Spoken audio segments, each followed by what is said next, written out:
Okay, welcome. It's that time again. Time for some more Metal Gear. We got a new one. New game, yay, kinda. Oh, I hate it when there's a new release, because then I gotta spend money, and I gotta buy this shit, and I gotta play it. I wish they'd just stop making games, especially remakes and shit of stuff that I'm interested in. Alright, it's time. Metal Gear Solid Delta Snake Eater. It's the remake of Metal Gear Solid 3 Snake Eater. And it releases on the 28th, but I got the stupid expanded edition for an extra $10, so we get to play it 2 days early. Yay.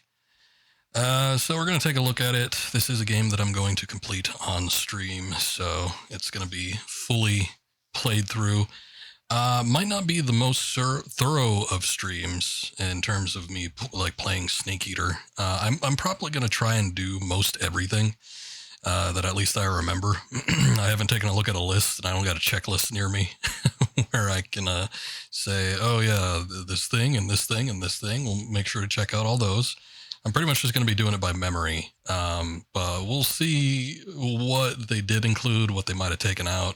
Apparently, they got pretty much everything in from the look of it, so it'll be interesting to say the least. If you do want to see a very, very thorough playthrough of Snake Eater from me, my last YouTube upload of Metal Gear Solid 3 Subsistence will have a very thorough playthrough. We attempted to try and get everything in one stream, so it was... it's probably the most thorough playthrough I've ever done on a game that I can think of.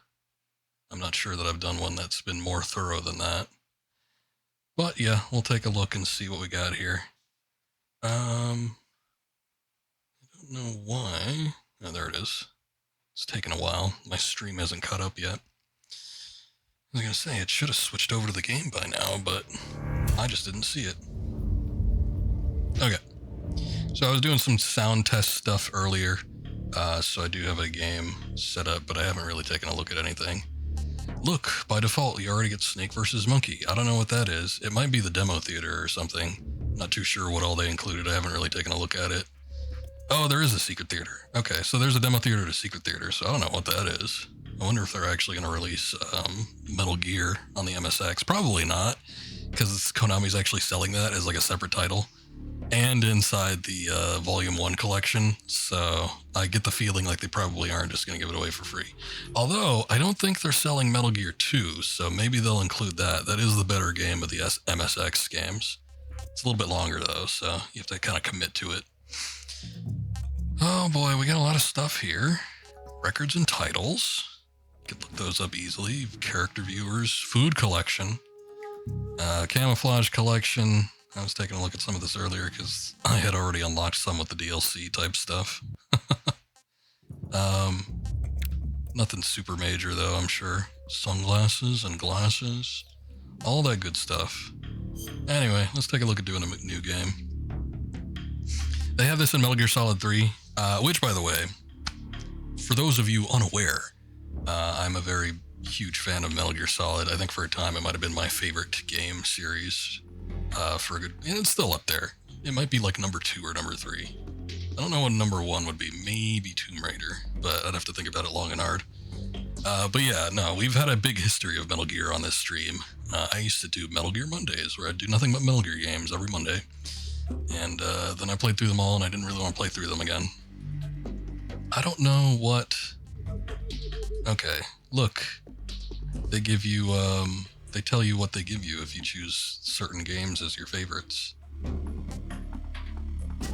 guess most of it just seems like it's camouflage. Face and national flags. Oh boy. If you like everything, you get uniforms and grenades.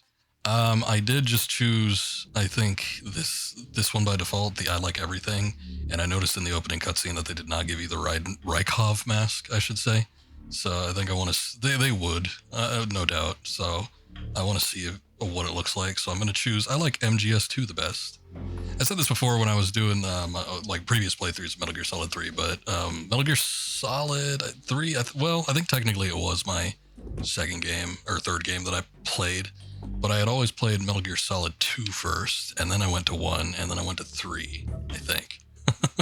But anyway, anytime I started up Metal Gear Solid 3, I always picked Metal Gear Solid 2, or at least the first time I did. And then I was like, wow, you get the Raiden mask, and I wasn't aware that every other option didn't actually give you anything. At least that's how I remember it anyway. Let's pick that, though. What else do we got? New style. I want to play with modern action game controls. Freely movable third-person camera, move and fire weapons simultaneously with over-the-shoulder perspective. Yeah, it's a remake. We might as well just do the new stuff. It's nice that they include the legacy style, I suppose. But, yeah, we gotta do the regular stuff. Normal. Highest achievable title is Doberman. I don't remember that being the case. Following sensor items are available: motion detector, active sonar, and anti-personnel sensor, most of which I don't use. I'll get the anti-personnel on hard, and you get a higher rank achievement. And the extreme. Snake's starting life gauge is 2/3 its normal size. It's actually not that bad. You get Foxhound. You don't get any sensors.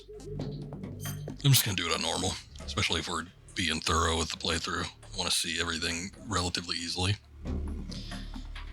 Display all in-game tips, important tips only, pop-up tips only, and hide tips. I'm just gonna say all because I don't know what all they've included in this game, so we'll see if there's anything new and additional. Let's boot it up, see what we got. After the end of World War II, the world was split into two. East and West. This marked the beginning of the era called the Cold War. Sorry, David Hader, I stepped over your line. I don't know how many times I've heard that intro, though. A few dozen, at least.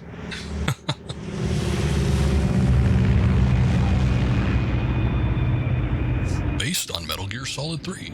It was based, wasn't it?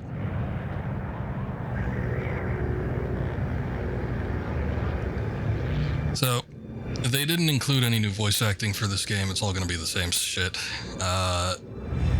My fear... Well, let's see what it looks like first before I start downing it. I get the feeling like it's not going to match up with the new models, though. I've already seen clips of them. They've done some things where it comes to the dialogue where they like need to do new prompts and stuff, and they just kind of like rearrange dialogue. Someone compared it to like a YouTube poop. They just mishmash a bunch of words together to make new sentences. Here you go. Drop zone still showing a high pressure mass. Cav okay. Good. We've got high visibility. Hey look, there he is. Hideous Kojima. Ooh, it's a rough looking hand. And I don't mean put out that cigar. It looks old or anything, it just looks weird. To your connector. Put on your mask. I'm already wearing it.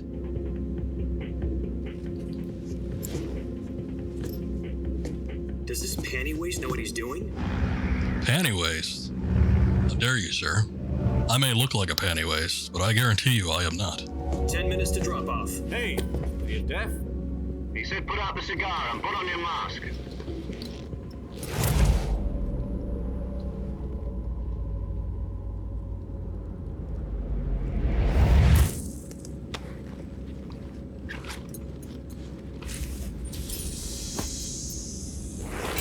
Depressurization complete. Checking oxygen supply. You know what I realized? 6 minutes to... The oxygen mask that he's wearing looks a lot like the skull mask that Raiden wears in 2. It's got those weird lenses. Looks like Spider-Man. Sunrise.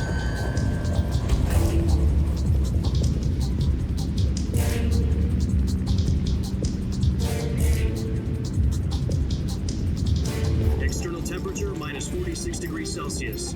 2 minutes to drop off. Stand up. I wonder if they have to change any of the music. I never thought about this, but like, didn't they get like sued by the Russian government? Because one of the Metal Gear themes sounded too much like some original Russian song. This is one for the history books. The world's first Halo jump. 10 seconds to drop off. Stand by. Status okay. All green. Prepare for drop off. countdown. 5, 4, 3, 2, 1. Spread your wings And fly. God be with you.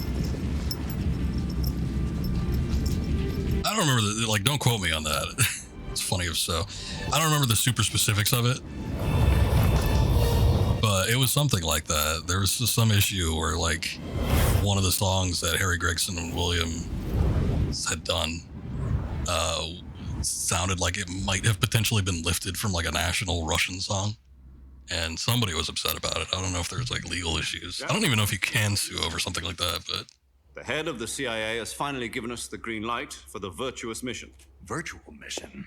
Virtual mission? The virtuous mission. The future of our Fox unit depends on it. If it succeeds, we'll be officially organized into a unit. Virtuous mission?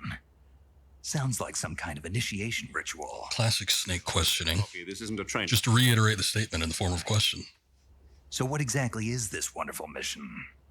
Well, about... What is this virtuous mission? A certain Soviet scientist requested asylum in the West through one of our moles. His name is Nikolai Stepanovich Sokolov. He's head of the OKB 754 Design Bureau, one of the Soviets' top-secret weapon research facilities, and the East's foremost expert on weapons development.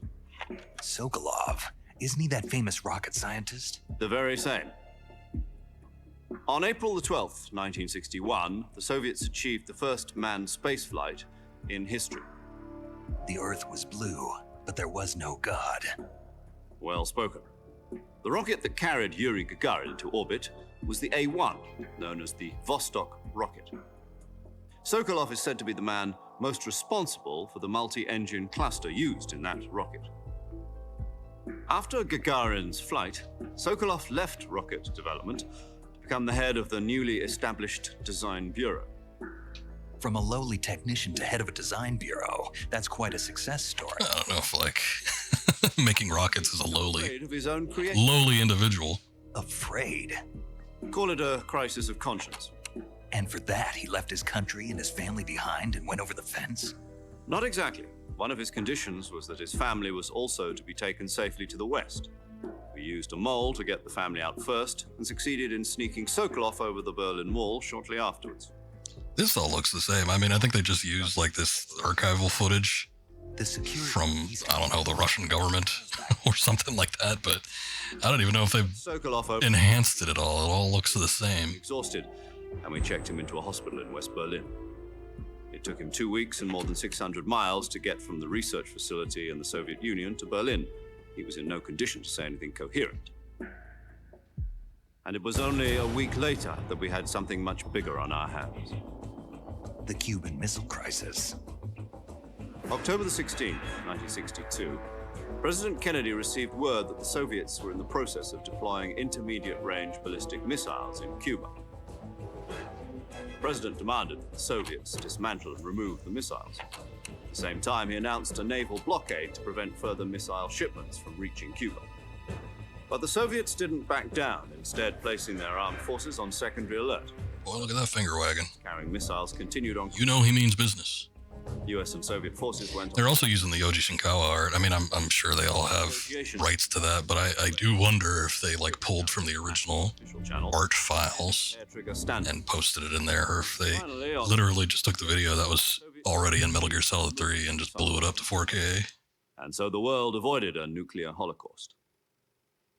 But in order to get the Soviets to pull their missiles out, we had to make a deal. You mean the one where the US agreed to remove its IRBMs from Turkey? No. The Jupiter IRBMs deployed in Turkey were obsolete, and we were going to get rid of them anyway.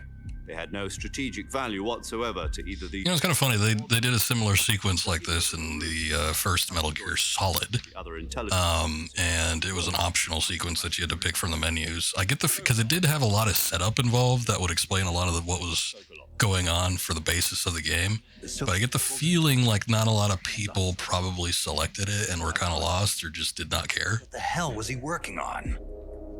At the time, we... And Metal Gear Solid 2 was definitely the turning point, I think, for the series, where they sort of leaned into the long introductions and long expository scenes. In the end, we had no choice. President Kennedy. But this one is so reminiscent, I feel like, to the first Metal Gear Solid, and it's like a mandatory thing. Hospital, handing him over to. I mean, you could skip it. Inside. I'm pretty sure. Sokolov kept on screaming, "Save me!" until he disappeared from my sight. But it was integrated into the game as opposed to just like a little extra thing you could pick from the Then menu. a month ago, we received some new information from one of our moles. About Sokolov? Yes.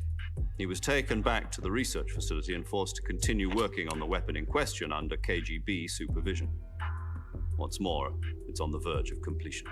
So what kind of weapon is it? Something to do with space rockets? No. It's Missile. Metal Gear. Same technology. I guess you're right. We don't know the details, but it appears. No, it's not Metal Gear, Right. For half a year now, the Soviets have been conducting but it is metal. nuclear tests at Semipalatinsk. Something to do with the weapon, I assume. We're talking about a secret weapon so big that Khrushchev was ready to pull out of Cuba to get it back. Is Sokolov still in the facility? No, according to our intelligence, he's in Selino-Yask, a place in the mountains about 3 miles to the west that's known as the Virgin Cliffs. The Virgin Cliffs. Nice. How many virgins do they have there? They moved him there just recently. Why? Gotta watch all of it. Apparently, they're conducting. I mean, for this kind of stuff, I'm kind of like, I almost feel like I don't want to watch it because this is nothing new. It's like the same footage, it's the same FMV sequence they stuck in there last time. It's our last chance. But when there's like stuff where there's actual character models that are different, yeah, I want to see all that. But I don't want to watch like Russian archival footage for 15 minutes. All right, here we are. My complaining got us through.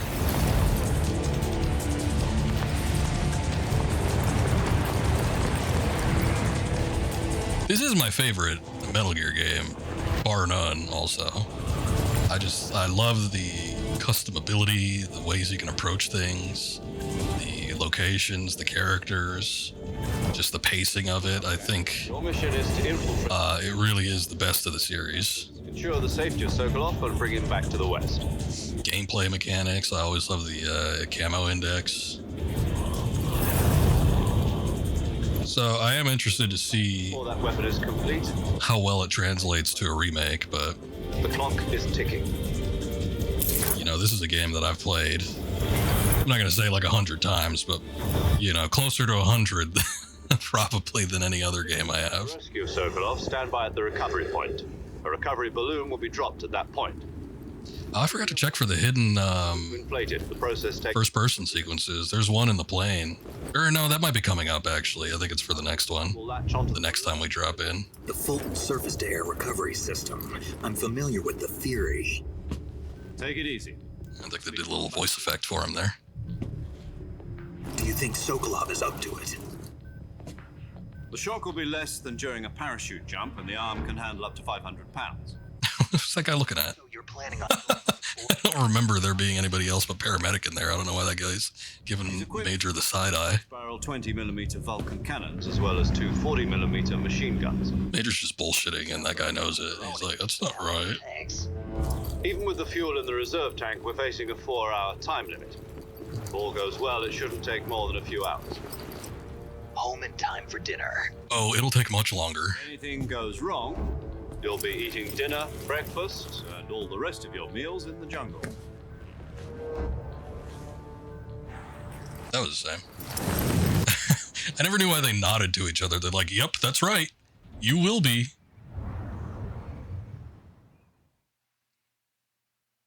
All right, let's get in there. I want to see it.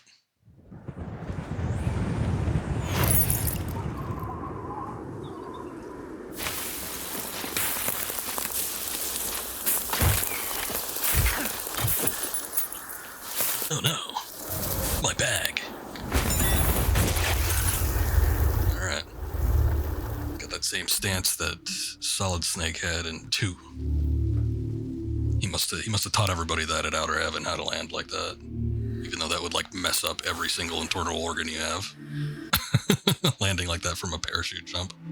Normally, I think you want to roll with it, not necessarily like brace your limbs into a fall. But it does look cool.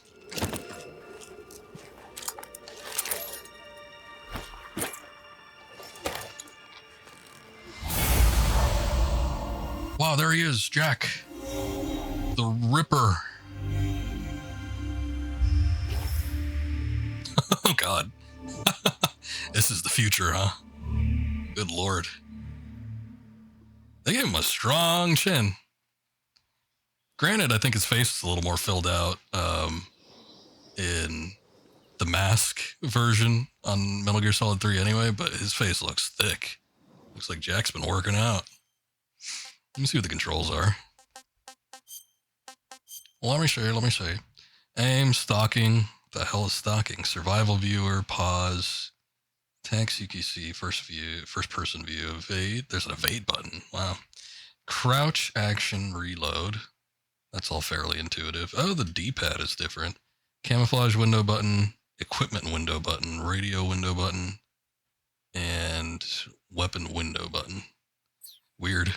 Used to be you have to hold the shoulder button in order to pull up stuff, but now it's like there's like a sneak button or something like that. I don't know. Oh, yeah, it's like stalking or something. I guess this prevents you from making any noise. Can we crouch walk? Oh, we can. Nice. Okay. What I'm hoping for is some sort of blend between the original game mechanics and Metal Gear Solid 5, which had pretty good game mechanics. Some might even say that it has the best game mechanics out of all the Metal Gears, which it may or very well may be, but still, I don't want them to lose out on anything that was for Metal Gear Solid 3. Anything that we could have done in that game, I want to be able to do still. But I do like that there's crouch walking. That's very nice. Hello. Do you copy? You're already in enemy territory, and somebody might be listening in. From here, Shut up then. Using code names to refer to each other. Your code name for this mission will be Naked Snake. I'll be referring to you as Snake from now on. You're not to mention your real name. Snake? Oh, you don't like snakes? What do you mean? Well, you've eaten one before, haven't you? In survival training. I'm glad to hear that. I don't know if I'd ever order one in a restaurant, but... Be careful, you might not have a choice. What about you, Major? You might not have a choice but to order snakes at a restaurant. I'll be Tom. Call me Major Tom. Oh, and Snake. Yeah. The crew isn't... Man, he's looking a little fat. Take off the disguise now. Good idea. This isn't right. Time for the snake to shed his skin. No longer a twink. Now we become a man. Yeah, look how sweaty it is. I don't remember like sweat dripping off of it before. He didn't look too bad. He looks better than Jack does. I wonder what Rykov is going to look like. Is he going to have that same head model, or is he going to be like a little thinner? He's naked. He's still got his clothes on. We don't have the naked option chosen. I don't have the nude mods installed. He's like, oh shit, I just realized I'm out in the open. Better call the Major. You hear me, Major Tom? Kept you waiting, huh? You must Getting all the references in. enemy. You must leave no trace of your presence. Is that clear? This kind of infiltration is the Fox unit's speciality. In other words, weapons and equipment are procured on site. That goes for food as well. You're completely naked, just as your name implies. Great. Now I see why... I'm actually wearing some clothes. Should I strip down? I suppose calling me Snake was your idea of a joke, too. No. There's a good reason for that. I'll tell you later when the time is right. Gotcha. Getting back to the subject... Why is the time not right now? Am I supposed to feed myself? You've been issued a knife and a tranquilizer gun. Use them to hunt for food. You'll also find some medical supplies in your backpack. Yeah, about the backpack. I lost it in a tree on the way down. I see. Well, you'd better go back and get it then. You know where it is? No problem. I can see it from here. It's stuck on a branch. To climb a tree, stand in front of a tree that's covered in ivy. Go climb a tree, Snake. Button. I'll be monitoring your progress over the radio. We can't risk violating Soviet airspace, but I'll be in the gunship. My frequency is 140.85. I'll give you a call if I need to talk to you. If you need to talk to me, use the send function. Okay, Snake, go get your backpack. Go get you a backpack. Let me see something real quick. Hold on. It seems a little bit quiet to me, so I'm actually going to turn it up a bit. Just a tad. I think I set it to like 85%. We'll just knock it up to 90. Okay. I guess it's my oh yeah, that is my camo index. I'm used to seeing it in the top left. Now they have everything down and centralized towards the bottom. Oh god. Was there something up there? Okay. Time to climb tree.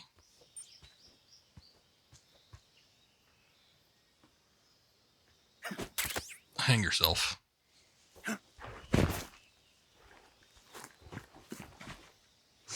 Backpack acquired. Better contact the major. I see you've retrieved your backpack, Snake. To equip a weapon, it's necessary to take it out of your backpack. In the survival viewer, choose Weapon from the backpack. Your available weapons will be displayed in a list on the screen. There it is. There is the line. That's all flubbed up. On the screen. It sounds like he's drunk. Got it. Use the survival viewer backpack. Yep, that's right. Survival is fundamental to this mission. After you've been out in the field for a while, your stamina will start to drop. If your stamina gets too low, it'll affect your performance. You won't be able to shoot accurately, for example, and your wounds won't heal as smoothly. Keep an eye on your stamina so you don't run out. To recover lost stamina, you can hunt for local flora and fauna.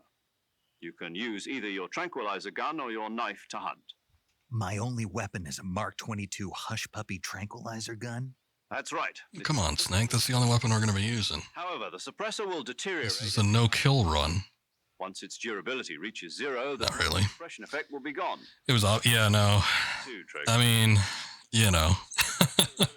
I guess they wanted to avoid the debate of using like AI training models to like redo dialogue and stuff, but I have to because they probably knew they'd get called out on it.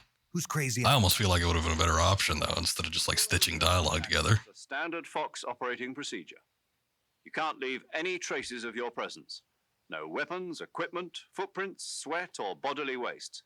The same goes for bullets and cartridges. I'm trying to hold my shit in. Presence in enemy territory is already a violation of international conventions of warfare. There aren't supposed to be any American soldiers in Russia. It could spark an international incident. You can't let anyone see you. You can't let the enemy know you're there. This is a stealth mission. You're a ghost, Snake, in every sense of the word. And there'll be no rescue if you're captured. The military and US government will deny any involvement in the affair. Then I'll just have to take care of myself, huh? I'm afraid so. You've been given a fake death pill for that purpose. SIS guidelines stipulate that soldiers on covert... Except in reality, they weren't fake death pills. They just removed the fake part and you got it. Tape it to your body so you can take it when you need to. How generous of you. Use it if you're taken prisoner by the enemy. It'll send you into a state of false death for a short time. Fooling them into thinking that I'm really dead. So how do I come back to life? Just take the revival pill. You mean that thing they put in my tooth before the mission? That's the one. But be careful. If you remain in a state of false death for too long, nothing will be able to bring you back. Remember that. I'll keep it in mind. If he's in fake death, how can he operate his tooth pill? Right. I guess that means I can't count on any reinforcements. Correct. The mission rests entirely in your hands. A real one-man army. Relax. There's a support team ready to back you up over the radio. Who? I'll introduce them to you. This time, survival is of utmost importance. The first member of the support team will be in charge of monitoring your physical condition, acting as a medic, so to speak, as well as recording your mission data. Acting like a pair of medics. She's here on the gunship with me. She. Hello, Snake. I'm paramedic. Oh, that's my favorite. Paramedic. My wife. As in a medic who comes in by parachute. Aren't you going to tell me your real name? Are you going to tell me yours, Mr. Snake? My name, huh? It's John Doe. And they call you Jack for short. You're a regular Captain Nemo. A name means nothing on the battlefield. After a week, no one has a name. What's your name? Jane Doe. Very funny. I wasn't joking, but I'll tell you my name only if you manage to make it back alive. My frequency is 145.73. She's also in charge of recording your mission data. Whenever you want to save, send a message over the reserved save frequency, 140.96. So saving lets me record my mission data. That's right. It also records the state of your health. Good to know. There's one more person I want to introduce you to, Snake. Huh? Speaking of snakes, you remember the boss, don't you? A legendary soldier and your mentor. Actually, it was the boss that got the DCI's authorization in the first place. She's going to be serving as Fox's mission advisor. Boss is? She also helped me plan My boss? She and I were at From SAS. McDonald's? Jack, is that you? Oh my god, it's her. Has it been? Boss? That's right. It's me. It's me. I'm the boss. Talk to me. Let me hear your voice. It's been 5 years, 72 days, and 18 hours. I can give you the seconds if you want. You can tell just by the sound of my voice. Of course I can. I know all about you. Really? Well, I don't know anything. She doesn't look too bad. What's that? I mean, we can only see her portraits right now. I want to see her in full motion, though. I was on a top secret mission. You didn't need me anymore. But there were still so many things I wanted you to teach me. No, I taught you everything you needed to know about fighting techniques. I taught you all I could. The rest you need. I don't need to know about fighting. I need to know about loving. Techniques, sure. But what about how to think like a soldier? How to think like a soldier? I can't teach you that. A soldier needs to be strong in spirit, body, and technique. And the only thing you can learn from someone else is technique. In fact, technique doesn't. What's up, Akuma? They released the designs for the Parappa NBA collab. Body are like two sides of a single. I didn't even know that there were going to be designs. I don't even know what it is, to be honest. Is it like apparel or something like that? Or is it something different? Listen to me, Jack. Just because soldiers are on the same side right now doesn't mean they always will be. Having personal feelings about your Snake, this is called is one of the foreshadowing. sins you can commit. Politics determine who you face on the battlefield. And politics are a living thing. They change along with the times. Yesterday's good. Shirts and apparel? Evil. Oh, I got you. That's why you Yesterday, as we're speaking, there was an announcement from some company. I forget the name of it, but they were like, there's an NBA and Parappa the Rapper crossover. I'm like, what the hell? There hasn't been a Parappa thing in existence, I think, since like the remaster, which was a while ago at this point. Born fighter, but you're not quite a soldier. A soldier is a political tool, nothing more. That's doubly true if he's a career soldier. Right and wrong have no place in his mission. He has no enemies and no friends. Only the mission. You follow the orders you're given. That's what being a soldier is. I do whatever I have to get the job done. I don't think about politics. That's not the same thing. Sooner or later, your conscience is going to bother you. In the end, you have to choose whether you're going to live as a soldier. Oh, dang it. No jammer lammy. Gun. There's a saying in the Orient. That sucks. Loyalty to the end. Do you know what it means? Being patriotic. It means devoting yourself to your country. I follow the president and the top brass. I'm ready to die for them if necessary. The president. Mr. President, get down. There forever. Once their terms are up, others will take The their. Pacers or the Magic can take them. The will of the leader, no matter who's in charge. People aren't the ones. Yeah, they had revealed that the only crossovers they were doing was like the Knicks. Do they even have the Lakers? I figured the Lakers would be like top bill, but maybe the Lakers didn't want to sign up. So there's no. Bulls, Terms. something else. We fight are only enemies. They got the Clippers in there. Anybody thinking about them? OKC. As long as we have loyalty to the end, there's no point in believing in anything, even in those we love. And that's the way a soldier's supposed to think. The Bulls get the driving instructor. I was gonna say, like, what even other characters would they be using? Is the mission, Jack. Because like Lammy would be, But do me a in my mind, like the next the best one. Maybe the next and most recognizable one. Your code name is Snake. It suits you well. That's right. The legend Knicks are the odd man out. put together during World War II was a snake. The Cobra unit. The driving instructor was a moose. Fought to an end and saved the world. That's not a bull. As long as you've got a legend. I'm trying to think if there was a bull in the entirety of the series, though. I don't remember. I don't think so. I can't think of anyone else I'd rather have with me. Oh, and one more thing, boss. Yes? It's good to hear your voice again. Same here. After all, who knows if either of us will make it out alive? But there is such thing as too much of a good thing. And infiltrating buildings. Like maybe you're talking a little too much. Unfortunately, if we want to get like all the bios and stuff like that, we do have to pull up the radio quite a bit. So we'll see.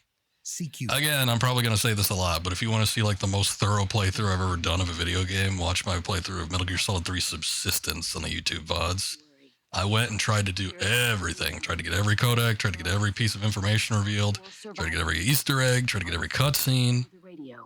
Where are you, boss? And I don't think I'm going to be doing that with this one necessarily, but I do want to see if I can unlock most things. Just to see what they included, what they didn't include, what they replicated well, what they didn't. Call me if you need my advice on battle techniques. Gotcha. Your mission is to retrieve Dr. Sokolov. Dr. Sokolov is being held in an abandoned factory located to the north of your current position. Avoid heavy combat and don't let anyone see you. Don't forget that this is a stealth mission. Snake, try to remember some of the basics of CQC. That's a weird looking knife. It doesn't look like his typical combat knife. It's like a blade wrapped up in parachute cord. Where I think his commencing virtuous mission. Original one had like a hilt on it. Commencing virtual mission. Snake, it's a virtuous mission. You still got that stance. What is that stance? You can turn that off, I guess. Interesting. Oh, god damn it. They want me to open the survival viewer. I guess I couldn't activate the radio because of that. Let's see. Here you can change your camouflage. Yeah.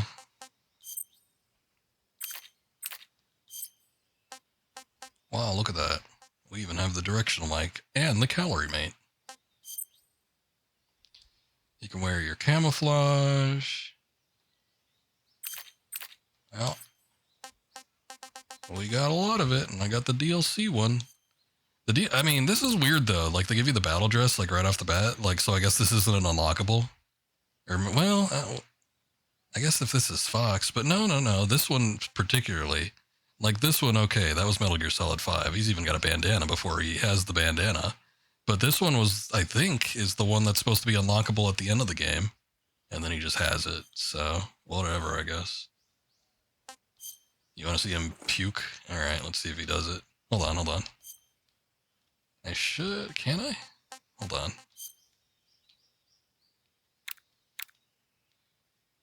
Model viewer. There we go. What's with all the grass on him? Oh, he just shook off like a bunch of grass.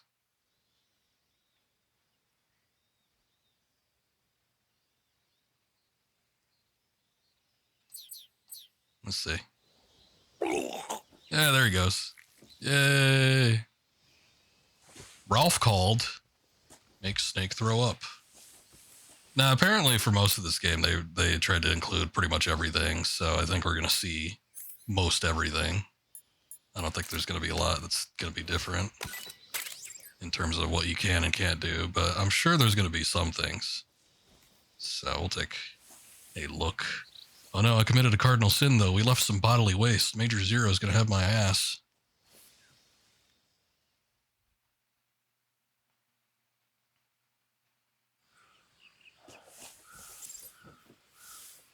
Open radio window. Oh good, they log them for you. What? I need help. Yeah, I just did that. What? Why does it give me the tooltip after I did it? Usable tool when you're sneaking through the jungle. To use camouflage, first press the Survival Viewer button to go to the Survival Viewer. Then select Camouflage and press the Enter button. Select Uniform to select Battle Fatigue. I think most of the game mechanics I could probably do without. Visibility is poor in the jungle, so you'll be finding yourself in a lot of unexpected encounters. Naturally, this means that close quarters combat will be more important than ever. So I'll have plenty of chances to use CQC then. That's right. In proximity encounters, firing a gun isn't necessarily the best response to every situation. It's only one option among many. I think her additional portraits come up a little bit quicker, though, because you don't get to contact her throughout the game like you do with the rest of the cast. So if we instigate a number of conversations with her, I think we'll get the additional portraits a little bit faster. It's too I dangerous. just don't know how fast we're actually going to get them or not. You'll end up revealing yourself to the enemy. Yeah, I know. You created CQC to deal with exactly this type of situation. With your help, of course. In a battle situation, you'll only have a split second to decide how to attack. We developed a fighting technique. To get ready. Hand-to-hand combat. I don't know if you've heard of it. Using a weapon. Use the CQC button to attack using CQC. Press the CQC button once to throw. Use CQC by activating the CQC button. Session will allow you to deliver a combo attack. But striking your opponent is just one aspect of CQC. It doesn't really start to shine until you've got your enemy in a hold. Press and hold down the CQC button to grab your opponent with your hand. From there, you can use the movement stick to knock your opponent off balance and throw him to the ground. This can be used to knock an opponent out in a single blow. If you don't press... Could you do that in the original? I don't think you could. I don't think you could throw him. You could, like, release him and then hold him up, but I don't think you could, like, throw him to the ground. I think that was a thing that started in Peace Walker. Will render him virtually powerless. From this point, there are several things you can do. Press the action button to slit the enemy's throat with your knife. Okay. I was wondering how they're going to do that without pressure sensitivity. But I guess you could do it in the other games. Tap the CQC button rapidly to choke the enemy. You can use this to knock him out or even kill him if you do it long enough. By continuing to hold down the CQC button, you can move around while keeping your grip on the enemy. By pressing the aim button, you can aim your currently equipped weapon at another enemy. With their comrade acting as a human shield, the enemy will be reluctant to attack you. Press the interrogate button. The enemy will also be reluctant to attack you if you're wearing their national flag.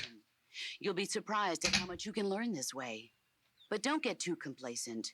While your enemy may... I didn't see what the interrogate button was. Was it L2? Use any opportunity he can to counterattack.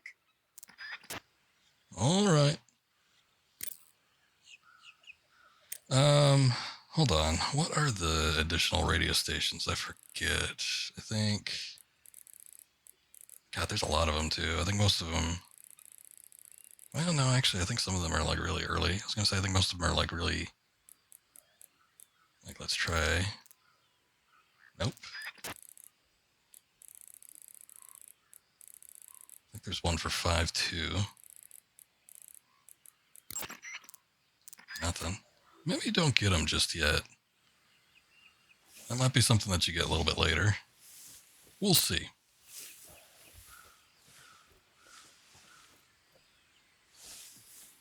Alright, area's looking pretty tight. I gotta say, I think this is probably similar to the original game. I don't know that they've expanded the maps at all. I don't think they have. It certainly doesn't feel like it. When you have, you know, like these brand new controls where you could freely move a camera around like this. And you could in the subsistence version of the original game, but this is a little bit more close quarters. It definitely feels more claustrophobic.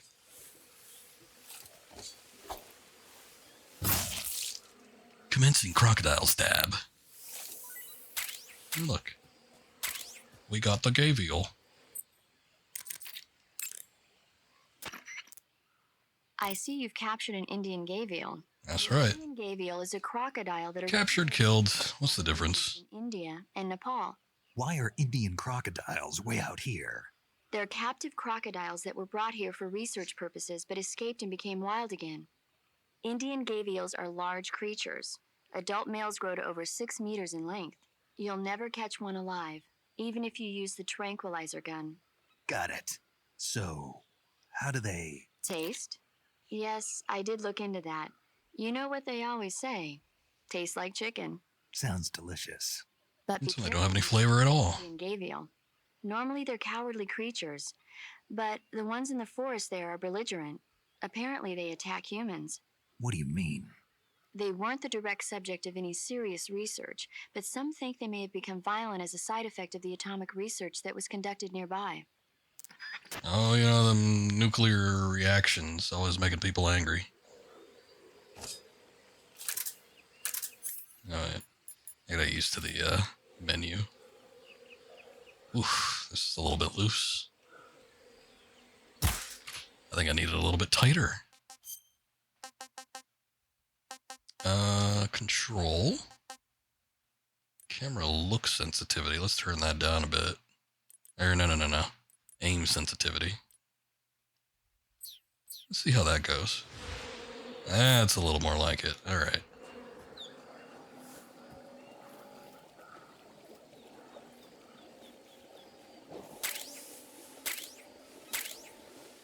Gotta watch out with those guys. They start whipping you around. What the hell?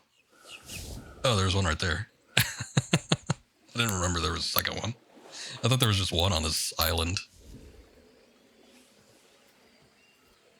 You know how you feel about this camera angle?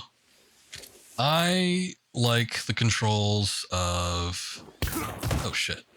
You got me again. I like the controls of Metal Gear Solid 5, so I'm kind of hoping that it ends up sort of feeling like that, although it has been a while since I've played that game. But I don't know how well it translates to the maps here, since the maps aren't changed.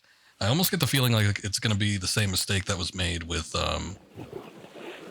the Twin Snakes shit. Because with that game, it was a similar situation where it's like they implemented all these... Oh, it wasn't even an item. It was the little duck. I was going to call him Kerotan, but I think that's the frog, because Kero is the frog. Gakko, there we go. But anyway, yeah, with Twin Snakes, they made the same mistake by not making any changes to the map, but implementing a bunch of new game mechanics. And sometimes it felt like it made things way too easy in certain instances with boss battles, and sometimes it like ruined like map navigation when things were implemented, like being able to vault over shit. So it sort of made things trivial when it shouldn't have been. And I feel like with some reworking of the map, you know, they didn't have to keep 1-1 true to the original. They could have done some stuff to like work with the new gameplay mechanics. It might not be as bad with this one because this game starts off fairly claustrophobic, and I feel like once you start getting into some of the later areas, they tend to be a little more open, which will probably work with this gameplay style a little bit more. But yeah, it's weird. We'll see how it goes. I'm not willing to completely be down on it.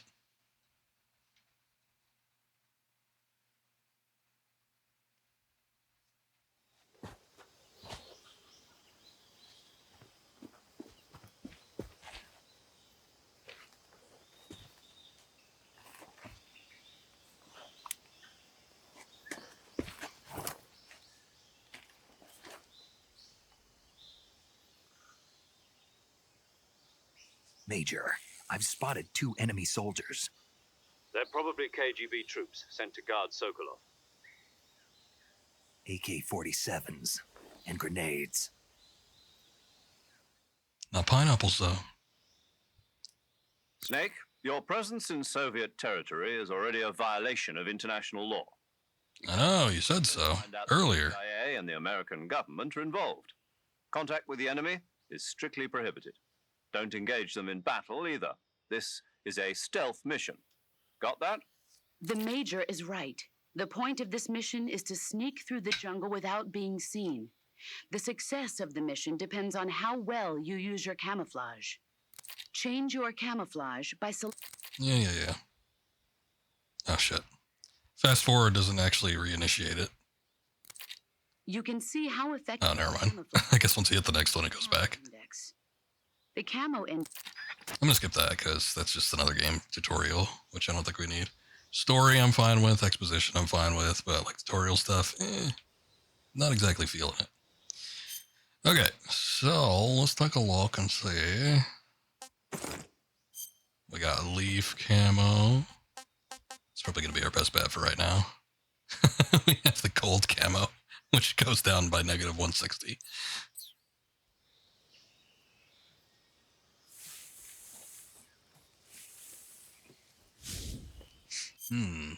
Going prone. That's always nice. Okay, hold on. I'm going to eat something. I'm going to eat that gavial. Can I not eat it?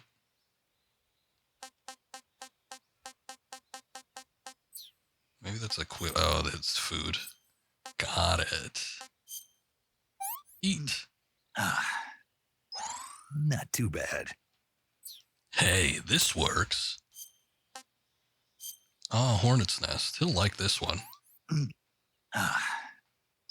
I want some more. Give me some more. I want some more. Calm down, snake.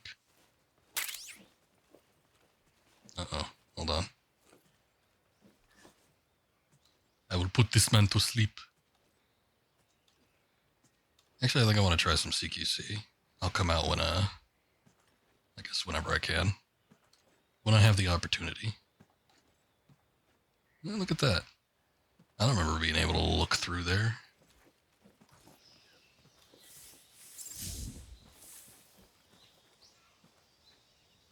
Alright. They told me that encounters are strictly forbidden, but I say I don't care.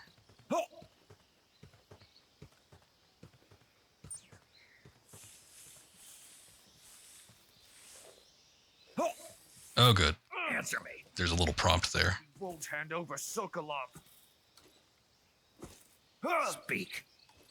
Let go of me. Speak. We won't hand over Sokolov. The MGS3 you shoot everyone in the balls playthrough. Maybe someday. Oh, we're gonna have to get used to doing stealth shit again. I haven't done it in a while. Is there a way I can... I guess I just have to switch between this and the knife. Kind of sucks. I sort of wish I could switch between... I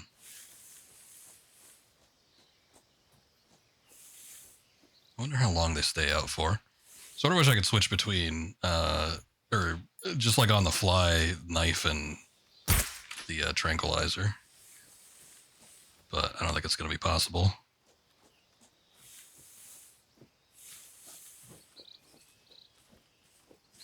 Look at him go. Oh my god, there was a bird. Sorrow fight, what have you done on the floor? Yeah, the first time I played this, I definitely did not care. I just killed everybody that I came across because it was just simpler that way. And then by the time I got to the Sorrow fight, I was like, oh, god damn. I thought it would just always be like that, but it literally keeps track of everybody you've killed.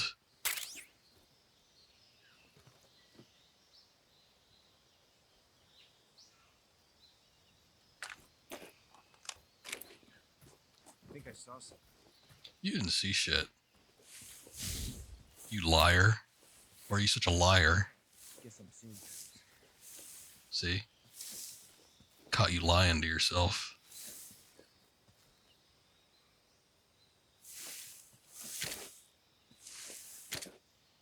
You do a playthrough of funny ways to kill everyone. Those aren't usually for me. If you want to see that kind of stuff, you could watch Saru on YouTube. I've attempted to do weird stuff. There was a nice look at those cheeks. There's a highlight video I did, early highlight video I did on my channel. Also, there's an arc when it comes to shooting. That sucks. I hate that. But anyway, I did a couple weird sort of wacky kills in that video, I think. Or at least I recorded footage for it. I actually don't remember if I put it in there, but from the stream I took it from, I think I did some like weird nonsensical things. We'll see. There's some like funny stuff you can do with sort of some of the boss battles. So I might attempt to do some things to see if it could be recreated in this game. There's definitely one when it comes to the fear. You can like use the torch to kill him basically, and then poison him with like a bunch of stuff. So I'll give it a try and see if we can do something with that. But I think for the most part, it was try to play through normally, since there's not really anything to be gained from it outside of just funny haha.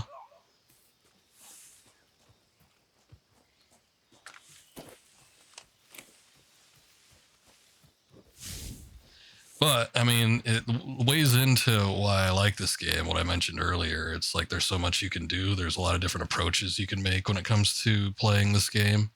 And you can just go through and be as ridiculous as possible. And it's fun. I think it lends to how creative this game can get. I like it when you can do a game and you can play it in different ways. You know, you could sort of go through and make up your own ways to approach situations. Which the Metal Gear series has always kind of been about that, but I feel like this one was the first one that sort of incorporated that more so. Definitely more so than 1, and more than 2 in a lot of ways. I feel like they sort of leaned into it with Metal Gear Solid 4 as well, but the thing about 4 is that there's so little gameplay time, comparatively speaking, that it doesn't allow you for a whole lot of different opportunities to like do other things. Is the death pill one time only? It usually isn't. I think you usually get, not unlimited, there might be a timer on it, but I think you could use it more than once. There should be some night vision goggles or something in here. Infrared or night vision, I forget. Oh, thermal, okay. So it is infrared.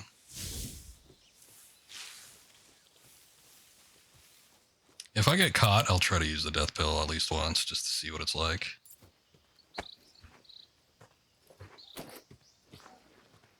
Put these guys in the grass so they don't get seen easily.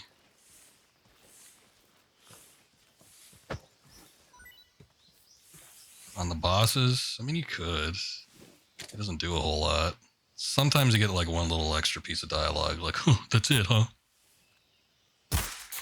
Oh, good, you can still take out the radios. They won't be contacting anybody.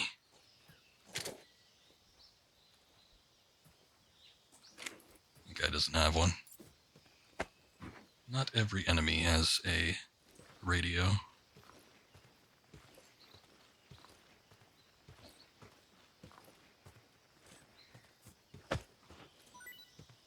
Honestly, this game looks alright. The models look pretty slick, but like the environments and stuff, they don't really, they're not like wowing me that much. I think part of that is just because it uses the old map too. There's like not a whole lot you could do with the old map. If they had expanded it a little bit, maybe it would have been a little more impressive, but it's just like putting new polish on a very old car. That guy wake up already? Shit. I guess the trank still lasts that long. He used to be able to like run around for like 10 minutes. Yes, I think so. If it wasn't Gakko, it was Karotan.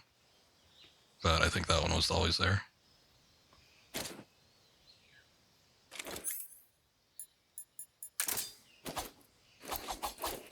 I want my damn fruit. Guess I gotta shoot it.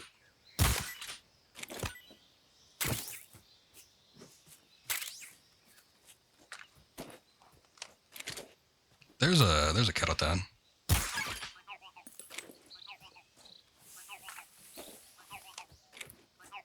You know what? Gakko might not have been there. I almost sort of thought I remember there being one there, but I might have been thinking about that one. I don't know. Maybe not. The Karotan sounds the same. I think the Gakko sounds the same too, but there just wasn't as many comparatively speaking. It doesn't sound familiar to me, but that might just be because I haven't listened to it that much. I have only ever gotten all of the ducks and all of the frogs in one playthrough. What is going on with the lighting? His hair was glitching out for a second. Oh, wait. Get the famous smile. Yeah. I can use that.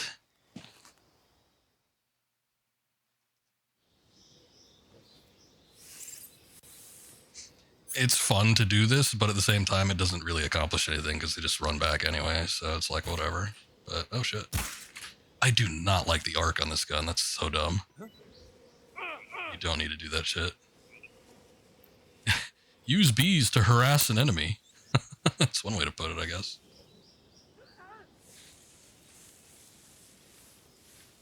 I don't remember there being a frog around here, too.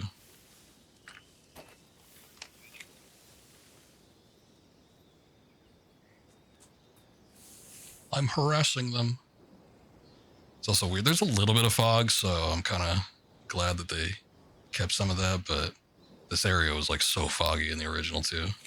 Also, the time of day seems off.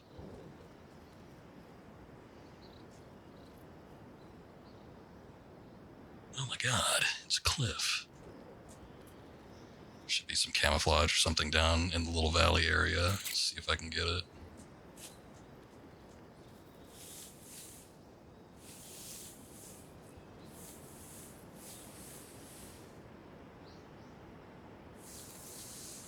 Yep, that was the face. Whoa. The game froze for a second. Honestly, they're not coming back. I don't know. I always remember them coming back like super quick. No. Hold on. Tips. I'm using a controller. What is it? Hanging new style. Press X. Okay. Press triangle to do a pull up and peek above. Oh, okay. The prompt wasn't there previously. It is related to my stamina. I don't know if I can eat in the... Can I eat in the menu?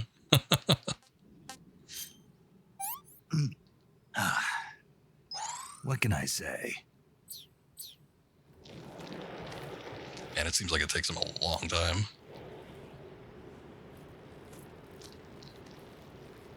Climb, let go. Okay, we don't want to do that.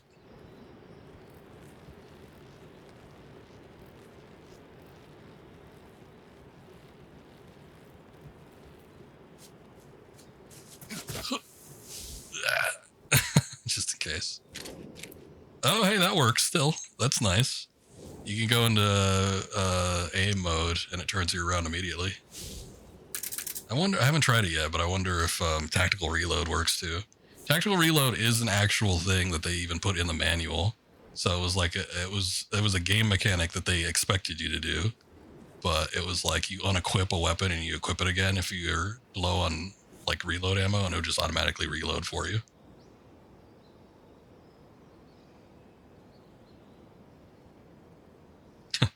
Knife the bridge to save the future. Look at this. They got like a whole crew come back here. I don't remember there being 4 guys. Maybe there was, but I don't remember that many. Okay. 3 of them are going to cross the bridge, I guess. Activating stalking mode.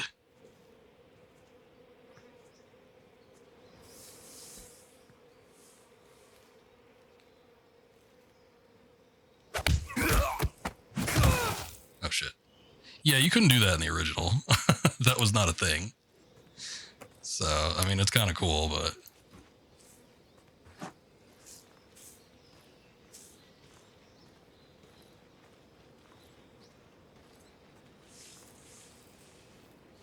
You can cut the ropes on the bridge.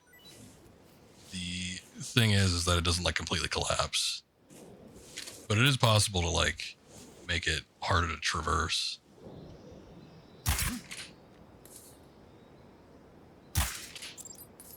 You gotta like get a feeling for the range on this thing. It kind of sucks.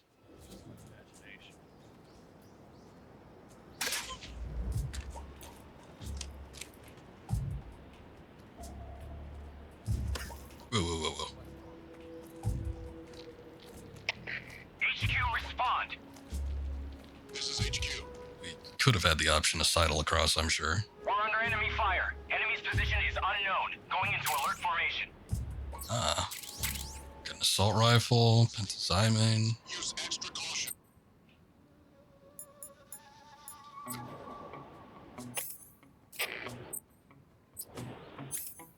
can apply face paint, like, fast, but... Oh, okay. Wait, what? Hold on. Oh, I guess it just, like, has preset camouflage? I don't get it. I don't know, it's weird. How do I sidle? It used to be that you just press yourself up against the wall, but I don't seem to be doing anything here. Oh, wait, there we go. Ah.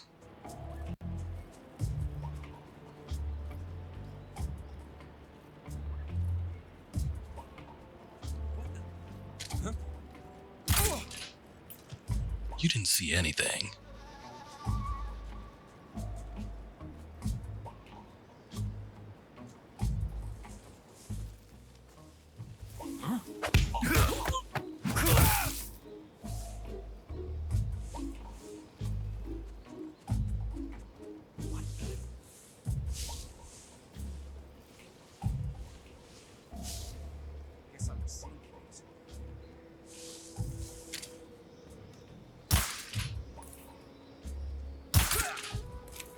Wait, if you aim down first person, it doesn't have the arc? That doesn't make any sense. I guess when it locks in like that, that shows you that you have a hit. I don't know. It's weird. Oh, shit. Wait. Snake, get back up. What are you doing?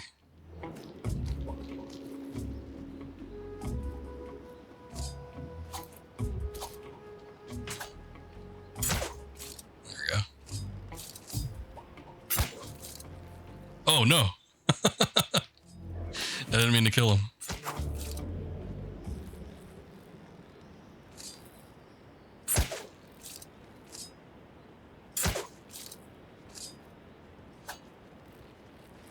Shit.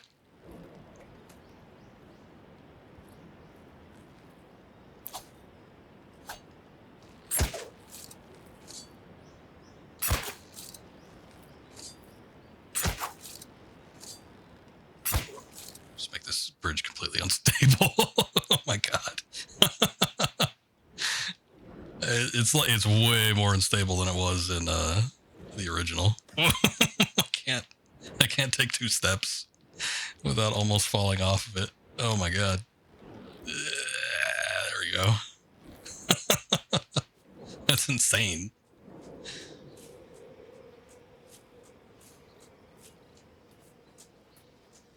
That's good enough.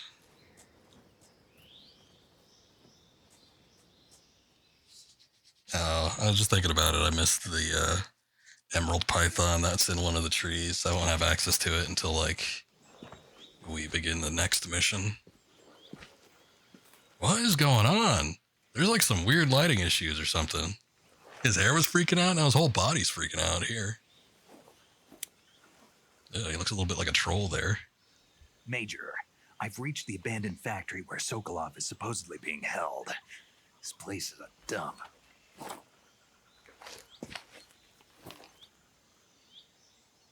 I can see I just don't want to zoom in and just see Snake looking like that for a minute. Security is pretty tight. There are sentries posted around the perimeter. I wonder how many are inside.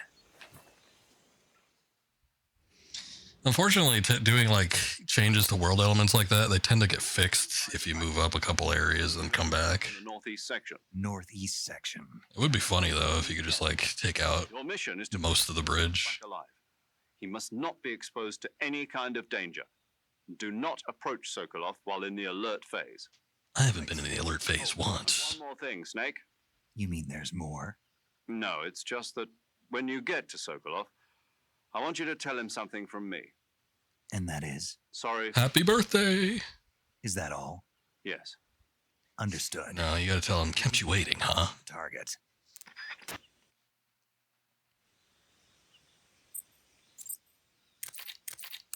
Talk to me, paramedic. I see you caught yourself a reticulated python. The reticulated python is said to be the longest snake in the world. The biggest ones can grow up to 10 meters in length. Although they're not poisonous, they're still very dangerous, so be careful around them. They have a highly ferocious temperament, and they can swallow whole, even large animals like deer and pigs. Their most distinguishing feature is the mesh pattern of their scales. This pattern acts as a highly effective natural camouflage. If you think there might be a reticulated python about, pay close attention to your surroundings. Otherwise, you could get bitten before you even know it's there. Right. But how do they taste? Huh? Do they taste good? You're actually going to eat one. Why else would I be asking? Cannibal. What are you here for? Nothing. Let's see what the guide says. Ah, you're in luck. It says they taste pretty good. Good. I can hardly wait. Ugh.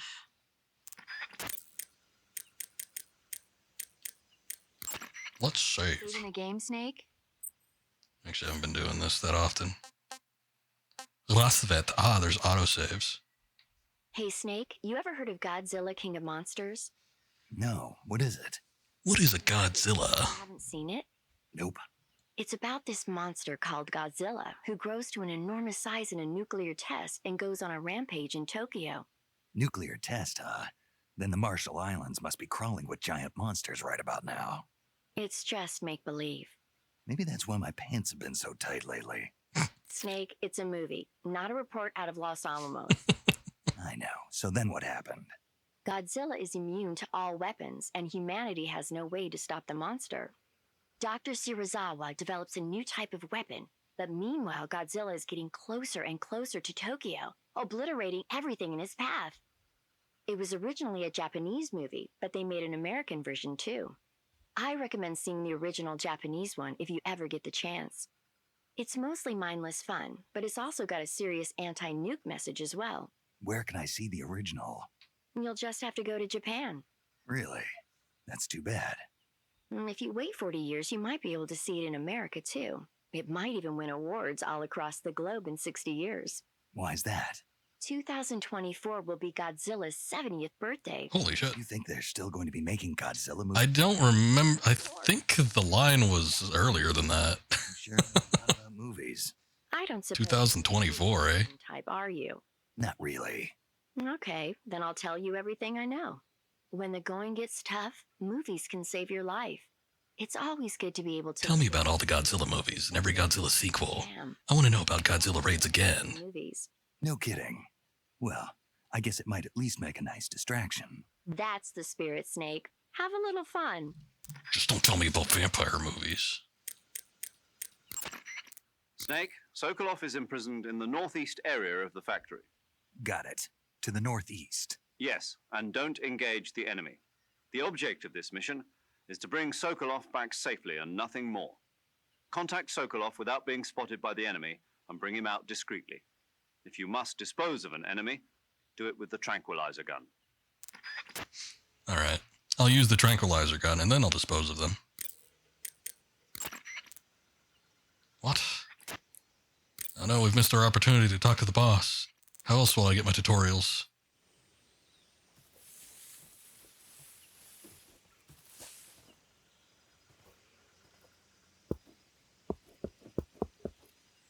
I guess it's too far away. All right, let's see.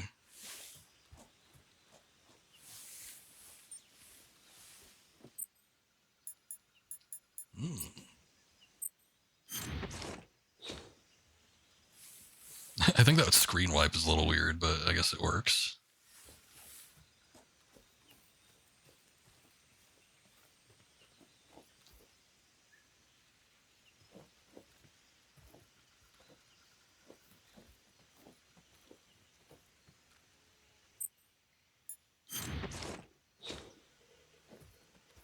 That's pretty neat. Being able to switch it on the fly. I didn't want them to take it away. I always kind of didn't like the octo camo because I just didn't like the super automated process. But the camo index quick selection I think is kind of neat.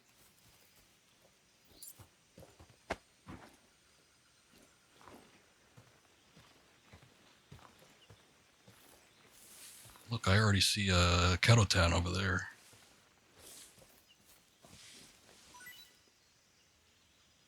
Alright.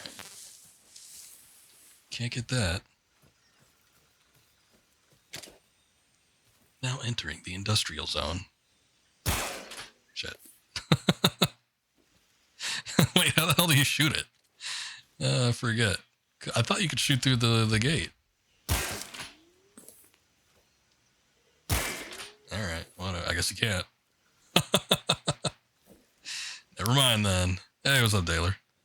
Well, the controls are pretty similar to Metal Gear Solid 5, so I guess you could say that they did. Oh, there's a crack in the window here.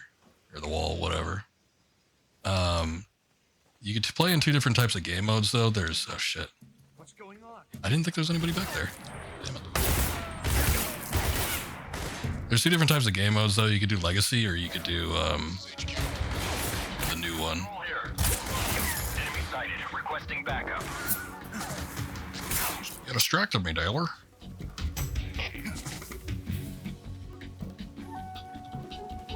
But yeah, there's a number of different control changes if you're doing the new mode. There is like a quick selection when it comes to the camouflage. You could also go in and experiment on your own with whatever kind of camouflage you have. It's still the same similar type of menu with the weapon selection. I don't think there's like... Oh, there is an item selection. Never mind. There's an item selection. Instead of the bumpers, it's right D-pad for weapons and left D-pad for items. Down for radio. There's no select button. If you do the touchpad, then you get the menu. What the hell? There's like a shitload of people there. Hold on, I'm gonna reload this.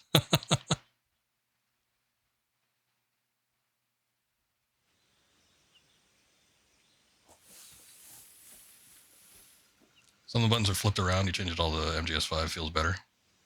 I don't know. I haven't had a problem with it. But there's a number of different things. I don't mind most of the changes that they've done in terms of like the actual controls yet. I am fearful that this is going to be a similar situation to Twin Snakes, where some of the new gameplay mechanics are not going to suit the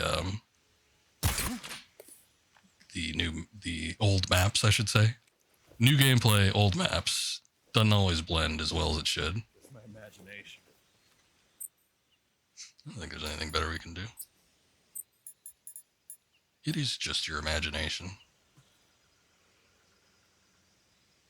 Yeah, I was talking about that. I don't care for the arc when it comes to using the trank gun.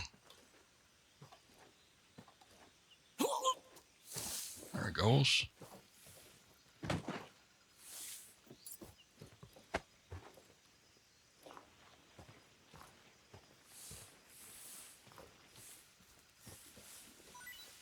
Well, we're just starting out. The only thing I've changed so far is the sensitivity. It felt way, way too loose to start with, so I tightened it up a little bit. I will say that when using the knife, it feels a little too tight with how I've done the aiming sensitivity, but the aiming feels a lot better when it's tighter. I think it was a lot tighter in the original. Who the hell was over here that saw me like way out there? I know there's supposed to be a guy up top there. At least there used to be.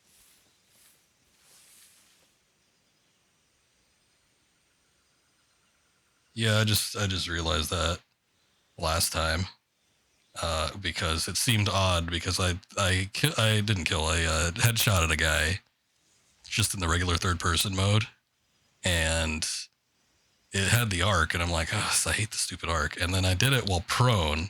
And while prone, you automatically aim in first-person view mode. And while prone, I hit the guy from the same distance without there being an arc or anything like that. I was like, is it going to be the same, or are they going to change it? But yeah, it doesn't seem like there's any sort of arc when it comes to firing from first-person view mode. It seems like it operates like it used to. So that might be part of like the legacy controls bleeding through.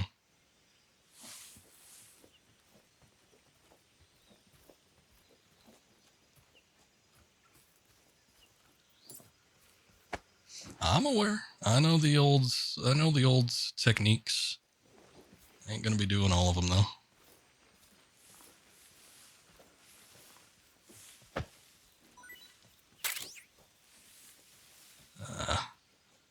chaff grenade. Let me see. I haven't used the compass at all. We don't need that. I think that's just basically like waypoints. So we have active sonar motion detector, which I think is what I primarily used if I even used any of this stuff. The thing is, early on, you didn't have too many batteries, so I didn't worry about it. Oh, Akuma was asking about the fake death pills. Looks like you have a limit of 5. I don't think there was a limit on them before in the original version. AP sensor, like I'd never used. I think it was mostly the motion detector for me. I've heard that on PS5 Pro, if you use the quality settings, it's like a higher resolution, and it doesn't work out so well.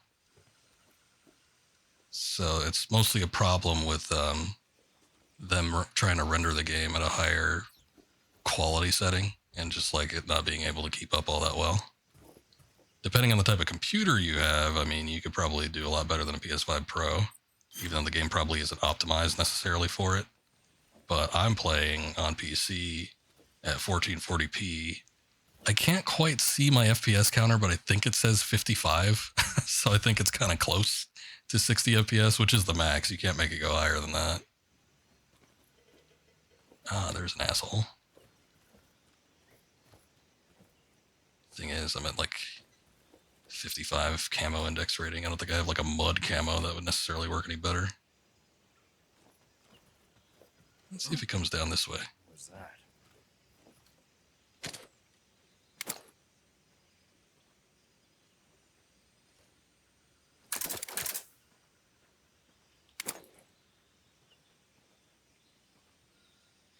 Sort of, yeah. The models look good. The only thing is, though... Oh, shit.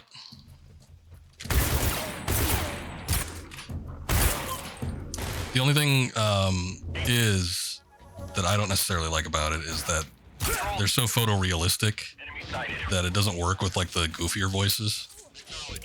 Like, I hit that guy with a headshot just by aiming down sights. So, yeah, if you aim in first-person mode, it seems to just negate it entirely, which is silly. It's silly if you ask me, but I guess it's one of those things.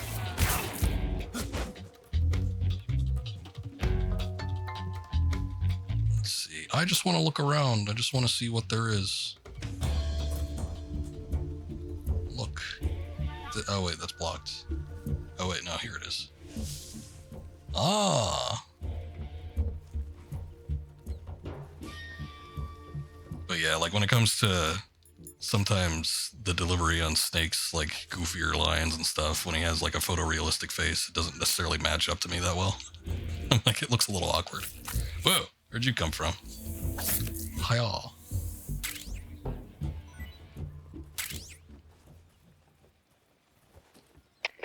HQ. This is HQ. Patrol here. Cinematic camera messes you up on CQC sometimes. Acknowledged. The enemy is still nearby. It does a little bit of a camera cut, but I haven't really noticed it do anything else. Like it doesn't reset my camera position from what I've seen. If it did do something like that, I would definitely not like it. Oh, my Golovas. Delicious. Excellent stamina recovery.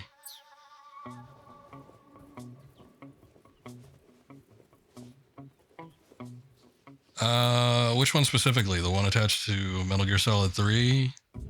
The one attached to Metal Gear Solid 4? Or the one attached to Metal Gear Solid 5?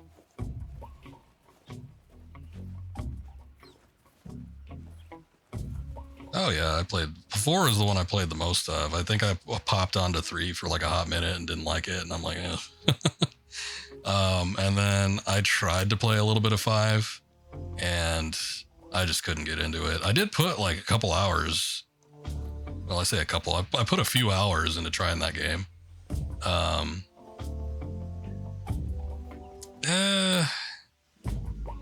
Yeah, no, I didn't try Peace Walker on the original game, like on the PSP.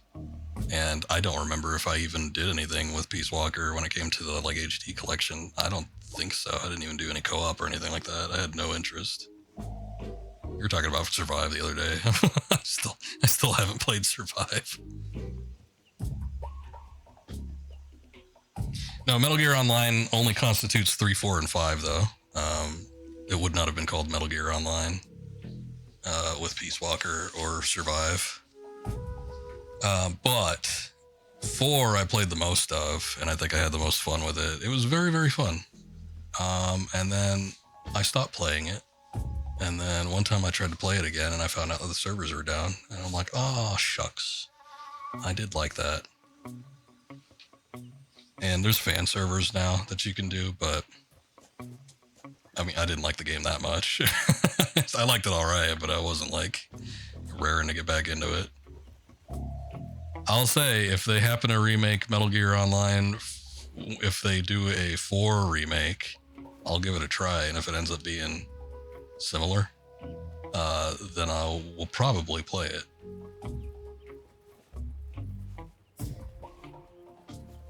But if it isn't, then I got no interest. 5's a little bit rough, though. I remember especially like the CQC was really bullshit. What are they seeing? They're like all getting freaked out by something, but I don't know what. There's one guy over there. I guess they're just like seeing. Maybe not. Okay, no, they're seeing the corpses or something.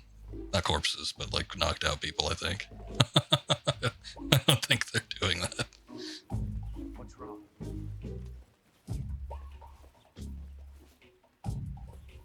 I think the Metal Gear Online 2 server shut down the same day the game launched, either 4 or 5 years later. I remember still being able to see the notices in the game, and I do remember like taking a look.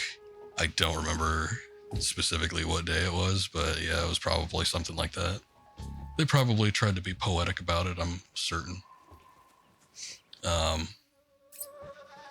But it didn't last terribly long. I mean, you hear about a lot of multiplayer games that are still going, or you know, went on for like 10 years or something like that. I felt like the online for 4, it didn't even feel like 4 or 5. I'm not saying it wasn't 4 or 5 years, but it didn't even feel like that. It felt super, super short. I'm gonna eat another gavial. Can't complain.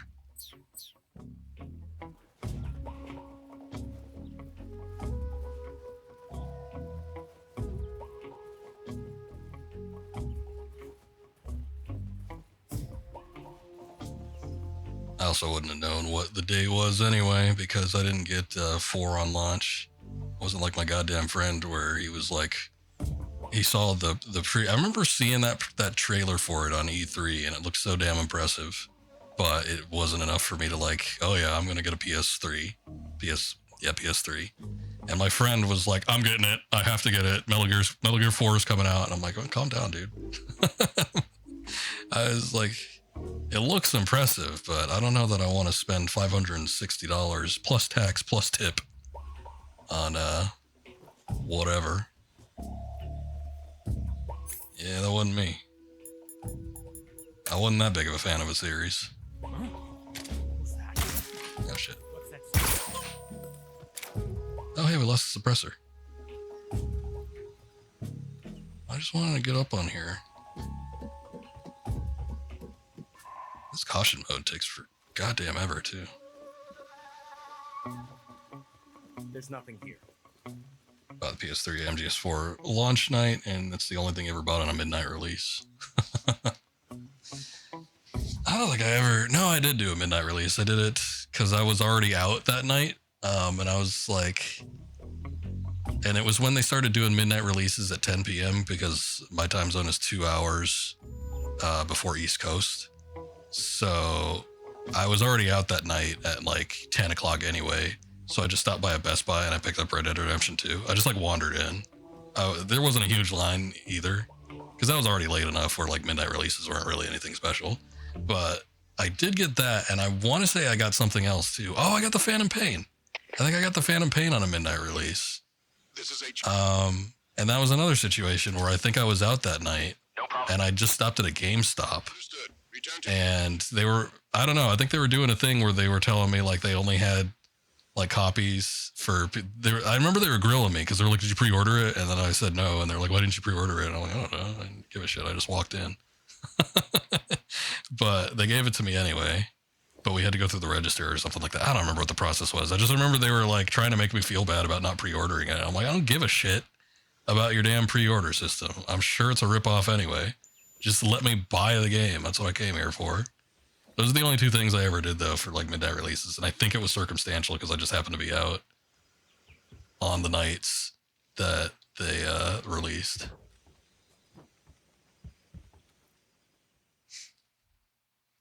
You got the Switch for Fire Emblem 3 Houses, and you mildly regret it. I think that's the one that everybody's always kind of down on, too. Your brother worked at a Walmart, so you had him go and use his employee discount. Well, that's good. I don't like this one. Don't like this one. That's a terrible design. You must be Sokolov. You must be Sokolov. You, one of Volgin's men? He pretty much looks the same. You'll never get it from me. No. He's just like reminiscing about all his previous design specs. Escort you back to the other side of the Iron Curtain. Alfred Pennyworth. He looks a little Alfred-ish.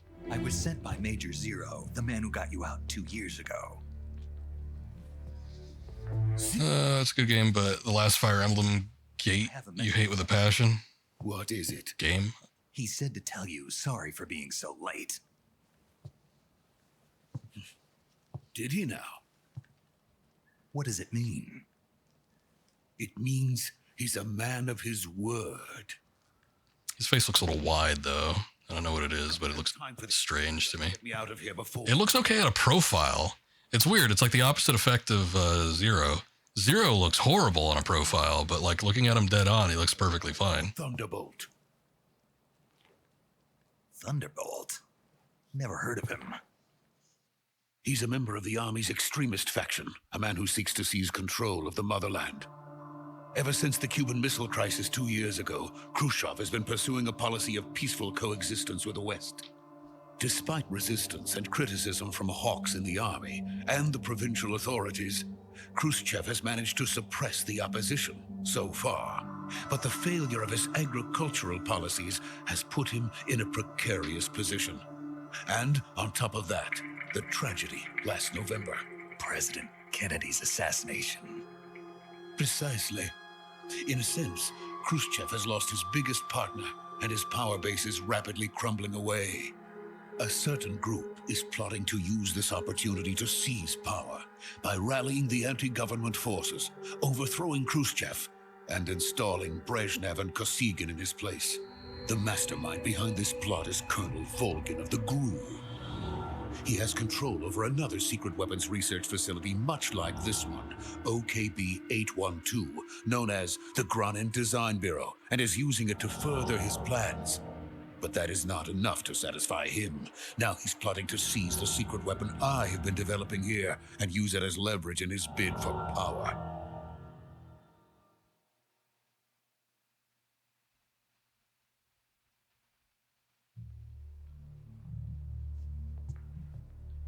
The intelligence says... One thing you notice missing is the roll sideways while prone. It wasn't in the OG3, but it was in 4 and 5. He used that move a lot. It's outside. Where's the worm move from Metal Gear Solid 4? Exactly. I want to use it, damn it. Need that many men. They introduced it in 4 and they never put it in another game again. Their orders would... I want the worm. We want worms. capture me. Start a hashtag campaign on Twitter. Even if it meant killing me in the process, or so it would seem. Your complexion's looking a little gross. Volgin will come. I'm sure of it. You must get me out of here before then. You take another Metal Gear Acid. I still need to play through that. I have both of them on PSP, and I plugged it in and played it for like 15 minutes, and I'm like, I don't think this is for me. I haven't even touched the second one. I've had it on my shelf for years. The butt cheek move? Yeah, that one. He does it in the intro for Chapter 2 in Metal Gear Solid 4, I think. Be a frightening country. You can actually do it, and it's the most absolute useless thing ever. But I always love it when a game introduces like have some kind of mechanic that serves no practical purpose. It's just neat that you can do it. Give me a minute. I have to confirm with my superiors. Major, this is Snake. Sokolov is safe with me. He's doing fine. No injuries. See, Zero looks fine there, and then look at that profile shot. He's got like this weird, like, inflated chin, and then like, What about the sentries? I don't know. His jawline looks thick, and he's got a little bit of sag. Makes sense for a man his age, but It's probably also I remember him looking rather sharp. He was a very sharp-looking man in the original. Read something about Acid going to be in the Master Collection too. Something leaked. I wouldn't be surprised, but they got to put something in there, right?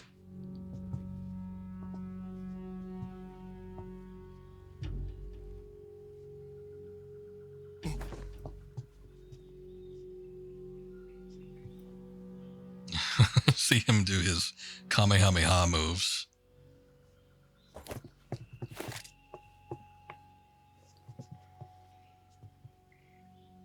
There he goes. He's summoning some sort of key.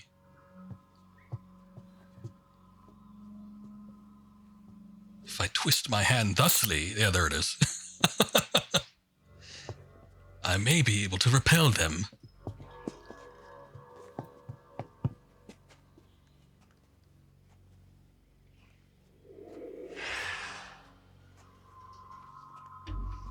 Oh no, what was that?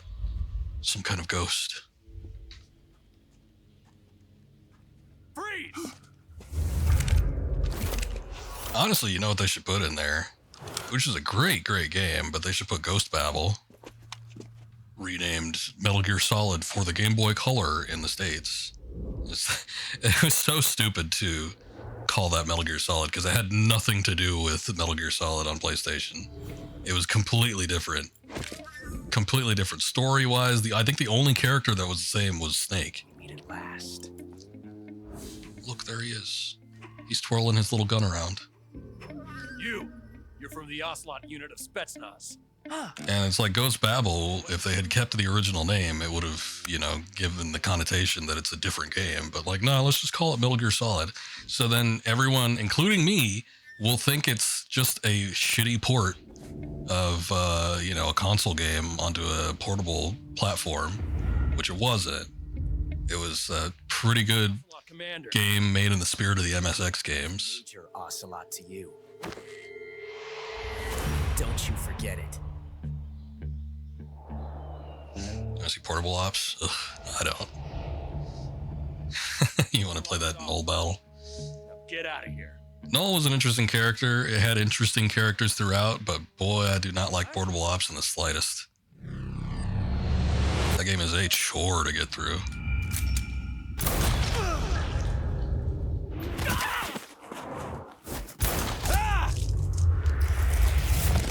But it does have some interesting little story elements that I think are decent enough.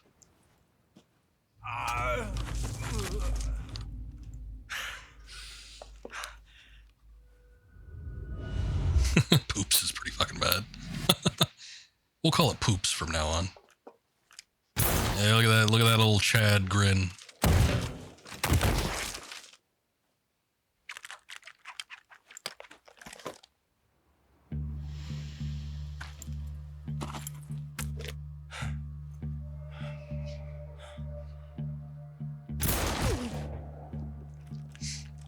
Must be losing your edge, Ocelot.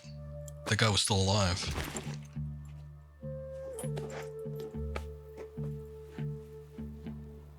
I can't say it feels good to kill a comrade, even if it is for the GRU. I think they made him a little, I don't know. He doesn't look too old, but it's one of those things, like his facial features are too strong and it doesn't match the voice he has. Huh.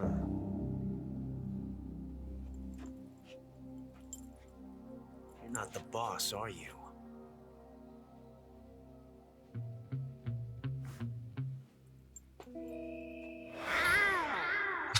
That didn't match up at all. Venomous Snake versus Monkey yet? Not yet. Literally the only time I've had to play this game is what I've done on stream, and we've only selected new game. That's a lie. I did boot it up earlier in the day, but that was just to check volume levels. That gun.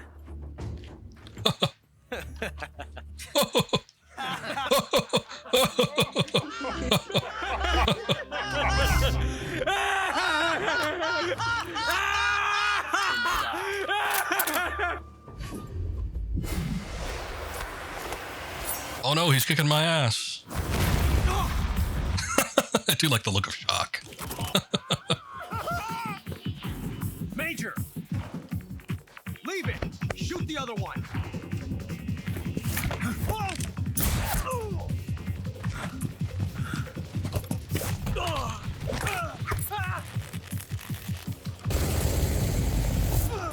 That looked a little more painful than it was in the original.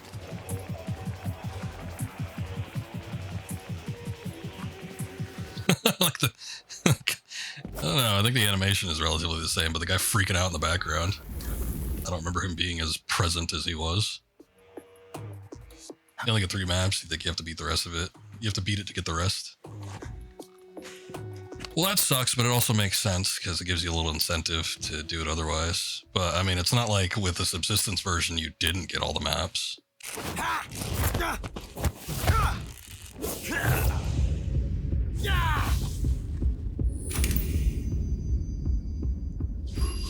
You're pretty bad. What's up, Tesla? Welcome in. Came here for Below. You didn't finish last night's VOD yet. No spoilers, please, but I guess you can watch this. You can just pull up the old VOD, I guess. Hand, didn't you? I did see something interesting, but... But testing a technique you've only heard about in the middle of battle wasn't very smart. You were asking to have your gun jam on you. Besides, I don't think you're cut out for an automatic in the first place. You tend to twist your elbow to absorb the recoil. It looks like he's already out of it. He's like, what the hell is this guy talking about? You filthy American dog!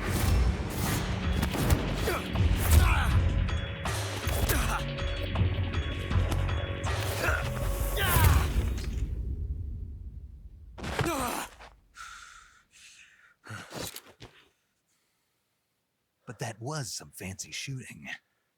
You're pretty good. Give him the old finger point. Pretty good. Nah, I'm just kidding. You suck ass. You're the worst shooter I've ever seen.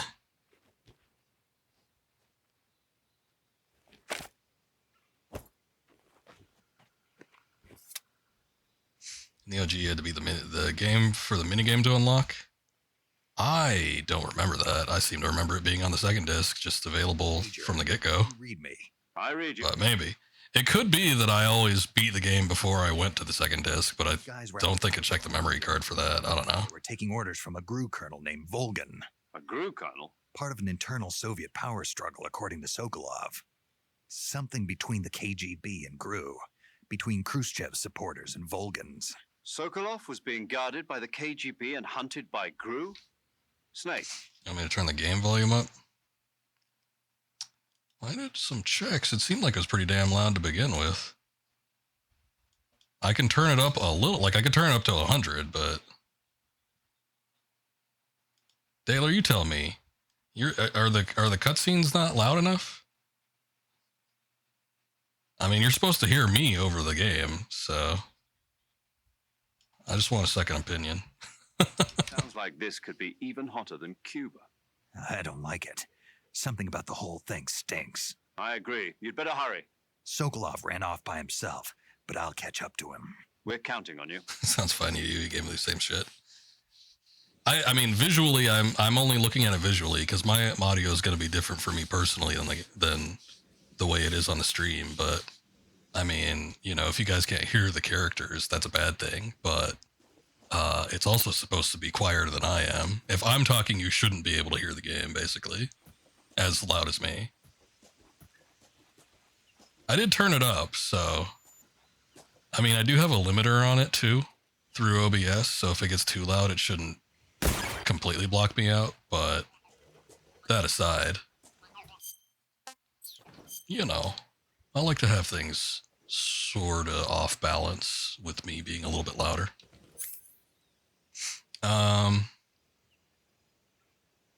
What did I want to do here? Hold on.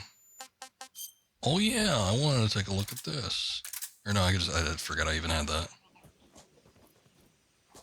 All right, Ocelot, it's your lucky day. Hold on, I better save. Saving the game, Snake? To you, it's that my voice is so much louder than the gameplay that if you want to hear anything in the game, you have to crank up the volume to where I am much too loud. Well, that's the point, though. I'm supposed to be louder than anything else. And they get picked off one after the other by this fishman thing. And there was this scene when the heroine is going for a swim and the creature sneaks up on her from underwater. Oh, I thought my heart was going to stop. I mean, of course, the 3D effects in It Came from Outer Space were a lot more intense, but... It wouldn't be referring to you coming from outer space, would it? Oh, rude. That's our paramedic. Why do you say that? I also have a duck chain You. on my audio levels so that the game will actually lower itself when I'm talking. So there is something to be said about that, too. Swimming in those jungle rivers makes me think of you being attacked by a fishman. I appreciate the concern. Fishmen aren't the only things that'll attack you in the water. Really be careful out there. I don't think there's going to be any fishmen at all. And don't be attacking any pretty girls going for a swim, either. Are you calling me a fishman? You started it. Who's the fish here, me or you? Do you want to save? Okay. Nah, just kidding. Good luck, Snake. Thanks. Yeah, it's down on the D-pad. You can access all the different saves, or the different radio frequencies. All right, Ocelot, here we go. You ready? Oh. Used to be that you had to pump a few shots into him. You've created a time paradox. Hey. You can't go changing the future like that. I can do whatever I damn well please, Campbell. You're not the boss of me. Wait, we gotta wait for it.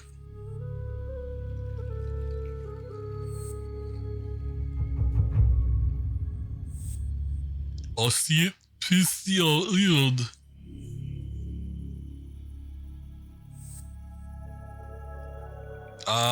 Yeah, I think there was. Did it pop up on stream? I thought I saw a trophy pop up. I didn't look at it though to see what it was, but I thought I saw, pop up.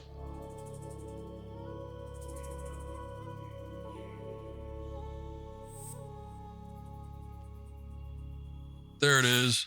Yay! Time paradox! Time paradox! We've done it! It's all I've ever wanted.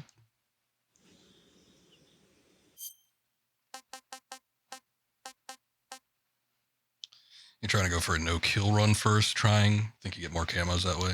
Okay. Well, I'm not. Did he drop anything? I forget. I know you could get shit from the rest of them, too. Oh, yeah, he did. We got a mousetrap, that's right. Also, that reminds me, I wanted to turn on subtitles. Let's make them large, and let's make them yellow, because I think they were yellow in the original. But no speaker names or subtitle backgrounds, because that's dumb.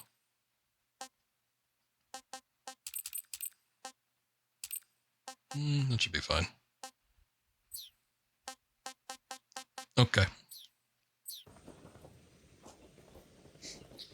Big ton of camos in this game. Yeah. I mean, there were a lot in the original, too. You remember that they had, like, downloadable stuff for that game as well?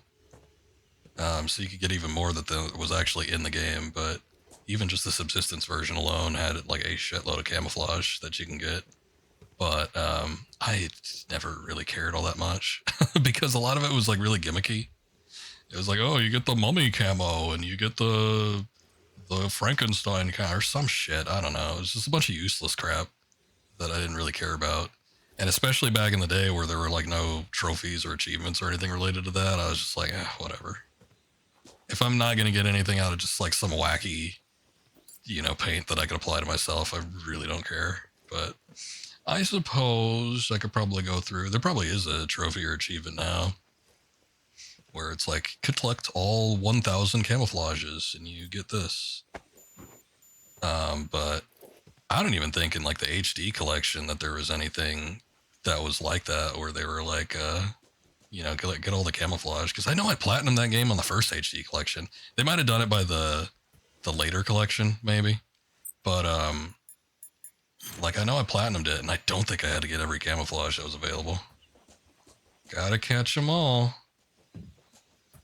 Yeah, my collector's spirit left me after I finished Assassin's Creed 2. I think I finished that game, and I was like, nope, I'm good. I'm never going to collect anything ever again. Although that was later. I actually played that a lot later than Metal Gear Solid 3, now that I think about it. But just speaking for right now. You okay? Those men were from the Ocelot unit. Spetsnaz? Yes. The best crew has to offer. Left you after the MGS4 Platinum. For me. Wasn't that like 2 months ago? So, Calm down. You're well up there by the time you stopped collecting stuff. Backup we could ask for. Look. There it is. Also, that sounded really weird. That's what they were making you build. Yes. The Shagohod. The treading behemoth. A tank capable of launching nuclear IRBM. It can launch nuclear missiles from that kind of terrain. Oh, yes. Oh, yes. Support from friendly units. October. Nuclear-equipped tank capable of operating. Well, even close to a year ago. It wasn't that long. I think I was in my early 20s by the time I said, forget it, I ain't collecting shit no more. No, this is only the end of Phase 1. It won't be truly finished until we complete Phase 2. Phase 2. And then there's Phase 3. And then Phase 4. And then 5 and 6 after that. When it's completed and the Colonel gets his hands on it, it will mean the end of the Cold War. The end of the Cold War? Yes. And then Yay, that's what we want, isn't it? will truly begin. A world war. I had no choice but to cooperate. I didn't want to die. I wanted to see my wife and child again in America. Please, take me to America. Quickly. Okay. They cannot Hop on my back. I'll fly you over there. help. Got it. Let's go. Take me, American. Take me to America.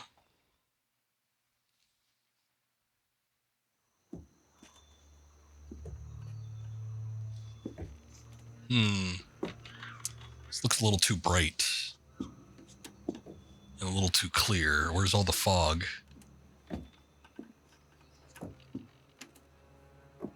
Yeah, you should have seen it when I cut all the ropes.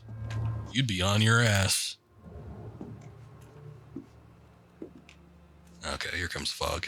It's rolling in.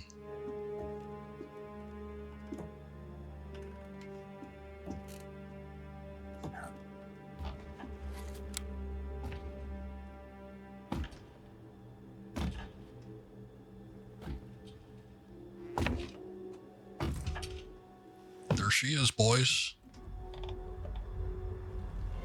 It's the big boss, or no, just the boss. She should have been the little boss, or the mid boss.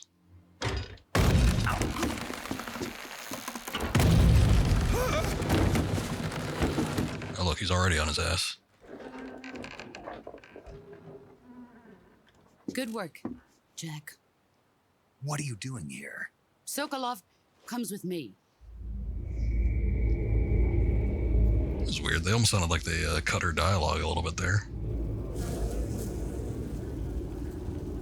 What's that massive swarm of bees behind you?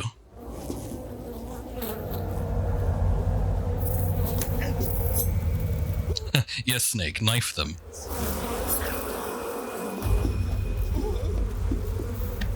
Oh my god, there he is. He's a lot clearer than he was in the original.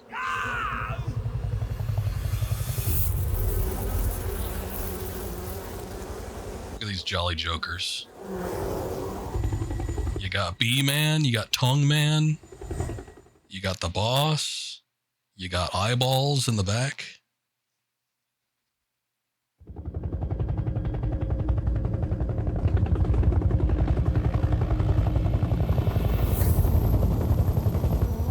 find that old meme of the scene where she breaks his arm and they made his ah sound low and slow. That sounds familiar. I feel like I've probably seen that, but I don't remember it.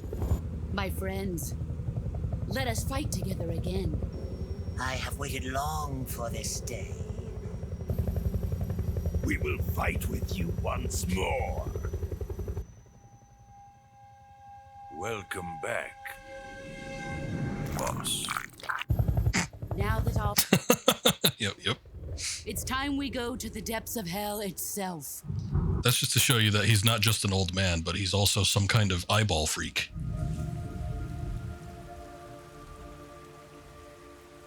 It's raining blood. Is he crying?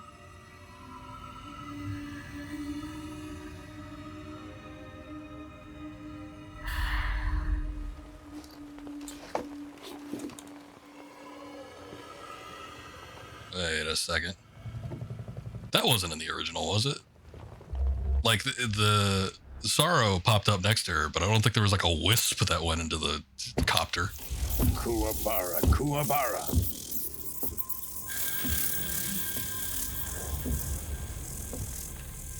He's a ghost that can travel anywhere at any time, but he needs to travel into the helicopter with the rest of the crew. He just wants to be part of the gang. Scene. Colonel, I don't like Volgan. He doesn't look right. To my country. And to my unit. I think his hair's too long. Boss, what is this? I'm defecting to the Soviet Union. Sokolov is a little gift from my new hosts. I don't like her facial expressions either. They're too... Your warheads.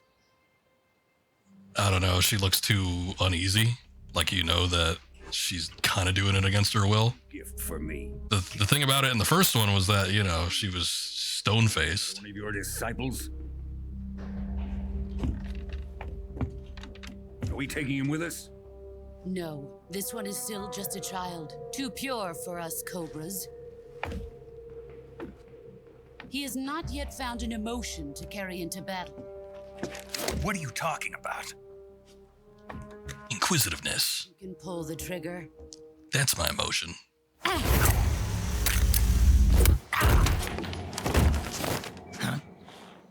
Ah, you only have half a gun, sir.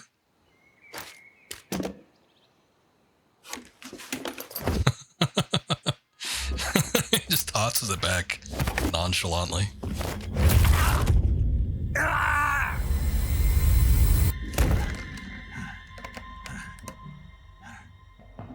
He's seen my face. We can't let him live.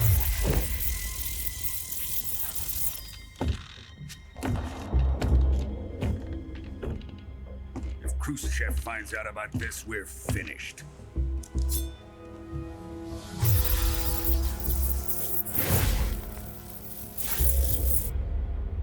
He must die. Wait. He's my apprentice. I'll take care of him.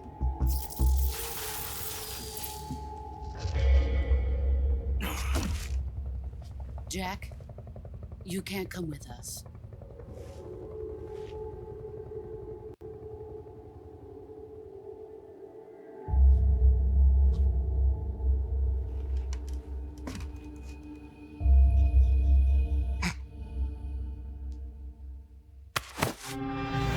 Take her hand anyway.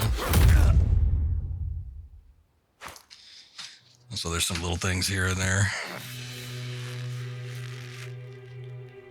Yeah, I don't know if the wisp was necessary for the Sorrow, but whatever. It's whatever. I'm more offended about how bright that scene was. The new blood has been rejected.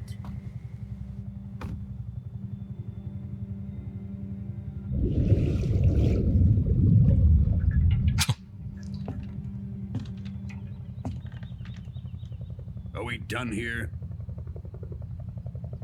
Now, onto Sokolov's research facility. Shagohod is ours.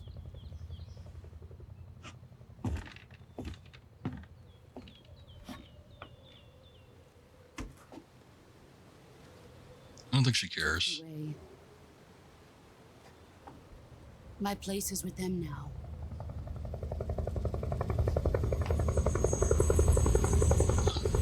What a motley crew they are.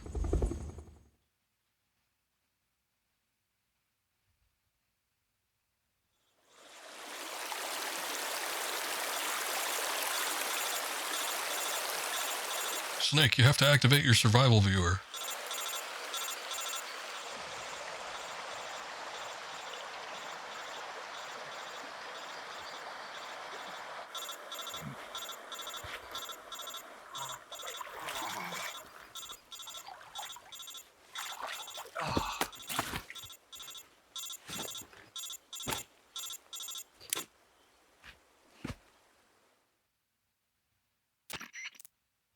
Snake, can you hear me?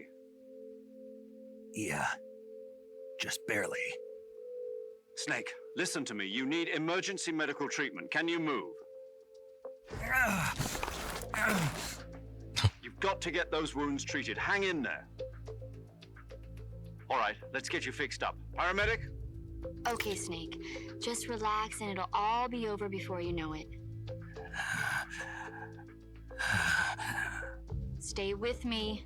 I've seen people in worse shape before. Think you can handle it? Major. The boss. She's defected. We'll talk about that later. First, we've got to get you patched up. Okay, here we go. First, open the survival. It's just a tutorial. Move the healing. Treat a bone fracture. Yeah. Stay with me. Yeah. Go into the survival viewer and treat those wounds. All right, like I said, if there's any tutorial-related things, I'm probably going to end up skipping them because I don't really care to hear that dialogue again. But, let's see.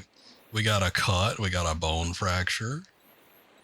Seems like we got a lot of those, just in a lot of different places. Okay, so we got disinfect, got a little styptic, and suture, and a bandage. I remember, yeah, you can do this like in any order. It doesn't really matter. I can sew myself up and then apply a bandage, and then maybe some adhesive and some disinfectant. Just go in the opposite direction. We need a splint and this bandage right next to it. There you go. Splint up his chest. Oh wait, that's a cut. Never mind.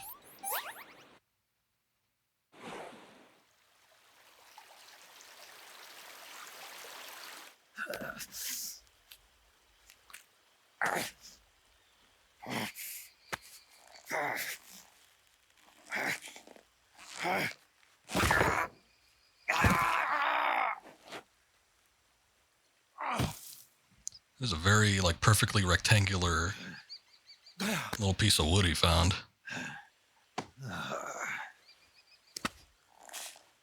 Ah, perfect for a splint. Good thinking, Snake. Multi-purpose.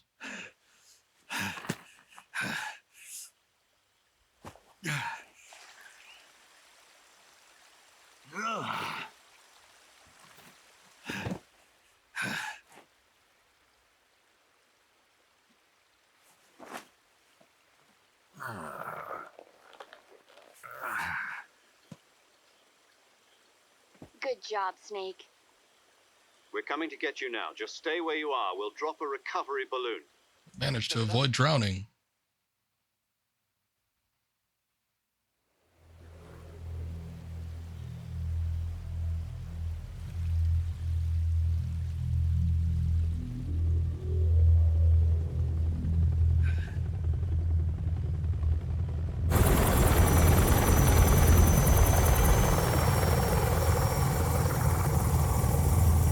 That looks cool.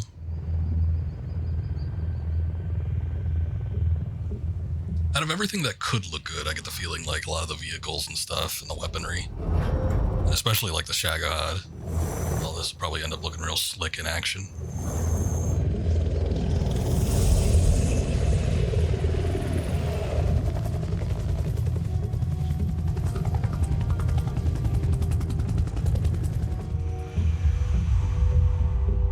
out through the Force. Oh, it looks really old there.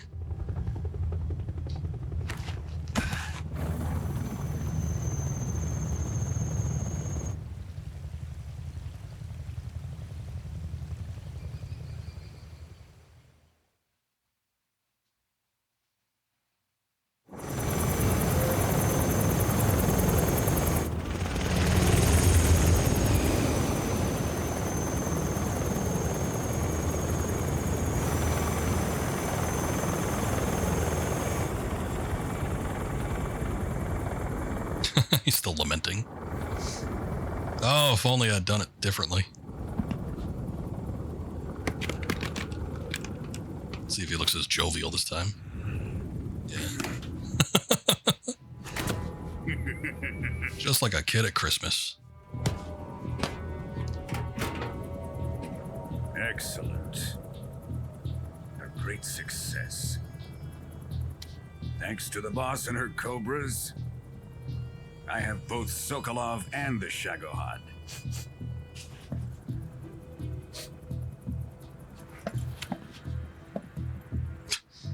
Did you say this bitch is wearing perfume in here, or was that later? What are we going to do with the girl? I think it was later.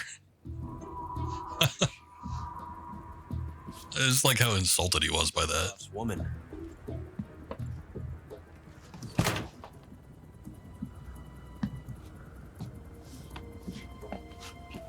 New nukes. I know, who wouldn't be happy with a new set of nukes? She's a nice catch. I'll take her. Not so fast, my dear.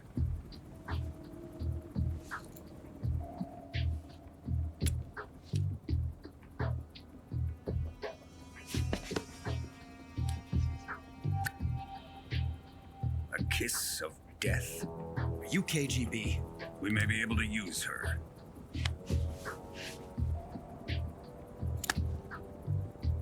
She has spunk. I'm sure he plans to give her a little more, too. Shall we take her back to the base? Perhaps we should. We have no further use for Sokolov's research facility. I think it's time I gave this marvelous new toy a try. Colonel, even if they are our enemies, they're still our countrymen. But it won't be me that pulled the trigger. It'll be our friend, the American defector. You're going to nuke your fellow Russians? Remember the Alamo. Colonel! What a bastard.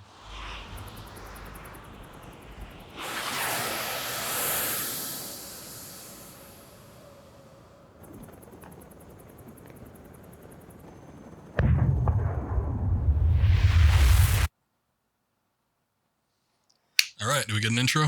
Oh, wait. That's right, we have to see this first. And then Snake gets blasted into oblivion. There it goes.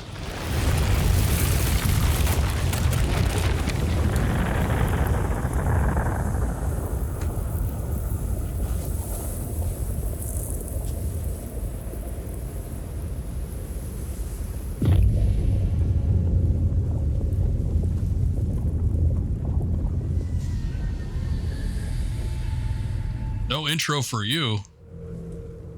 No, we have to get the intro song. Yeah, there was a save point here.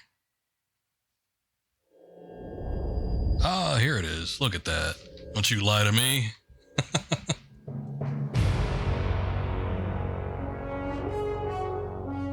Oh, it's a different recording. I hear this theme all the damn time because it's my RAID, sound file. With darkness and silence through the night. What a thrill. I'm searching and I'll melt into you. What a fear in my heart, but you're so supreme. I give my life not for everybody. Do your salutes.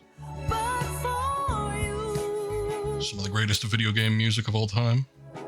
in my time, there'll be no one else. Crime. It's different. I don't think they got Cynthia Harrell back, but she sounds close enough, I guess. It almost sounds a little bit too lax, too. I feel like with the original recording, it was a little bit more bombastic. Snake eater. Someday you go Oh, God. through the rain, and someday you'll feed on a tree frog. Yeah, the pain with them hornets didn't look that great. Feel the trial to survive. For the day we see new life, I give my life, not for honor, but for you. In my time, there'll be no one else. Crime, it's the way I fly to you. I'm still in a dream, snake eater.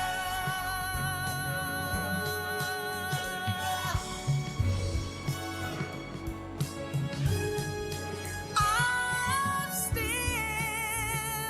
in a dream, snake eater.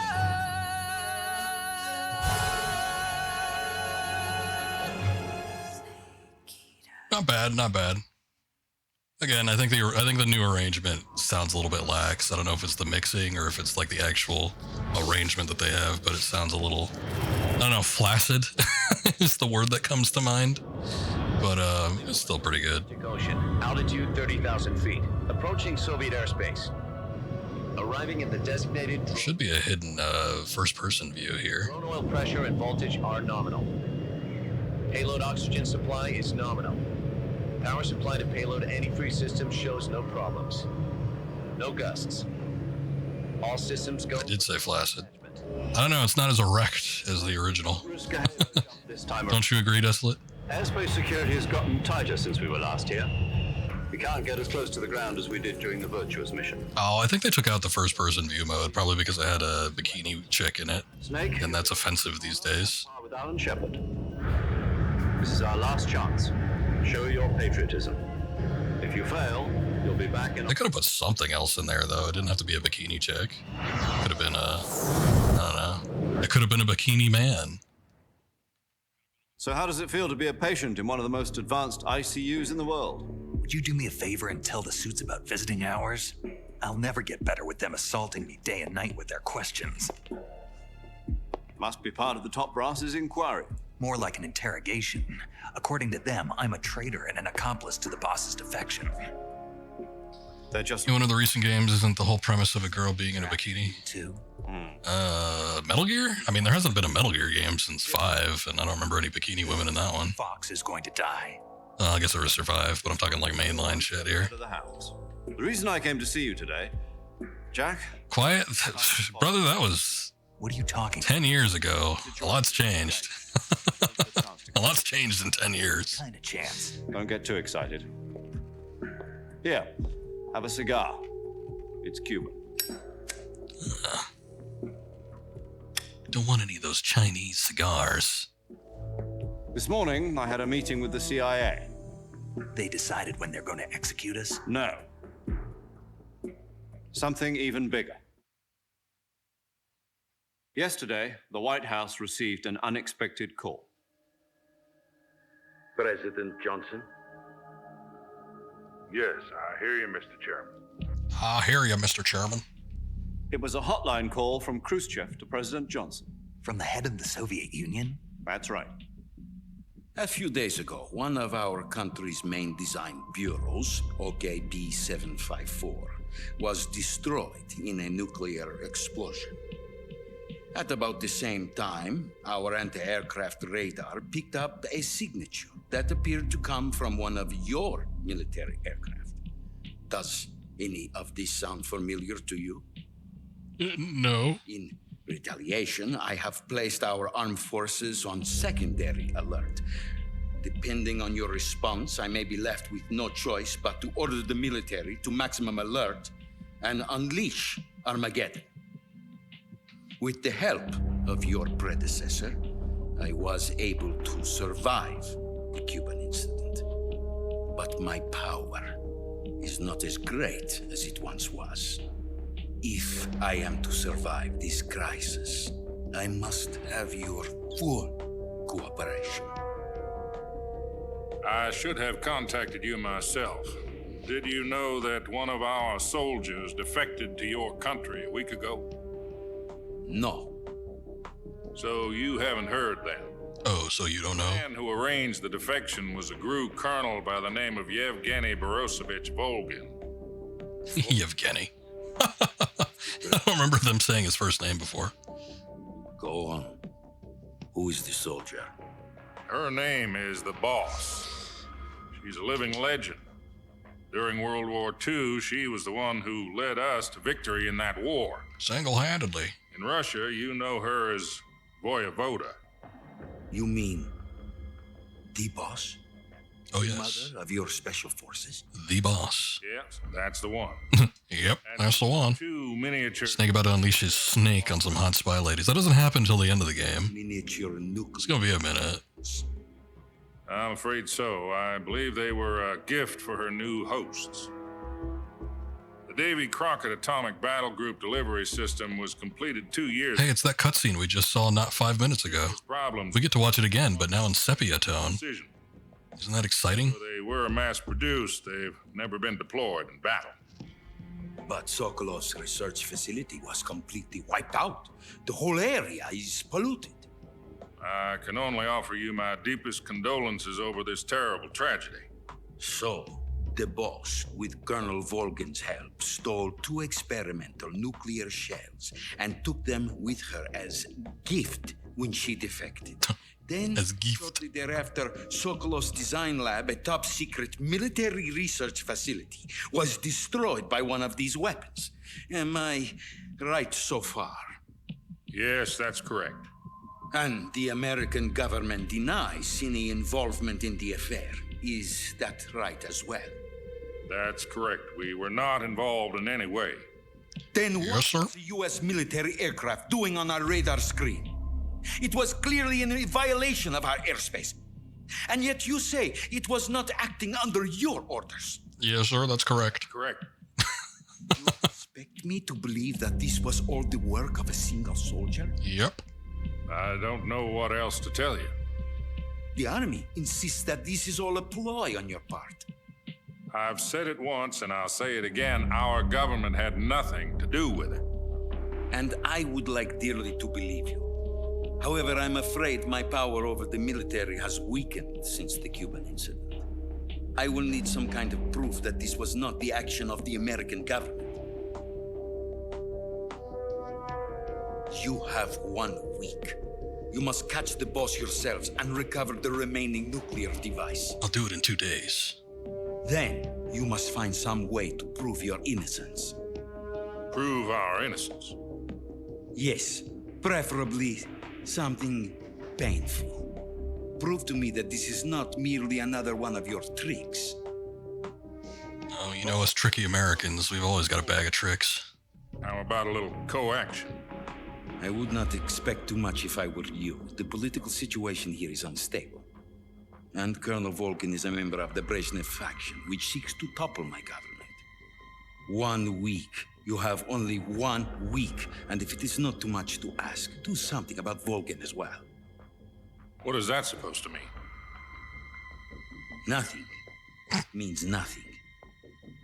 Call it a modest gentleman's agreement to ensure our continued relationship. What if we can't prove our innocence? Then I will be unable to restrain the military. I will be ousted, and they will seek their revenge. A nuclear attack on the United States? I leave the disposal of this situation entirely to your discretion, Mr. President. Disposal, huh? If you fail, it will mean the beginning of a new world war. To put it simply, That's not good. full-scale nuclear conflict, we have to prove that America was not involved in that explosion. And eliminating the boss ourselves will prove America's innocence? Right. The higher-ups have decided that you're the only one capable of pulling this off. You were her last apprentice. Screw this one up, and we'll both be 6 feet under. There's no choice. I feel like the dialogue sequence between Khrushchev and Johnson, the Russian is going to be helped, had some additional dialogue put in, maybe. Oh, look, we can look up. Oh, look, it's not a bikini babe, but it is a babe. That's it. Yumi Kikuchi. A couple of insiders. Coochie Coochie Coo. There was a defection in September 1960. Do you remember it? You mean the 2 NSA codebreakers who went over to the Soviet Union? Precisely.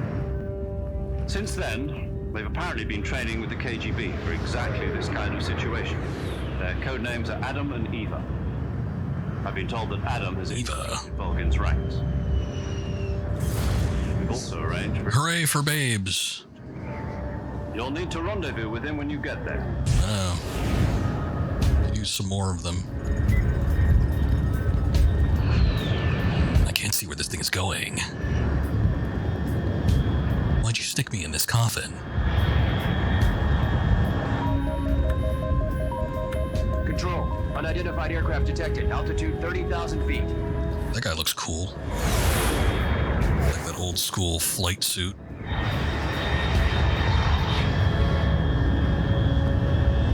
It's fast. Oh, it's fast. Mach 3. Bearing south. I'm about to lose it.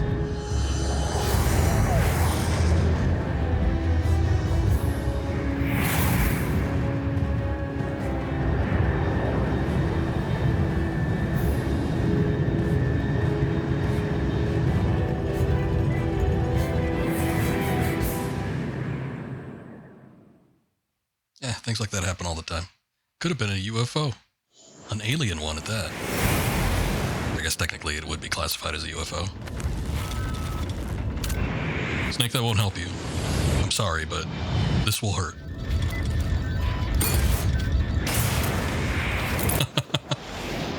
Yeah, there he goes.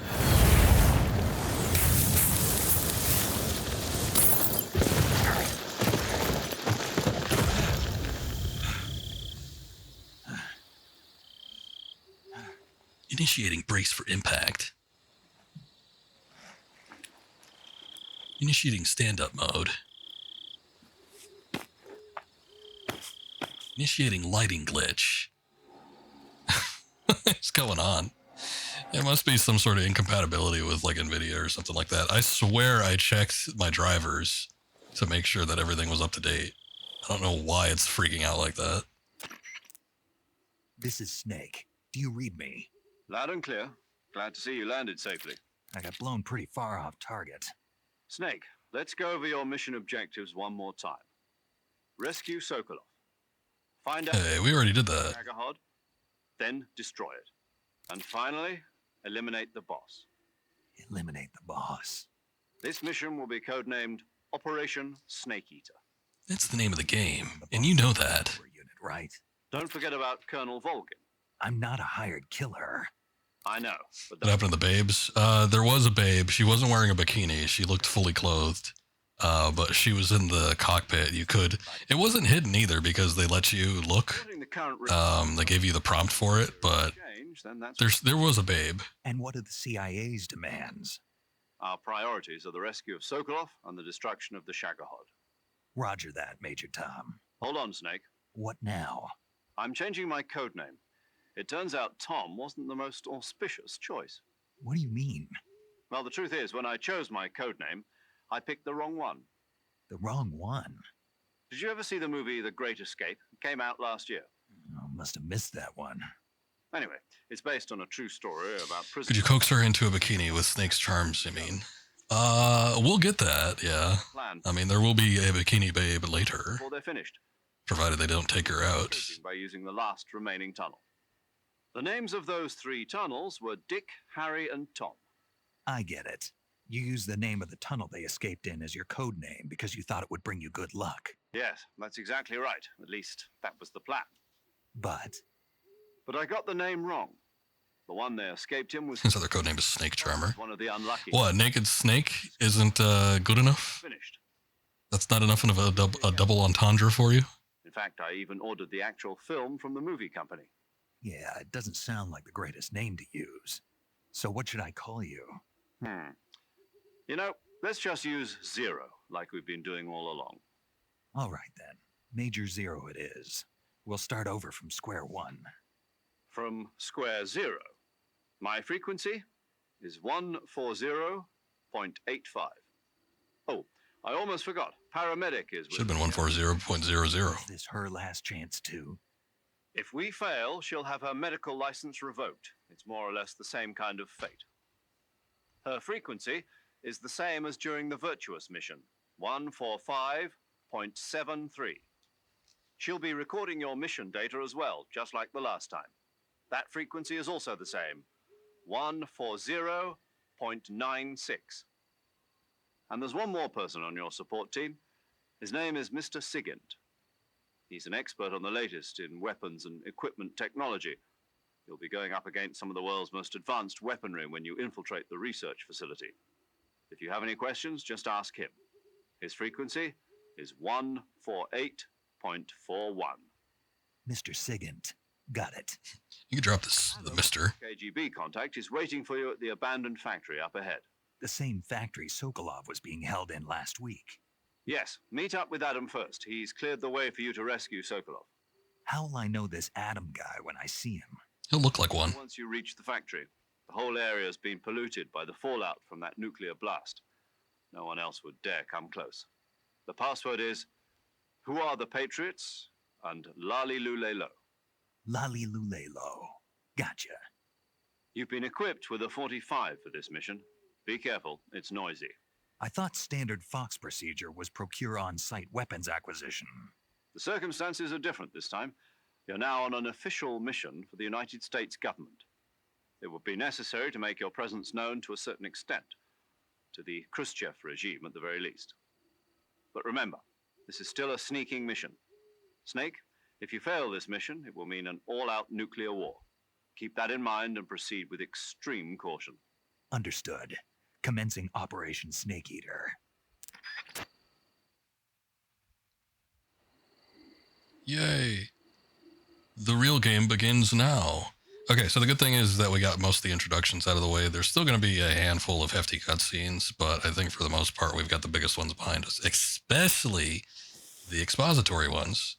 Most of the exposition is done in like the first hour or two. How long have we been streaming? 2.5 hours. It's done in the first like couple hours of the game. And we're not going to have anything quite as lengthy from here on out. So be thankful. But still, I think I'm going to be somewhat thorough when it comes to checking out some of the extra bits. So I'm going to be talking to a lot of the people through the codec or the radio, and I'll be trying to go out of my way to see certain things just to make sure that we can see everything that there is to see, potentially speaking anyway. But the game now begins. Look at that. What was that? That was a thing. Some kind of creature making its way. I'm gonna kill it. What was it? Oh, it was a squirrel. I don't remember squirrels in this game. Not saying it wasn't there before, but I just don't remember it. Let's see. Oh, it was a flying squirrel. I might remember that. Can we look at that? Oh, yeah, we can. Look at that. Wow. Looks like shit. I wouldn't want to eat it. Snake, why don't you eat that? Not so great. Yeah, it looks like it. Sorry, buddy. Okay, there's also a really rare snake I think you can get around here. It is a like green tree viper, and I think you can only get it in this intro area and you can't get it anywhere else. So I might have to be on the lookout for that. We did get a piece of equipment last time. I don't know if it carried over, but we got the thermal goggles. I don't see it. Oh, but hold on. It might be in my inventory, actually. I forgot you gotta take it out. Let's see. We got a keratin mask. We got a crocodile cap. We got a Gakko mask. And yet we don't have any sort of thermal goggles. I think we probably have to pick it up where we picked it up last time. Or there's going to be something comparable over there. I forget, but still. Whatever. All right. Let's get introductions out of the way and talk to our new friends. Yo! You're Snake, aren't you? Oh! And you're Sigint? None other. I heard that you're an expert on weapons, equipment, and cutting-edge technology. Close. Huh? I am the expert on weapons, equipment, and cutting-edge technology. Whoa. I'm the guy that designed your trank gun, active sonar, and motion detector. If you want to know anything about weapons or equipment you find in the field, just send me a message and ask. Later. Later. For those not in the know, he looks... I don't know. He looks a little lithe compared to his original one. But Sigint is, what was his name? Donald Anderson, I think. I forget. He's the DARPA chief in Metal Gear Solid 1. Paramedic. Snake, it's so good to hear from you again. Same here. It's been a week, hasn't it? 4 days, actually. Huh? I visited you in the hospital. You were still unconscious, though. Then you must have seen me naked. Yeah, but you were all wrapped up in bandages and tubes, so I couldn't do anything but look. Better luck next time. Let's hope so. But seriously. Oh my God, they're getting freaky on the radio. Until just yesterday. In fact, you really shouldn't even be on this mission. Keep an eye on your stamina gauge. If you start to run low, don't push yourself. Eat something to replenish your stamina. And try not to get yourself hurt. If you're wounded or get bitten by a venomous... I didn't call for tutorial. I called for ERP. So that I could watch over you. Huh? Snake, you're the best agent I've ever seen. But you push yourself too hard. You're reckless. Someone has to stop you from getting into trouble. To make sure you and the boss don't kill each other. But isn't that what we're supposed to do? Volunteered. I mean, you couldn't ask for a better guardian angel than me, right? Thanks. Stop right there. Huh? You can thank me when you get back. All right. You can thank her with your naked snake, Snake. Snake, your first task is to meet up with Adam, the contact provided by the KGB. The rendezvous point is the abandoned factory to the north of your current position. Head north. The abandoned factory. That's where I met Sokolov during the Virtuous mission. Correct, but we can't afford to have the same thing happen this time. I know. I'll go ahead and save. Saving the game, Snake? Bet your ass I am. Let's save over one of these. Snake, have you heard of It Came from Outer Space? Yeah, you told me already. So this astronomer sees a meteor, but it's really an alien spaceship, right? And Proceeds to tell him anyway. She just mentioned it, though. She didn't go into detail. The 3D effects were quite realistic. I've got all the real I can handle here in the jungle. No, you don't get it. Precisely because it's realistic, with the images jumping out of the screen at you. It makes for a nice escape from reality. I have to admit it made my eyes tired, but it was really intense. Unfortunately, they don't make very many of those movies anymore. When anymore? I was still in college, so probably about 10 years ago. Guess I'm out of luck then. You know, they're coming out with household versions of video cassette recorders. Ooh, Betamax, Betamax. Anytime you want. It'll be like having a movie theater in your own home. Really? It's like if you had a record with movie film etched onto it instead of music. It'll work the same way. You're kidding. No, really. What is this newfangled technology? Movies where you control the characters yourself. Sounds like magic. It'll happen. Make sure you stay Snake alive. goes at it by poking it with a stick. What this do? Picture box, move. All right. got new mushrooms. Still looking for that damn snake, too. It was actually fairly well hidden in the original, so I don't know how easy it's going to be to actually see this thing, especially with the new graphics.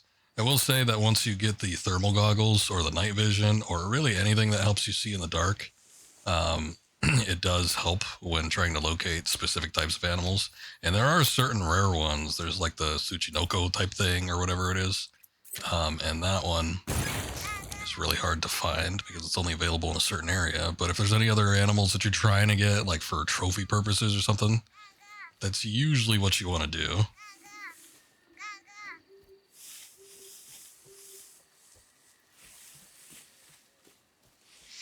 I don't think I see it, and I don't remember the specific position where it was either. I think it was right before the drop. There's a point where you like drop down to a level, but I think after you drop, there's like a cutscene. So I'm pretty sure that's coming up in just a second here. We might be out of luck. Is that it? Oh no. That was just the light hitting that particular leaf. Oh, I think we're gonna miss it. I wanted that damn snake. Alright. Let's just move on.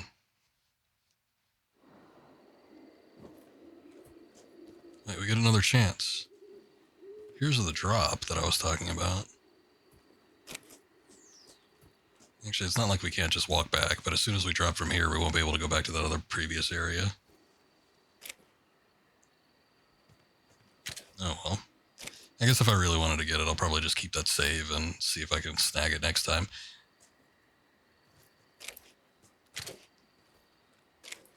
I don't see it. Oh well.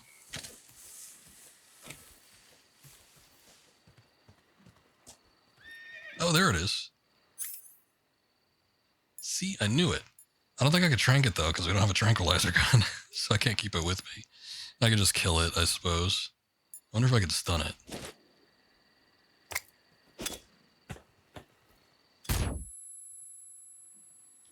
Oh, you can. Oh no, it died. Damn it. That's unfortunate. I didn't think a stun grenade would kill it. I didn't even think anything would happen, to be quite honest. I just thought like, well, it would be cool if it did maybe get to the point where I could capture it. Green tree python, a large green snake, not eaten yet. Taste unknown. Paramedic, tell me about this thing. Snake, unlike the virtuous mission, this is a night operation. It's not always going to be night. You're encountering nocturnal animals that you didn't encounter your last mission. Some of them are venomous, like the king cobra, so be careful. If you get bitten by a venomous animal, the poison will spread through your body. Oh, I don't care about that. Snake, unlike the virtuous... Oh, now she's not going to talk about anything else. I see you caught yourself a green tree python. Yay. The green tree There it is. python isn't venomous, so no need to worry. It's fairly docile too, so I don't think it's likely to attack you. The green tree python originally comes from Australia and New Zealand. It's a really pretty green color, and it lives... Oh my god. What's wrong? Snake, what did I just say? They come from Australia and New Zealand. No, after that. They're a really pretty green color. I thought so. What was I thinking? Seeing a snake and calling it pretty? What's wrong with that? Everything. When a normal woman sees a snake, she's supposed to scream or get sick or something like that. And you think you're normal? What was that? I forgot that line. Oh, your fault. Jeez, I'm sorry. But enough of that. What do you mean, enough of that? This is serious. No, I just wanted you to tell me how it tastes. How should I know? Ugh. It was awfully pretty, though.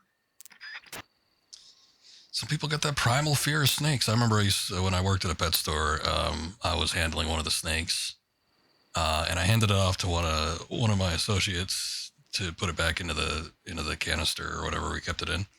And this lady was walking in. I think she had just walked in from the front, and she walked past us, and she saw the snake out, and she screamed at the top of her lungs, and she ran right out the door.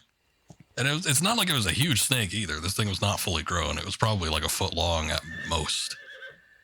So it was pretty damn tiny. But boy, did she scream. Ran right out the door.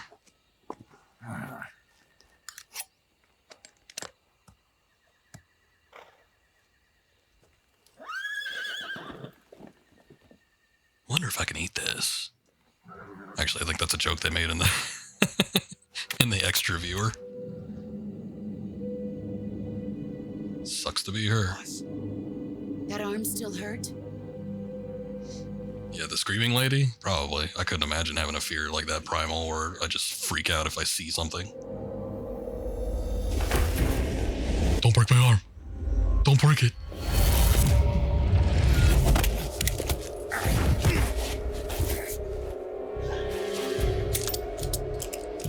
Stop doing that.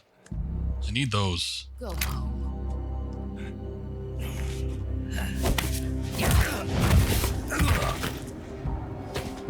Go home. Gru and my sons are waiting up ahead.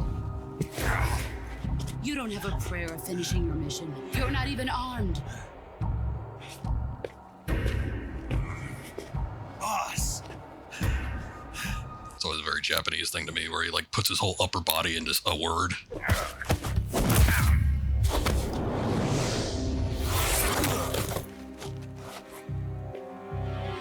I'm not your boss anymore. There's nothing for you here. Go home. Go back to your boss. There's no need to prove that you are virtuous here. This isn't America.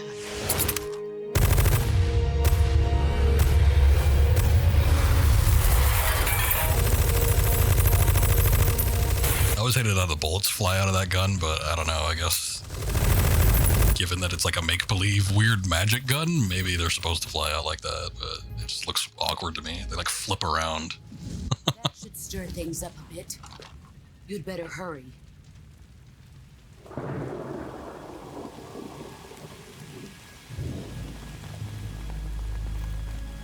It's him. The border is 60 miles south. The ghost man. You ought to be able to run that far.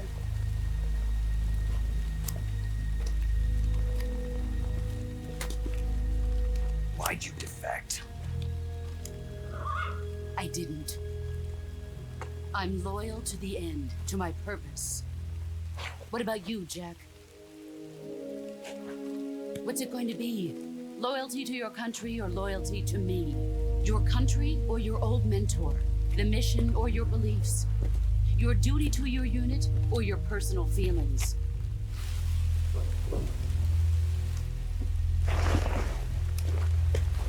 All right. So you can put that on really cool. Truth yet. But sooner or later you'll have to choose. I don't expect you to forgive me.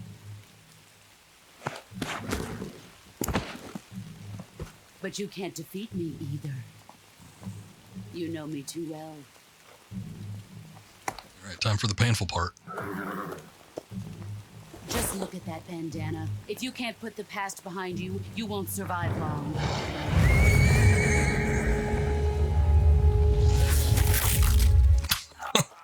If we meet again, I'll kill you. Almost rather you would. Now, go home.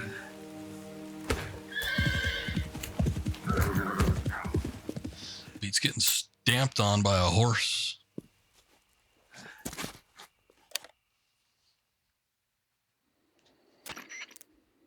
This is Snake. Major Zero. I read you, Snake.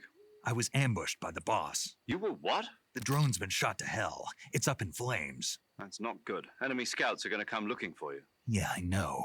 But what was the boss doing here in the first place? There's got to be a leak somewhere. No, that's impossible. The man the boss is working with, Volgin, isn't exactly on speaking terms with Khrushchev. I lost my gun. The boss destroyed it. Snake, I know how you're feeling.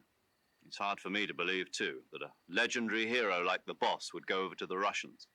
That she'd double-cross us like this. But that's how it is, and if you don't accept it, you'll never be able to beat her. That's not the problem. In terms of sheer technique, I'll never be able to beat her. I know that all too well. You've got to do it, Snake. She's your enemy and your objective. Enemy? We were together for 10 years, and now you tell me she's my enemy? Enough. Hurry to the factory where Adam is waiting. Scouts have probably already been sent out to investigate the explosion. You've lost your weapon, right? That means you've got no chance of winning in a battle situation. Whatever you... Hey, I got CQC.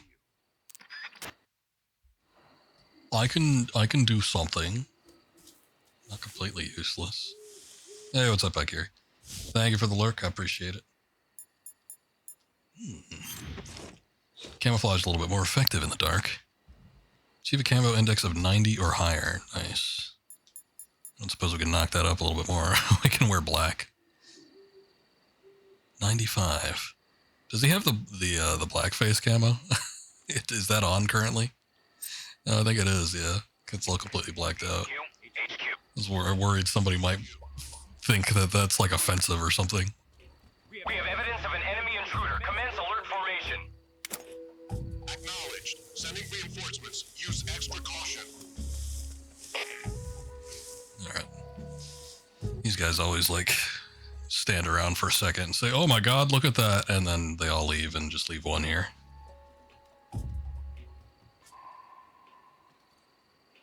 Usually. You don't usually have to wait out the entire caution period. I don't think, anyway. I like that command prompt right there. Stand tall. Be proud of yourself.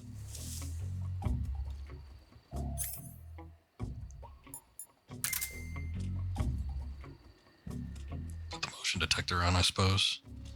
There's a couple things behind me.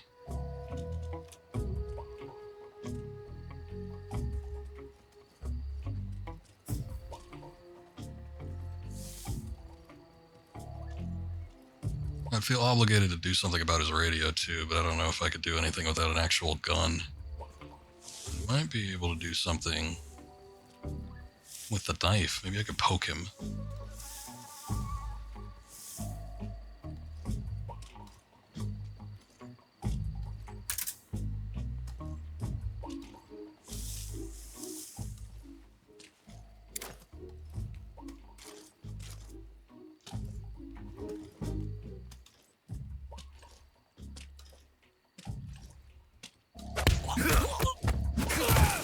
Get down there.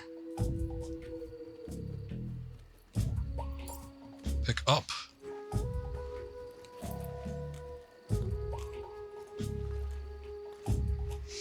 One of the things that made like taking these guys out, especially in Metal Gear Solid 2, was the radio.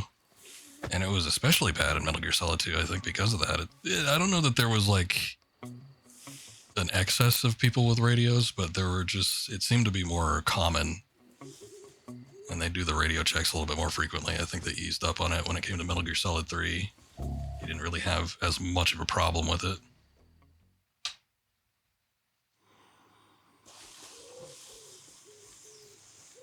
Oh, the swampland. This is where we touched down originally, I think, when we started the Virtuous mission.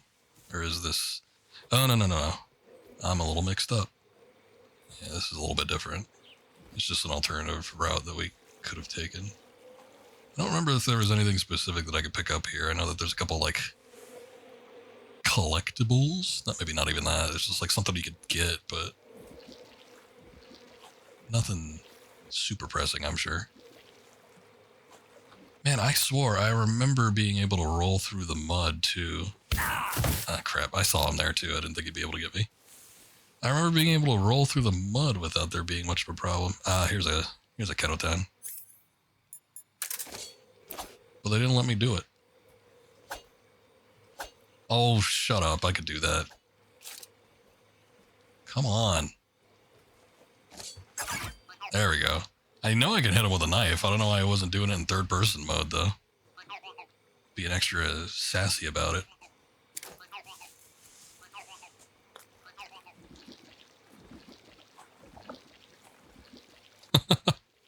It sucks. Poison? Did I get stung by like a fish? Whoa. There's no way it was that deep. Come on. Look, I'm covered in mud. Alright, hold on. Oh, it was a leech. That's what it was. Just use a cigar on that. You're fine. It's not necessarily poison, but alright. I'm gonna give you a little poke, all right?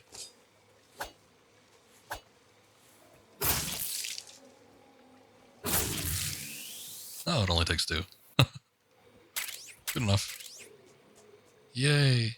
Yeah, there's a Gakko here too. Oh shit, I don't have a gun though. I don't think the stun grenades are gonna work on that, and I don't think I can get up on top of this thing. So it's like I have to come back to this if I wanna hit him. Hold on. Let me see if I can hit it with a stun grenade. Oh yeah, you can. Nice. It's kind of a waste, but I also don't want to like come back for it either. Oh look, you can knock things out. Oh shit. Never mind. I didn't think it was a Gavial. I thought it would be something else.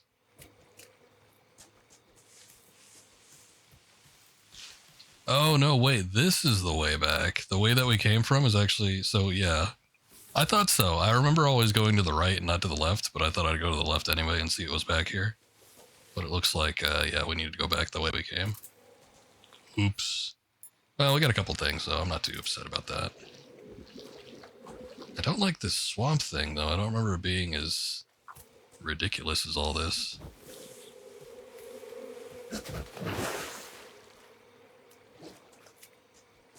But now that I'm covered in mud, no one will ever know who I am or where I was. They'll never be able to see me.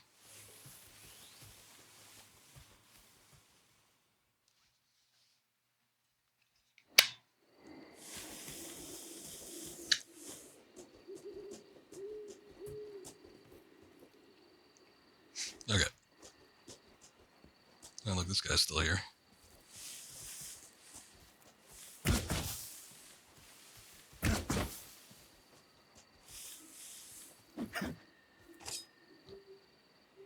Oh, wait. Okay. I guess it's not going to work. I don't want him waking up on me, so I'm going to see if I can, like, wake him up. That was a nice thing about Metal Gear Solid 5, too, was that you could, like, get these people to wake up faster. In the old games, you had to just keep shaking them. Like, you had to keep picking them up and then letting them back down, and then they wake up a little bit quicker. But I think there was specifically an option to do this in, like, Metal Gear Solid 5, maybe even 4. There we go.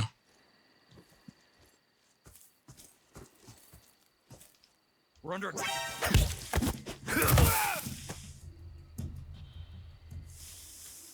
Okay. That, I mean, he set off an alert, but that didn't alert all the other soldiers, I'm sure. At least I hope not. That bird sounded like it took a shit when it started flying out. Alright, I want to go back to the log that we saw and got the thermal goggles from earlier, just to see if there is something in there that I can get. Because I kind of forget. I also don't know what the enemy composition is going to be looking like here. It's looking like it's not quite as active as it was last time. Ah, there's somebody.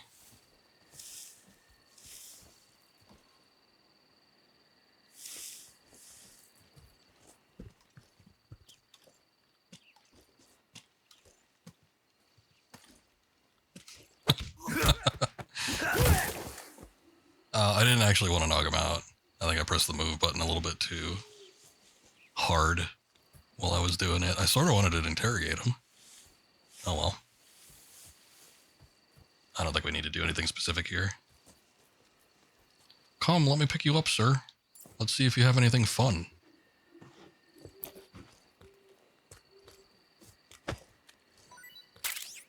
Ah, a chaff grenade.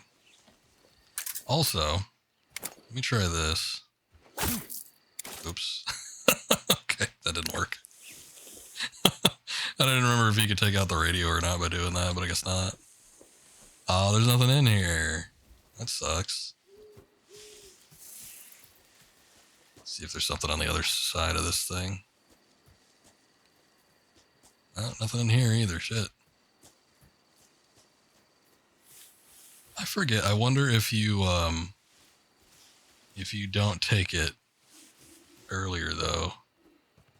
The hell is... Oh, it's just a log. I thought it was a person, like, crouched there. I wonder if you don't take it earlier, if you can collect it during Operation Snake Eater. I forget.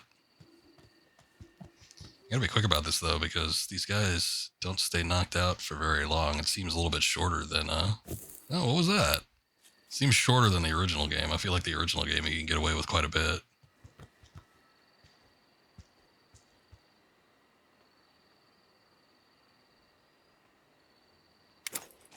Okay. Man, his reach leaves a lot to be desired. I feel like his stab could go pretty far in the original game. This one I can't seem to do anything.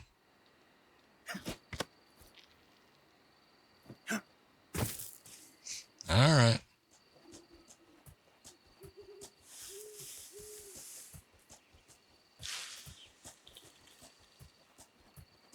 Let's move on. Now we get to go over the bridge again. I'll use the binoculars here and see if there's anything in the little cove underneath the bridge, since we have extra draw distance. There is something down there. Whether or not it's actually something we want, I don't know.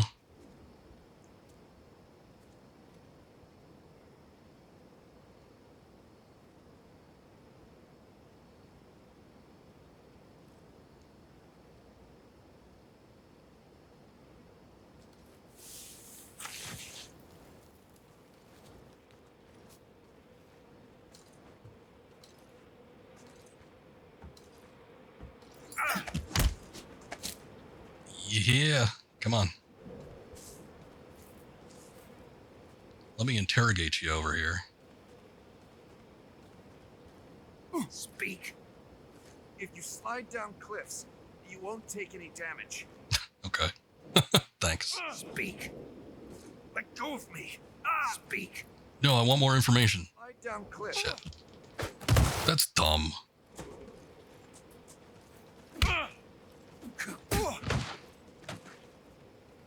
I want your dumb information, sir.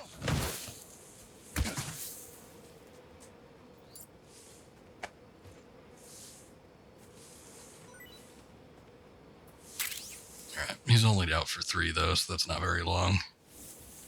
I don't remember if anybody comes across the bridge. There should still be somebody over there patrolling, but I don't remember if somebody, like, specifically walks down here. Let's have a little look.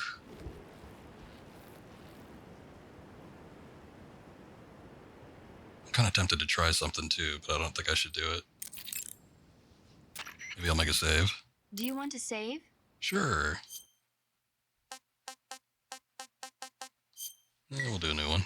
Hey, Snake, have you ever seen Forbidden Planet? Have I? Oh, can't say I have. It's about this expedition that goes to the planet Altair 4 in an ultra-fast spaceship. When they arrive, they meet the survivor of the last expedition, Dr. Morbius. Dr. Morbius was exploring the planet along with his daughter Altera and the versatile Robbie the robot. Ignoring the doctor's warnings, the expedition team is suddenly attacked by an invisible creature called the Monster from the Id. The special effects they used for the science stuff were really neat. I wish I had a robot. Science stuff. Could make anything I wanted it to. I'm more interested in that invisible monster. If I were invisible, I wouldn't have to bother hiding or wearing camouflage. Maybe someday you'll be able to turn invisible. Yeah, that'll be the day. That'll be the day. I don't think Big Boss ever wore stealth camo, officially. Okay, let's see this real quick. Oh, good, you can. Nice. Alright, so you could just drop and then grab onto the ledge. Which I'm pretty sure you could do in the original, too. Now we got the raindrop camo. Oop, he's hungry. He get a little hungry. Yeah, let's eat the Yabloko Maloko. What is this? It's the milky fruit. Let's see if Paramedic has something to say about the Yabloko Maloko. I see you caught yourself a reticulated python. Didn't we go over this one? Reticulated python is said to be the longest snake in the world. Although they're not poisonous, they have a highly ferocious temperament and they can swallow whole. Their most distinguishing feature is the mesh pattern of their Yeah, I feel scales. like she talked about this one already. It acts as a highly effective natural camouflage. But she didn't mention anything about the camouflage here. I think there might be a reticulated python about. Pay close attention to your surroundings. Otherwise, you could get bitten before you even know it's there. It's a huge snake, but you should be able to capture it alive by using the tranquilizer gun. I'll bet if you capture one and throw it at an enemy, it'll give him a good scare. That's always fun. But how do they taste? Huh? Do they taste good? You're actually going to eat one. Why else would I... Cannibal. What... Yeah, we went over this. Good. I can hardly wait. She didn't give the... I don't think she talked about the camouflage, and she didn't mention the part about throwing it at an enemy, though. Because I'm pretty sure that's the first time we've actually heard that we could throw live animals at an enemy. I see you found some Russian oyster mushrooms. The Russian oyster mushroom is an edible variety that belongs to the shimeji family. It's known to be particularly rich in vitamin B1 and niacin. Apparently, it's usually found growing on tree stumps and hollow logs. I see you have a calorie mate. Ah, the calorie mate talk. The thing you're holding now? Oh, the little block that looks like a cookie? Try it, it's pretty good. Okay. But what is this thing? Never seen anything like it. Calorie Mate is an energy supplement that contains all the proteins, lipids, vitamins, carbohydrates, and minerals needed for a balanced diet. Lipids. It's a well-balanced food. Because of that, it's just perfect for giving your body the nutrition it needs in combat. It sounds like a space-age food.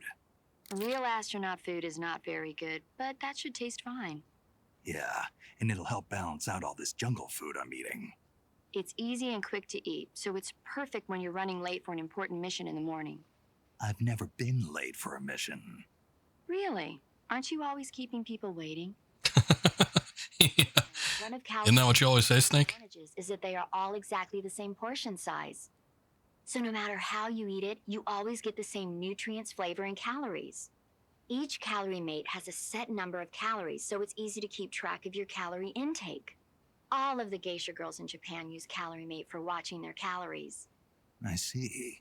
You seem to know a lot about Japan, don't you? You seem to be some kind of weeb or something. Japan.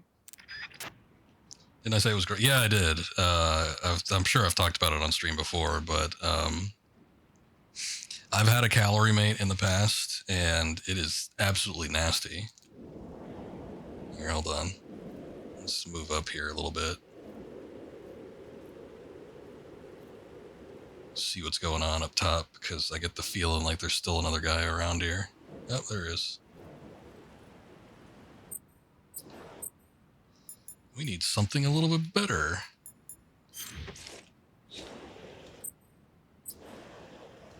I don't know how far he comes down here, though. This might not be good.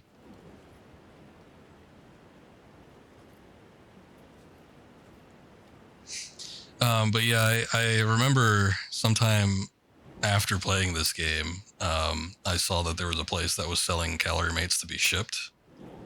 And I'm like, I want to try one of those. It seems like it'd be pretty good. So I ordered one, and I got like some kind of cheesecake one. I forget. I think there was multiple ones. There was a chocolate, there was like a fruit cake, and then there was like a cheesecake one. And I got the cheesecake one because I think it was the same color as the one in the game. And I took one bite into it, and it tasted like, it didn't taste like cheesecake. It tasted like very, very pungent cheese. And on top of that, it was like super, super dry. Like, it's one of those things where you take a bite into it and it just tastes like you're chewing on sawdust or something like that. Like, if it goes down slightly the wrong way, you just start coughing. It was gross. And I remember I tried another one. I think I got the fruit one next, and it wasn't as bad as the cheesecake one. The cheesecake one was absolutely disgusting. Again, it tasted like some like very, very pungent cheese. It's super, super strong. And then the fruit one wasn't as bad, but it still wasn't great. And then it was just absolutely just dry, and it was hard to swallow. So I don't recommend them. I don't think they're that great. But yeah, it is kind of like not like a dieting food, but it's like a very minimalistic food. I don't think there's supposed to be enemies around here, so it might give us the opportunity to just kind of look around. Oh, look at that. We have an AK-47. Was it actually an AK-47 in the original, or did they do the AK-74 cop-out? I forget. But anyway, yeah, not so great. There was something else. Oh, I don't think I ever got it, though. I wanted to try the little energy drink that was in Metal Gear Solid 4. I forget what they call it. I remember there was a commercial for it, too, where they actually used, like, Old Snake. He's, like, dying on the battlefield, and then he has one of those, and lightning, like, strikes his body or something, and he, like, gets super energized. I wanted to try that thing, but it was, like, right around that time when, like, 5 Hour Energy came out, and then I had one of those, and I thought that was, like, also very disgusting. So I was like, you know what, I guess I'm good on shipping over the Japanese-looking variant. It's probably going to be just as bad, if not worse. But yeah, no, it wasn't too fond of a lot of the products that they have in the Metal Gear games. Zombie face. Hold on. Does it just open it? Okay, I guess not. Maybe not. It like gave me the prompt just to press up, but I don't know if that just opened up the menu or not. Ah, look at that. Oh, we didn't take a look at these either. Still got the Rykov mask. Yes. I'm good. I don't need anything just yet. Let's go get that box that was floating around back there.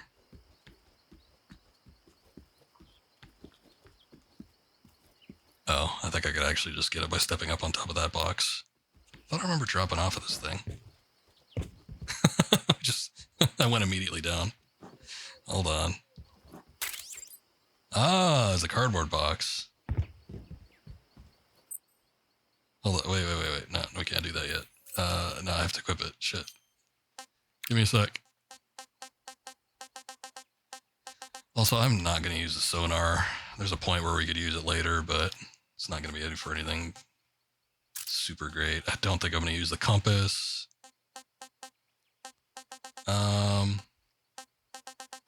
Oh, there it is. I was about to say, where the hell is it? Probably, I might end up using that bug juice, too.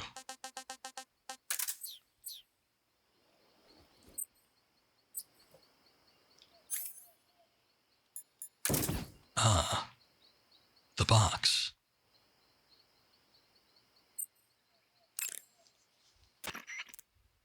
I see you found some Siberian ink cap mushrooms. No, talk about the box, please. Ink cap is a mushroom from the ink cap family. Its life cycle is transitory. And that's why they call it an ink cap? That's Not right. too interested in the mushrooms. In its immature state before it melts away. Just be sure not to eat. Why's that? Ink caps contain coprin, which inhibits the function of aldehyde dehydrogenase. This prevents the body from breaking down alcohol, causing a buildup of acetaldehyde. Meaning? Meaning it will give you the hangover from hell. Oh. What? You think I'd drink alcohol in the middle of a mission? Yeah. Wouldn't you? Hell no. Well, I'm knocking a shot back now. What? Just teasing you. Oh, come on. Where's your sense of humor? I need a drink. Somebody talk about the box. Sounds like the Cobra unit's members' names came from the specific emotions they each carry into battle. Emotions? Yeah. For unbearable Wait, didn't the boss cover this with you, Snake? For true oblivion, the end. For infinite rage, the fury.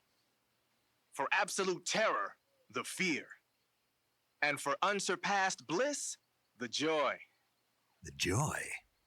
It's another name for the boss, because of the joy she feels in battle, I suppose. Ah. During the war, she had a partner named the Sorrow. Sorrow and joy. They say there couldn't have been a more perfect pair. The Davy Crockett's that the boss took with her when she defected are mortars that fire nuclear warheads. They're named after Davy Crockett, the hero who died defending the Alamo in the Texan War of Independence. Oh, that's why you said remember the Alamo. That's right. The warheads are equivalent to between 10 and 20 tons of TNT. Every building within 150 yards of the hypocenter is completely obliterated. But the warheads the boss had with her were... I like how still to this day we still measure things based on TNT explosions. I don't even want to think about what happened if she used it again. Snake, you know what you have to do. Yeah. I know. I know. I have to eat the next Davy Crockett. Snake, what are you doing? I'm in a box. Cardboard box? Why are you... I don't know. I was just looking at it, and suddenly I got this irresistible urge to get inside. No, not just an urge. More than that. It was my destiny to be here, in the box. Destiny? Yeah, and then when I put it on, I suddenly got this feeling of inner peace. I can't put it into words. I feel safe, like this is where I was meant to be, like I'd found the key to true happiness. Uh-huh. Does any of that... Not even a little. You should come inside the box. Then you'll know what I mean. Man, I don't want to know what you mean. Between you and Paramedic, is everyone but me that is hooked up with a Major Strange? Yeah, well, anyway, I suppose even that dumbass box might make a decent disguise if you wear it inside a building. I can wear it outside of a building too. You can't tell me where I can and can't wear this box. It doesn't have the Metal Gear Solid 5 mechanics though. I guess that's an ability you would have to adapt to later, where you could like burst out of it and fire a shot. Oh, it automatically takes it off too. At least it's easy enough to put back on. You can just move, but you can't like uncrouch yourself. So I like how it lifts itself into the heavens when you take it off. Snake, there are rats living in that area. Nice. The rats in that area are the descendants of wild Norway rats that were domesticated by humans as pets and lab animals. They're not poisonous, and I don't think they'll attack you, but they're quick little creatures, so you might have a hard time catching one. Uh-huh. So how do they taste? Snake? What? They're rats. I know what they are. Do they taste okay? The guide says they're not that bad. Good enough for me. Ugh. Can't wait to try it. I forget if other people, it might just be Sigint that comments on the box. I don't know if anybody else has any insight on it. That area is home to the Sunda whistling thrush. The Sunda whistling thrush is a bird native to Java and Sumatra. It's distinguished by its large blue body, and if you're aiming to catch one alive... Got it. So... How does it taste? Yeah. I don't know. You don't know? The guide doesn't say. I guess there's no reason you couldn't eat them. Oh, I see. But it's nice and plump, so I'm sure it'd make a hearty meal. That's a good point. They are nice and plump. You've arrived at the factory, I see. Yeah. Now to meet up with this Adam guy. Good. Go to it. So where is he? We weren't given an exact location. How about a time? Nothing was specified. A physical description? I'm not sure. How am I supposed to find him then? You won't need to. Huh? He'll find you. Find you. Yeah, exactly. Try the room to the northeast where you met Sokolov. Adam might be in there. Adam is a spy sent by the KGB to infiltrate Volgin's ranks. You'll need to be extremely careful in how you approach him. Obviously. He can't let Volgin know he's meeting me. That's right. Adam won't show up if you're being pursued by the enemy. Before you go to rendezvous with Adam, make sure you haven't been seen by the enemy. Meet up with him in normal phase. Got it? Normal phase. It doesn't seem like anybody else is commenting on anything regarding the box. I think it might have just been Sigint. Thanks to last week's nuclear incident, the Soviet Union is now on secondary alert. We're one step away from a nuclear war. DEFCON 2, huh? In American parlance, yes. From what Western intelligence has been able to gather, the radical elements in the Soviet command are showing signs of impatience. They say we're on the brink of World War III here. And with Khrushchev's position getting weaker every day, I worry whether he'll be able to hold them back. 1 week. Yes. America must eliminate the boss by its own hand to prove its innocence. There is no other way to resolve the crisis. Everything rests on your shoulders, Snake. Failure is not an option. I know. It's a choice, but it's not an option. Alright, I don't think anybody else is going to comment on the box except for Sigint, so we'll stop trying. I don't remember if there's anything else to get around here. I think we got the important thing, which we haven't even equipped yet, which was, well, the box is important too, I suppose. But we also got the AK-47. I could have sworn I remember there being like a shotgun or something around here too, but I guess I didn't see that either. What is this? White phosphorus? Yeah. Regular grenade, chaff, smoke grenade. Might be able to use the smoke grenade. Let's see if I can take out the ocelots non-lethally. But other than that, we might have gotten everything that there is to get in this area. Oh, you know what? I didn't check underneath the facility. I don't think there's anything down there, though.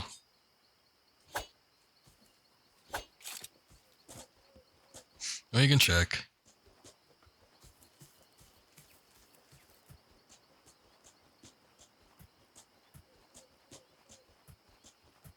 This is a little darker than it was in the original, too. I almost feel like I could use a flashlight or something.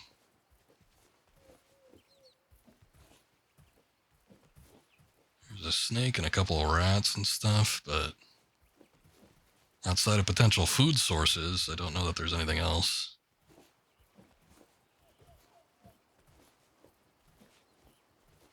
Yeah, I'm not seeing any floating boxes or anything along those lines.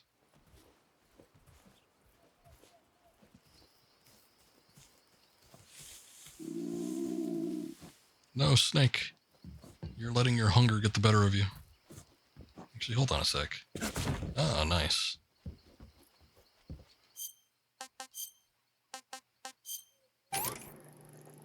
Ah, here we go.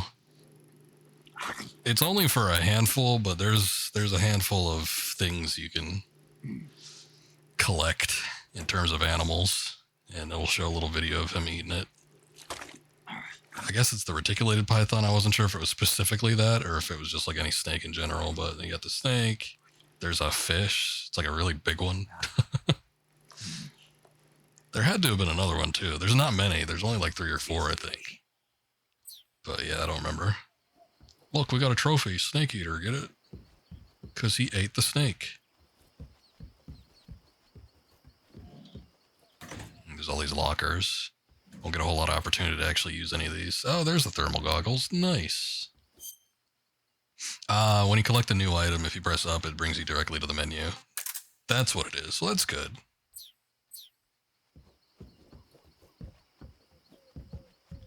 Okay, well, at least I'm glad I found that, because that makes things a little bit easier in some regards.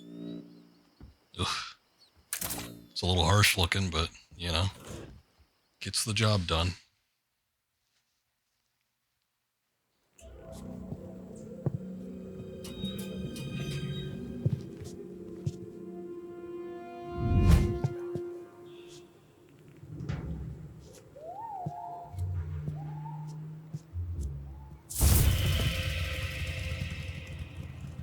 Sorry I'm late. Cut the engine. They'll hear us. Are you the agent they sent? Are you Adam? I thought you were supposed to be a man. Adam couldn't make it. All right, say the password. Who are the Patriots? Who are the Patriots? Uncle Sam, Lyndon B. Johnson. Answer me.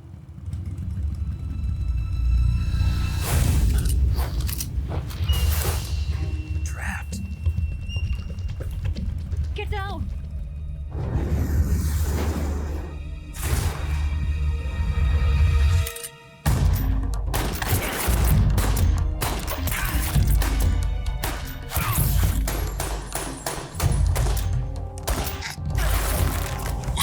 Oh yeah, that guy flips around.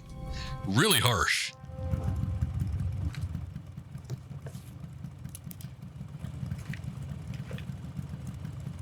There is your answer. That wasn't the passcode. That was just you shooting. he did a little spin.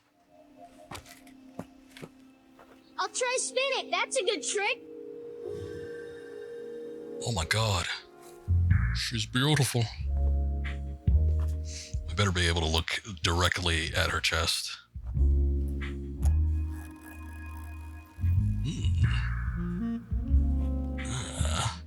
The lighting is glitching on your tits a little bit.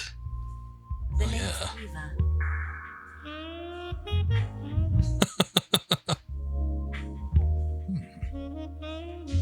Wait, what was that name? Suzetta Mignette? Wasn't it revealed that, what's her name? Jodie Benson did the voice? She was like the voice of Ariel for a long time, and she used a pseudonym for this game. Wasn't part of the plan. So that Disney wouldn't fire her, is my assumption. Code name. It's Snake. Snake, huh? Well, I'm Eva. Are you here to tempt me?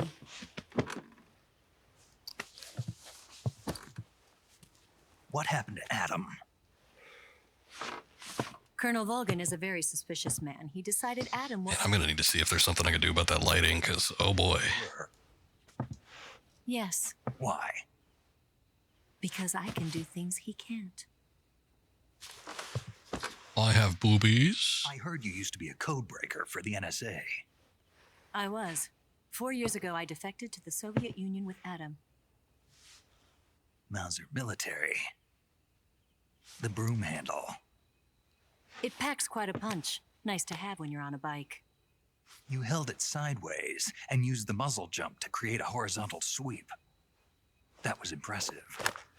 Bet you've never seen that technique in the West. It's imitation, isn't it? Yeah. It's a Chinese Type 17 pistol. Around here, even that's hard to come by. See how much he freaks out about that 1911.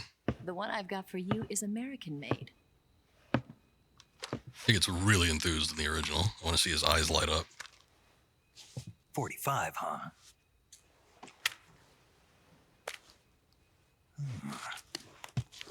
Incredible. Do you like it? The feeding ramp is polished to a mirror sheen. The slide's been reinforced, and the interlock with the frame is tightened for added precision. The sight system is original too. I don't remember that swoop in there. Make it easier on the finger. A long type trigger with non-slip grooves. A ring hammer. They're turning it into like a Family Guy cutaway gag. For a higher grip. And not only that. Oh my god. Part of this gun has been expertly crafted and customized. Holy shit. He's so excited that the lighting is doing like some sort of celebratory spaz. Where'd you get something like this? I grabbed it from a Western munitions armory. It probably used to belong to one of your officers, and there are more where that came from.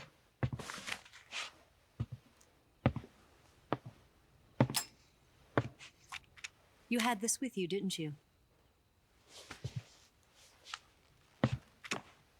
Better take this too. What's that? A disguise to make you look like some kind of nerd outfit. Disguise? Yes. You're here to rescue Sokolov, right? Sokolov's still safe then? Yes. He's being forced to continue his work on the Shagohod. Where? At the lab. They've got a whole army of scientists there developing new weapons. Security is tight, but if you disguise yourself as a scientist, you might be able to sneak in. Can we get Sokolov out of there? We'll see, won't we? Tell me how to get to the lab. The safest way in is from the rear. First, you'll need to head north through the jungle. You'll come to a heliport used for shipping materials. Pass the heliport and continue north, and there will be a large crevice. Descend into that area and you'll reach a cave. Move through the cave and you will arrive at a mangrove swamp. After the swamp, there'll be a warehouse. Make your way through the warehouse and you'll come out just south of the lab. Got it. And just what are you doing there? In close-range combat, a knife can sometimes be more useful than a gun. By doing this, I'll be able to hold a knife at the same time and still keep the gun steady. That way, I can instantly switch between a gun battle and a knife fight. See? You see what I'm doing here? Right. Let's get going. Wait a minute. What now? You must be tired. Why don't you take a little rest? I'll be fine. You'll never make it in your condition. It's a jungle out there. There's still an hour before dawn. It's dangerous to be out in the jungle at night without a guide. What about you? I have to get back. I can't be gone for too long. They'll start to suspect something. I'm kind of looking forward to it being day again, just on account of the lighting. That's it? I think it was freaking out less when it was the daytime. With information, nothing more. You look disappointed. All right then, I'll do something special for you.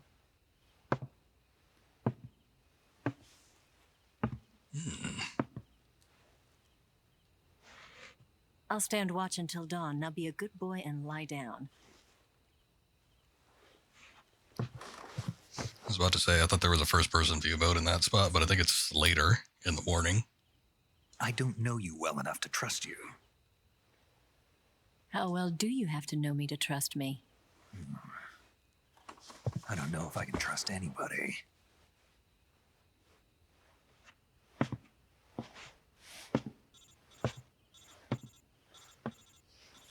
Don't be such a downer, Snake. Oh, you can hear it? What is it? You're embarrassing me. You should get some sleep. Although in your condition, you really ought to be back in the ICU. Whenever you save the game and quit, you'll go to sleep. Sleeping allows you to gain back stamina naturally.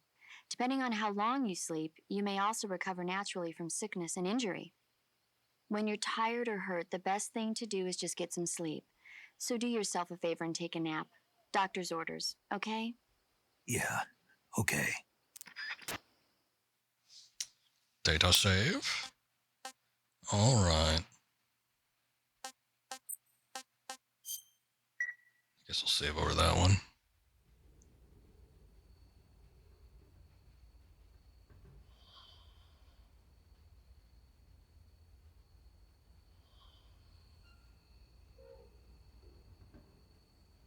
I mean, he had a full cot there. He could have just laid down, but I guess he wanted to be in the upright position, just in case he needed to be alert.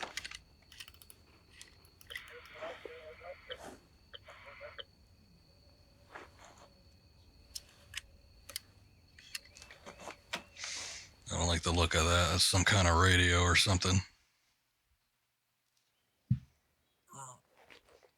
Here it is. Let's see. Let's see what we can see. Ah, there it is. You actually get a better look without going into first-person view mode. What's the matter? We're surrounded. I see 4 of them. Ocelot unit.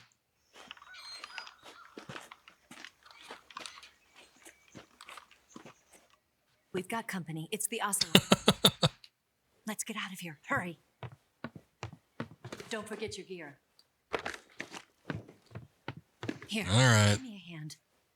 So far, all the first-person view modes are intact. They didn't pull a Mass Effect on us. We get all the angles.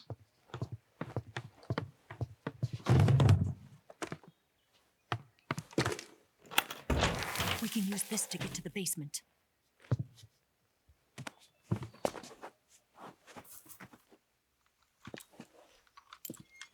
Damn it, Ocelot.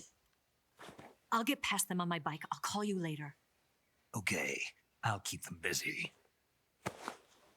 Huh? Don't go dying on me now. For luck. She's just gonna get caught anyway. What's the point, I say? Alright, a couple different options here. We can either go down the same way she went down, or we can hide in the little locker here too. That is also an option. But I always went down. So I will continue to do so.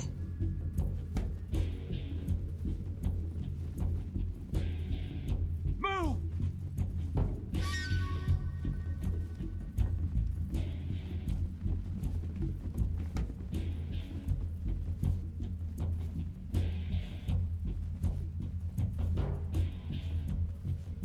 This is kind of technically a boss battle too. So usually what I like to do during the boss battles is contact everybody.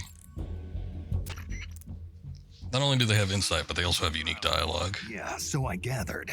If Eva is to escape from there, Right. I'll have to take them all out. Snake, you must defeat all the ocelots. That's the only way to ensure Eva's safe escape, as well as your own. But you're up against a lot of them. Don't try to take them head on. Approach them without being seen and dispatch them one by one. And don't forget to use your camouflage. When you have a serious injury, like a gunshot wound or a burn, so if That one's not that unique. Those rifles the Ocelots are using aren't AK-47s, are they? No. They kind of look like AKMs, but they're different. Different how? They've got steel handguards and vertical type foregrips, and the muzzle suppressor is bigger. A carbine version of the AKM, huh? Hungary has a unique modified version of the AKM called the AMD-63. I heard something before about them making a prototype carbine version of that. My guess is they probably imported some of those prototypes. If they're using a carbine version of the AMD-63 like I'm thinking, then they could be a serious threat. Those things handle better than the AK-47s, especially at close range. And don't forget, the Ocelots are elites. They're gonna be better shots than normal Spetsnaz, and you're that much more likely to get seriously hurt. Keep your eyes open. Let's see if there's one actually over here to begin with. Shit, there is. Okay, we might have to do a couple things here. Let me see.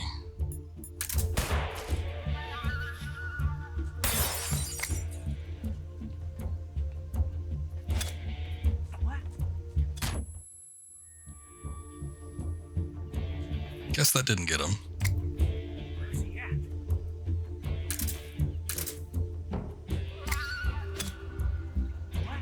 That didn't go over. The arch looked like it would.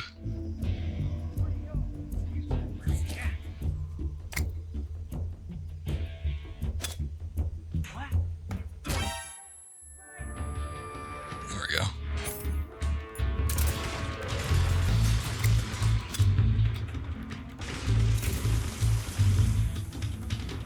I don't know what they're firing at because they don't see me. They're just like freaking out over nothing. Oh shit. Well, they saw me there.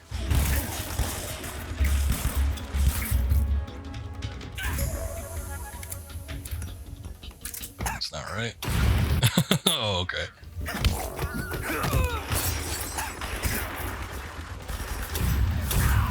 Oh, damn it. They're using live ammunition.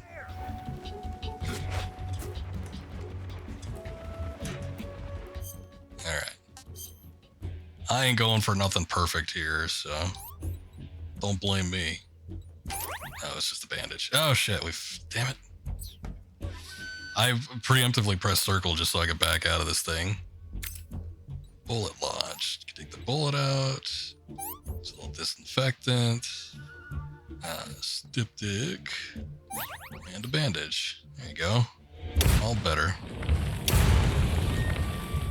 Now they're just throwing grenades wherever they damn well please. They could very well just kill themselves.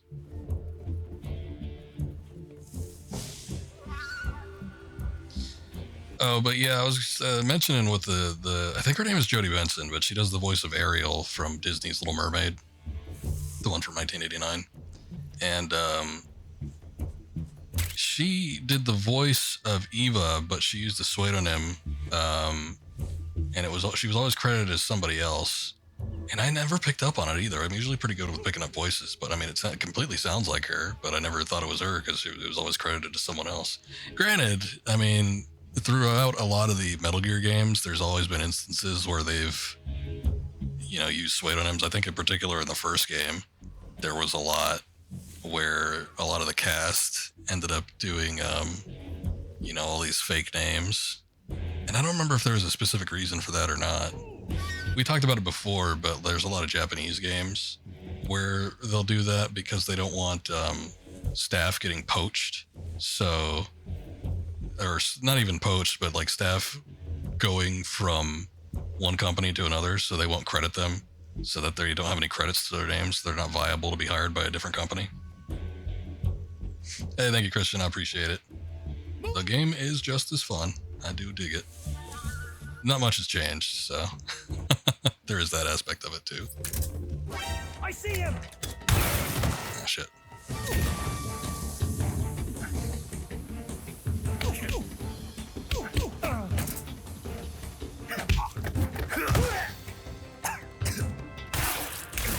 But in Benson's case, I think the reason why she didn't want to be credited was because she worked with Disney. And I get the feeling that, like, she just didn't want the potential for there to be, like, any reason why Disney wouldn't hire her back. Because those gigs are basically for life. I think we talked about it when we were doing... I forget if it was the Aladdin game or if it was Kingdom Hearts, but, like, there are people that... you know, get these roles for those movies, especially the ones that were in like that Renaissance era back in the 90s. And it's like they get that role once and they got a role for life. If there's any television series that use the character, they'll come back for that. Any sort of video games, you know, commercials, any sort of advertisement. Basically, whenever there is an opportunity to have the character voice, they will bring that person back. And it's like for a good while, I don't know if they still do it, but for like a long time, it's like you get a role in one of those Disney movies, and anytime a character pops up again for anything, they'll get you back, and you know, it's another payday. So I could see why she didn't want to give out her name, but the reason why she revealed it, I mean, I don't know if there's just like no traction anymore. She's like, well, no more gigs for me, or maybe like Disney's let up on that or something like that. There might even be like some sort of legality where they can't like hire people based on, can't not hire somebody again based on, I don't know, something stupid like some previous job that they held. Because I know that's been a topic of legal discussion. Some states will have laws. I don't know if it's nationwide, but they will have laws where you can't bar somebody from getting hired based on some job that they held or something like that.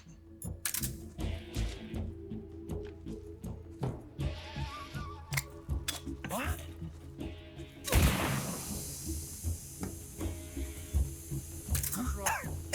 Oh shit.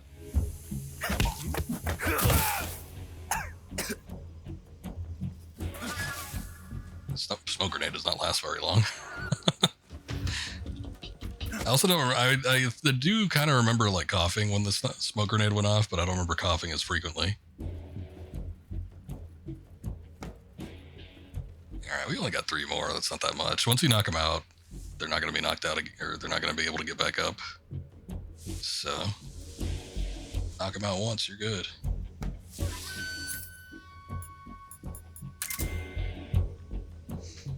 Let's see if we get the sonar out here, or the radar. Get a fix on where some of these people are.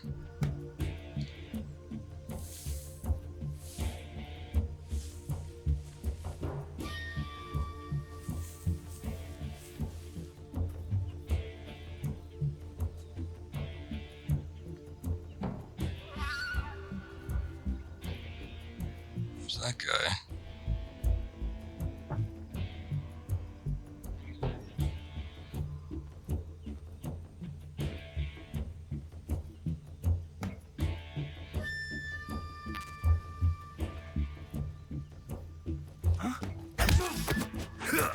Whoa. I see him.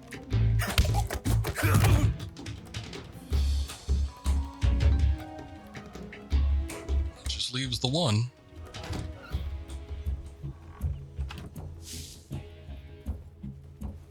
The tightness of this camera feels like it leaves things being a lot more frantic than they used to be too. It's so close. I kind of wish that there was like, I guess I didn't check. There might be an FOV feature, but I wanted to back out a little bit.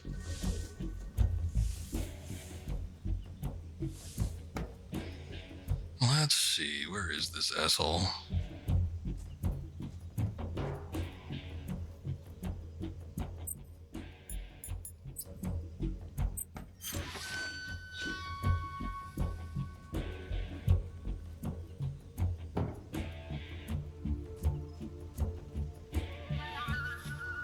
I know there was somebody that kind of walked out in this direction. Oh, I think I picked up up something on the radar.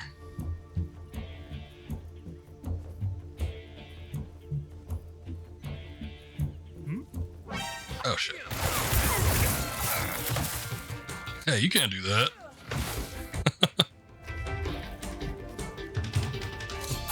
Oh, god damn it. There we go. Okay. Alright, it wasn't the most flawless, but still managed to do it.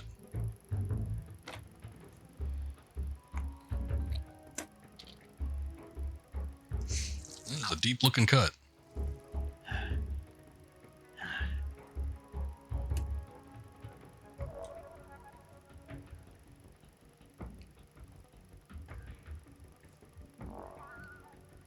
Sewing himself back up.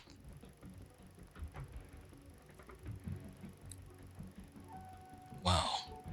Pretty good.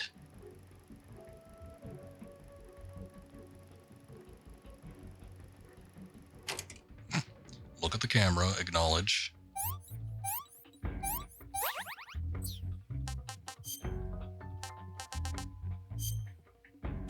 The old raindrop camo.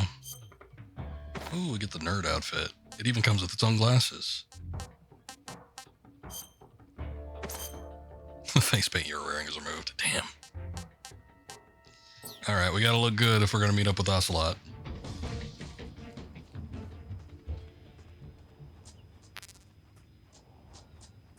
I was gonna say, I wonder if it is possible to get this thing dirty, because in the old game, you couldn't, like, muddy up your clothes. But with this one, there doesn't seem to be any problem with that. In fact, we were completely coated in mud earlier. Let's also eat something.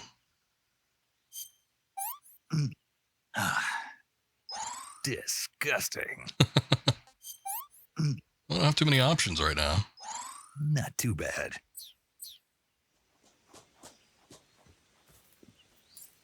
Alright. Anybody got anything?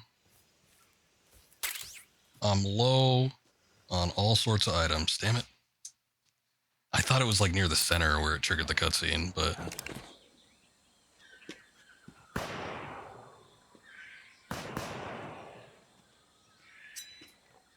I've been waiting for this moment.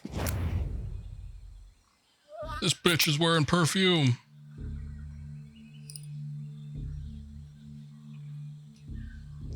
Still got that bullet. That's the stance. You sound like a madman. So. What? A female spy? Gross. She's got cooties. This bitch is wearing perfume. It's such a weird line. I don't know why I like it so much. I've had enough of your judo. I see you've got yourself a single-action army. That's right. There'll be no accidents this time. You call that an accident? Well, it wouldn't have happened if you hadn't been showing off. What did you say? It's a nice gun, I'll give you that. But the engraving gives you no tactical advantage whatsoever. Unless you were planning to auction it off as a collector's item. And you're forgetting one more very basic thing. You don't have what it takes to kill me. He's calling you out. We'll see.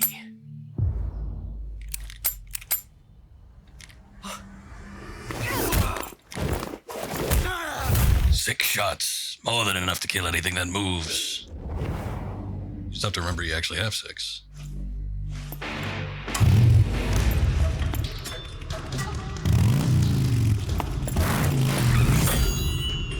Alright. Here's where we get a little ridiculous.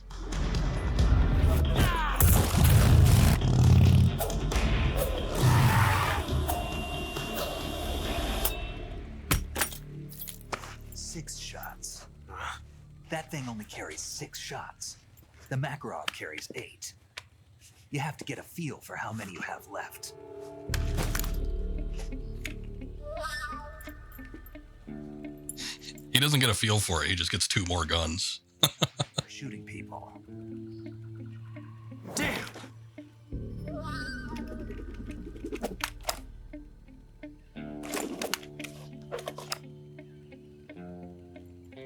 This isn't over yet. Did he have his gun Why? set to cross draw before? Because I wonder if it was at that point where he decided, I like that shot of him running away too. I wonder if he decided at that moment that I'm going to get more guns. So then he does. He switched from cross draw to just like regular side draw.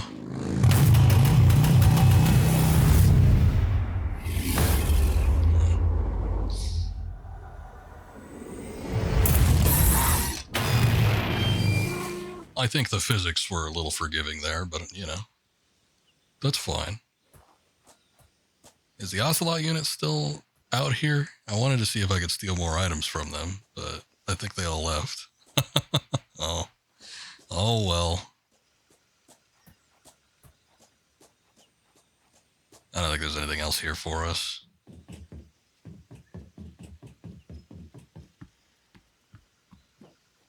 Better confer with the others.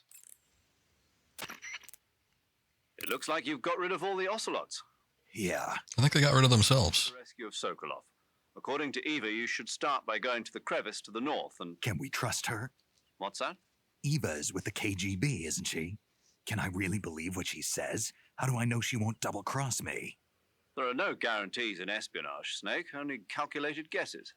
At this point in time, the KGB stands nothing to gain by stabbing us in the back. So you're saying I can trust her? I'm saying the chance that she'll betray you is low. Of course, we checked the route she gave you against our own data. It looks like a pretty solid infiltration route. It makes good use of weak spots in the enemy's defenses. You shouldn't have any problems. Follow the route Eva showed you and proceed with the mission. Roger. First, enter the cave through the crevice. Eva said it was to the north, so head that way. You got it, boss. That area is home to the reticulated python. We already ate one. Reticulated python. This is the 3rd time she's brought up the reticulated python. Stop. Hey, Snake, remember back at the abandoned factory when you whittled the grip of that 45 down? Yeah. That was like an hour ago. I've heard of a customization like that before. Why the grip? To fit it with a knife. A knife? You're gonna keep the knife and the gun both at the ready? That's the idea. Why would you want to do that? Sometimes a knife works better in close proximity encounters. So I equip both at the same time. That way I can switch back and forth in an instant. Badass. So that's that. CQC. While we're digging around the radio, I'm going to look up the radio frequencies for the healing radios, because I don't remember what they are by pure memory. I thought I did for one of them, and I tried it, and it didn't happen. So I don't know if it was just we weren't out of the correct part of the game, or if they changed it, or if my memory's faulty. See, I'm looking it up here, though, and here's this one, and it's like that one doesn't register. It could be that they changed it, or it's possible that, because in the original game you could just access them whenever, but you could get people to tell you where, like what the radio frequency was. Oh, that's right. They're also adjusted per like difficulty setting. So I'm playing on normal. I might have been remembering one from like hard or something like that. Let's see. 14839.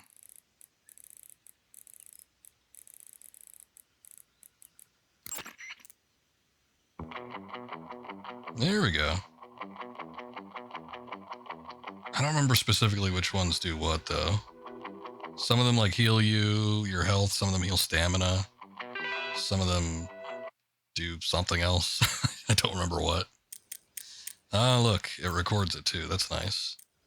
I guess it did in the original, too, but I don't remember. 4665.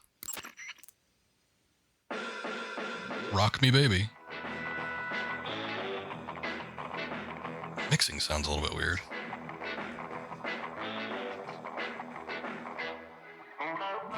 wonder if they re-recorded it, but I don't see why they would want to do that.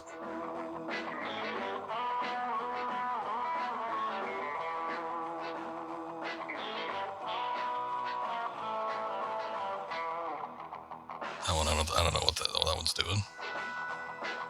I'm seeing if any of them like actually heal health, but that one doesn't do it. Sounds different to you too. 14896. It's Pillow Talk.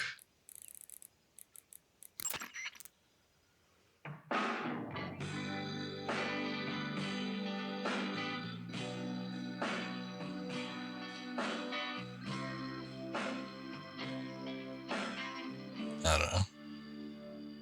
There's a lot of these, so I guess I won't go through all of them. We'll heal over time as we go through, but I figure I might as well try it since I had the radio open. I'll try a couple more later on if I need to.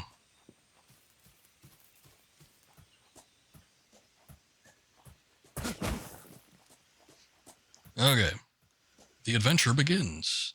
Now we're finally somewhere we haven't already been. Tionich Brut. Alright. I should have done this earlier, but we can now equip those. I don't need the AK. I'm going to see if I can do everything badass and take out the Ocelot's CQC. But I almost died several times, so I don't know how well it worked out.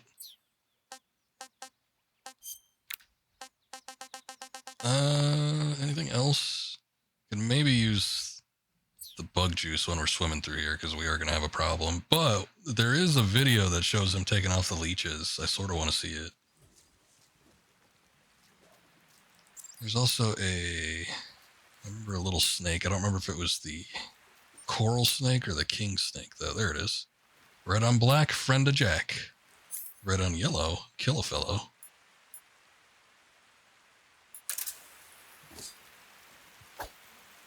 Hiya.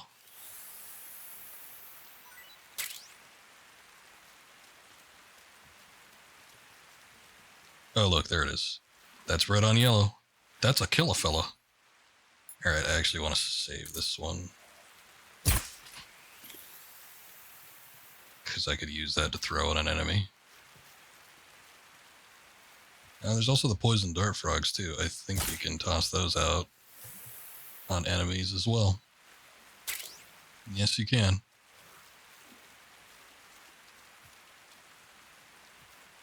I didn't actually try it during the Ocelot fight. I just wanted to look good in the cutscene. So, I don't know. It doesn't look like I could do it. No, well, hold on. Yeah, I could do CQC. At least I could do the regular, strikes. I don't know if I can do, like, the grapples. I would need to wait until we get to the next area to experiment. Let's see what paramedic has to say. Wow, you caught a coral snake. Wow, yes I did. A snake that originally hails from the Americas. Its venom is a very potent neurotoxin, so don't let it bite you. If you do get bitten, go into the survival viewer right away and use Cure to neutralize the poison with a serum injection. The colorful red and black patterns on the coral snake are a warning sign. Apparently, the bright flashy colors and pattern let other animals know that it carries a deadly poison that keeps them from attacking. There are many animals that mimic the colors of known poisonous animals as a defense. See, by mimicking other poisonous creatures, they increase their chances of survival. There is another non-poisonous snake called the milk snake that borrows its coloring from the coral snake. Uh-huh. You're not even listening, are you? He's zoning out. Okay, we'll talk about something you're interested in then. The taste? Yes. It says here that coral snakes are pretty good in a snaky kind of way. A snaky kind of way, huh? That just means it's chickeny, which means it has no flavor.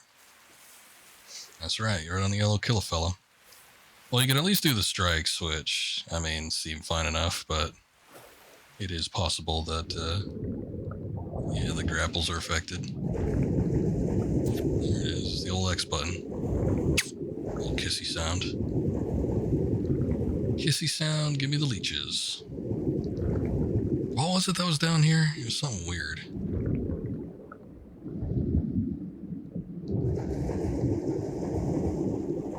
I thought it was like some kind of camouflage or something. Oh shit. Wait. Hold on.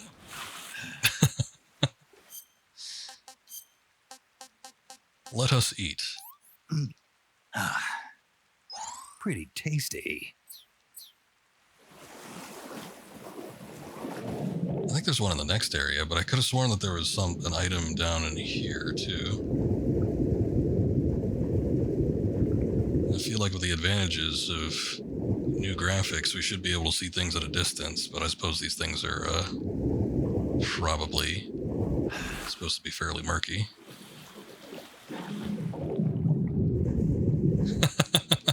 Yeah, a little bit. Perfectly white suit. You know what? I had a white dinner jacket. Oh shit, there's Gavials here.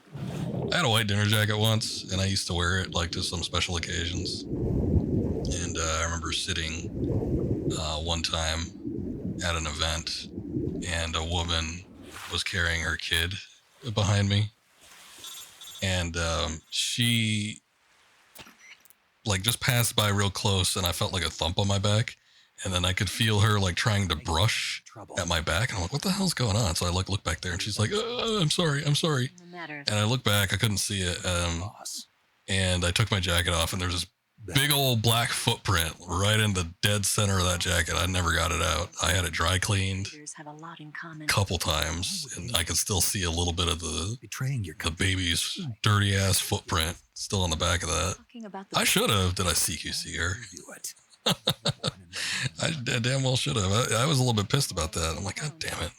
I never even. That was an expensive jacket too. That was like I think it was a couple $100. I went to work for the NSA.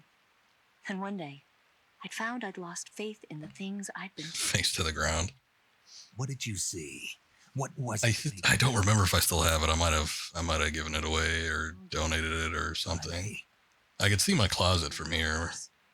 The universe. But not the actual universe. Yeah, I don't think I have it still. As the intelligence community sees it. Oh well. I realize that the gravity in this universe. But anyway, yeah. That's all. People. I guess lesson is don't wear a white jacket to a event where there's going to be children around. That sounds like what the boss was saying. There's a world of. Grab that baby right out of her hands and punt it down the aisle. But it's only a difference of position, a difference of perspective. Coming here made me realize something.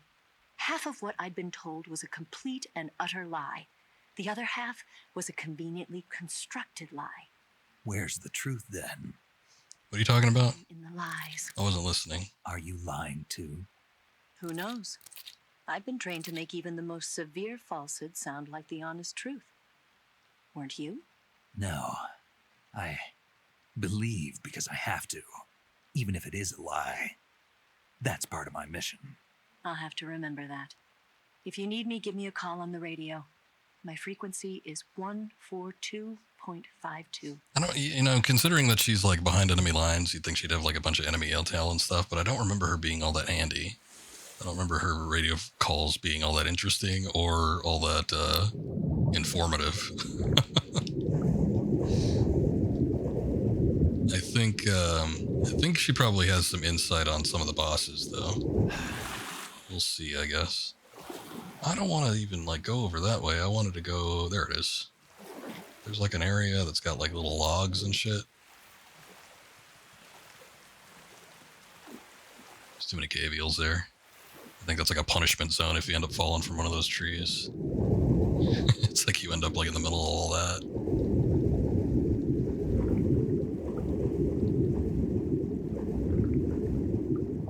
Man, there's still nothing down here. Okay, there's some items up here. I could have sworn that there was something like at the bottom of the lake, though. It wasn't that shit either. It was like a camo or something. I don't remember what it was. I'm actually actively seeing if I can get this jacket dirty, but I don't. It's looking pretty clean. I don't know. All right, hold on. We got leeches. Ah, there we go. I wanted to see the video. Ugh. It's a big ass one too. It's all ribbed.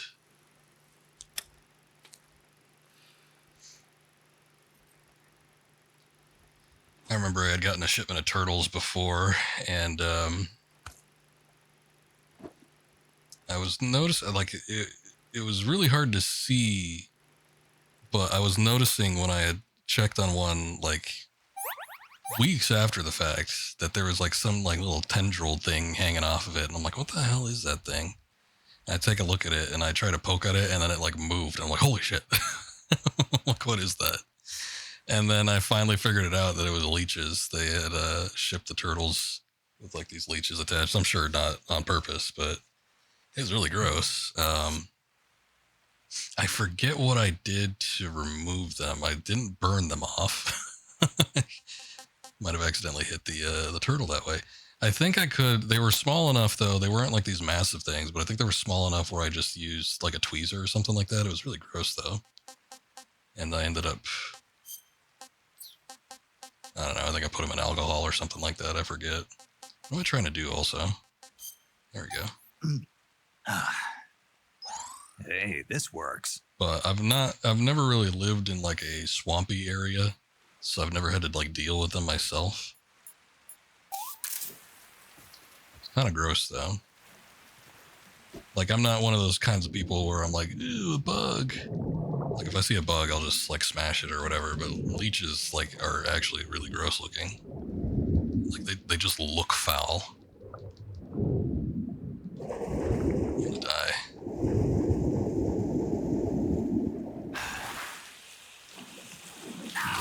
Oh shit. What the hell? I don't ever remember that.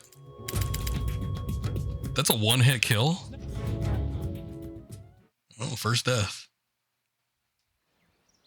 I certainly don't remember actually being able to be killed by those Gavials like that. Did it say, what did it save? Nothing? I guess it must have saved like before I actually got in here. Oh, that means, yeah, I still got the AK and everything equipped. God damn it. Hold on.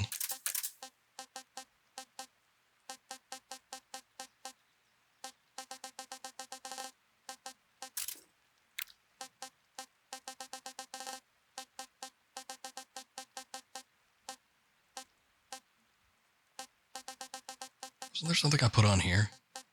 Maybe not.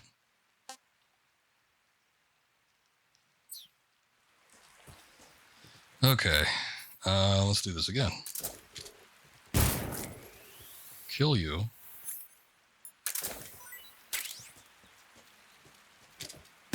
Save you.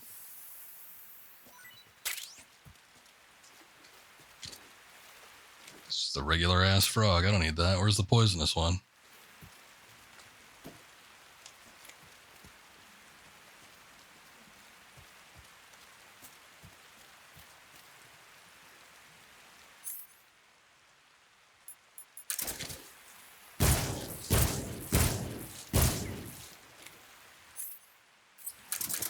Oh, hey, tactical reload does work still. Good. Okay, let's save this frog, because we'll need that. There's a handful of items here, but again, I don't remember the items being just, like, here. I remember something specifically being at the bottom of the lake. Leech attached. I'll use that bug juice so we don't have to deal with it, hopefully.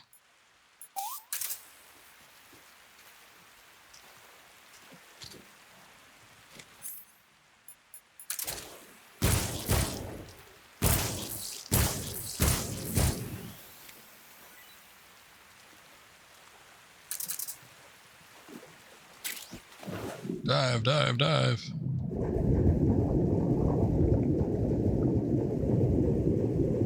It was like dead center at the deepest part. I want to say it would have been right here where like the logs are, but there's nothing here. So I guess if there was something before, it must have gotten taken out. I don't know. I thought it was something weird too, like a unique item. Like if it wasn't a camouflage or something like that, it was a it was like an object, like a camera or something. I don't know. Though I feel like the camera might have been like the office area or something, but still, something was down there for sure. Looks like it isn't anymore. All right. Pretty tasty. So around here, we're going to need max stamina because we got to get across this shit. This used to be where you got I think the Gavial mask, but we got that, I think, from the DLC, which sort of sucks because I would assume that you're just barring people from getting that now. But anyway, yeah. I don't know what we're going to be able to get from this now.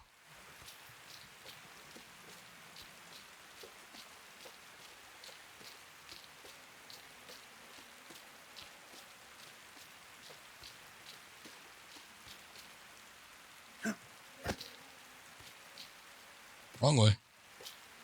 Also good, it looks like dropping actually refills your stamina, regardless of whether you have to grab onto something afterwards or not.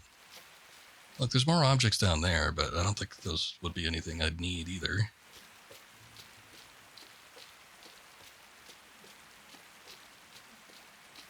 I do like those animations on the Gavials, though. They do look more menacing. Oh, it is the croc cap. What the hell? So we just get another one, or it's a different type? Or did I not have that to begin with? I thought I did have it, though. Oh, no, it would be in the backpack. One-eyed. Oh, there's two different types. Okay. Equipment reached. So I guess the croc cap that you get in the DLC is just like a slight variant. That's kind of lame, though. I mean, honestly, I didn't get the extra DLC for any of the cosmetics. I pretty much just got it so I could play it 2 days early. You know, the cosmetics didn't hurt. But whatever. But I don't know, it just seems lame. It's kind of like the croc cap, but it's only got one eye. Yeah, there's not much of a difference. That's dumb. Alright. Whatever. Take that shit off. We don't need that. I guess I'll drop down here and see what these are, though. 1911 ammo and stun grenades. Oh, look. Gakko.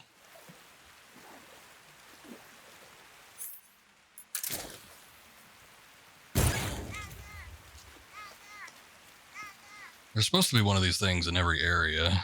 I don't remember where the Kerotan is, though, because it looks like there's a Gakko and a Kerotan. Both in each area. They usually stand out, though. They're pretty easy to spot, but I guess if they do a good job hiding them, then they wouldn't be.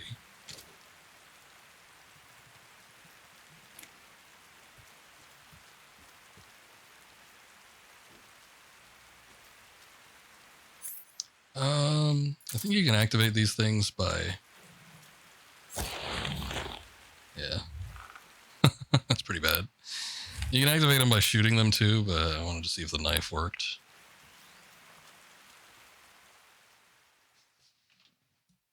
Pitfalls and other things in the area too. Alright, now we're gonna have actual people here. Fun's over. I gotta take the tux off.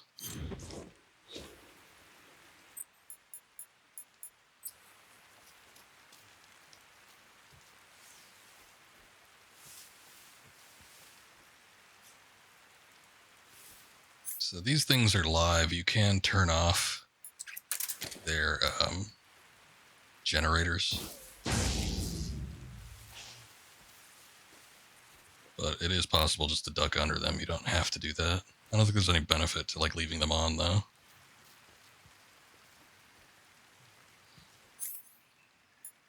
Let me take a look at these thermal goggles, see if there's anything I'm missing. Ah, there's mines. Every Metal Gear game, I don't know if they'll change it here, but every Metal Gear game, you should just be able to crouch walk over them, or not crouch walk, but like crawl over them and just take them, yeah? As It's like they changed that. We're going to be in for a world of hurt here. So just prep yourselves.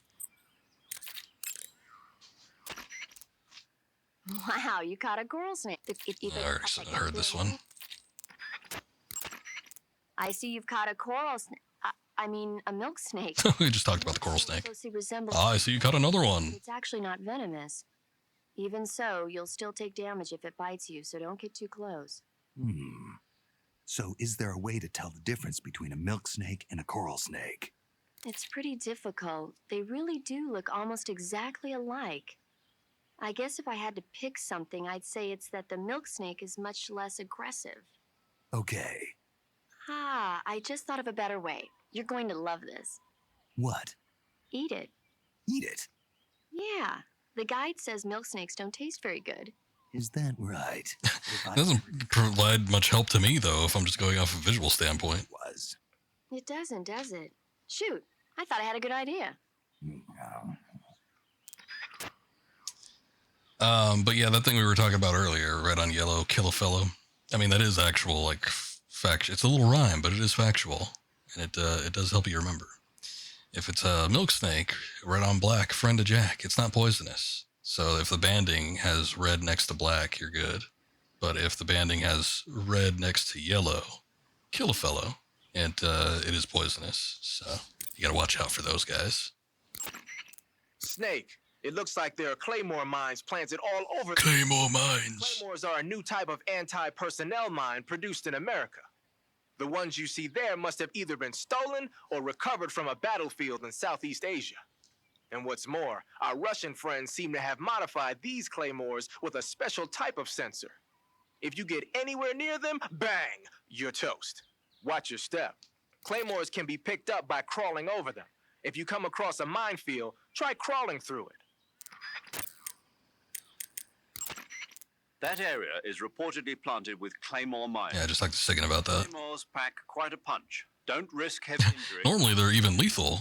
Claymores are not completely buried in the ground. If you look closely enough, you can tell where they've been hidden. You can also pick up claymore mines by crawling over them. It'll be useful if you recover a few of the enemy's traps.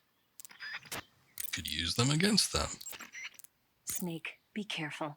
I might not have told you this yet, but that swamp is rigged with traps. Oh, that's fairly short. Short and sweet.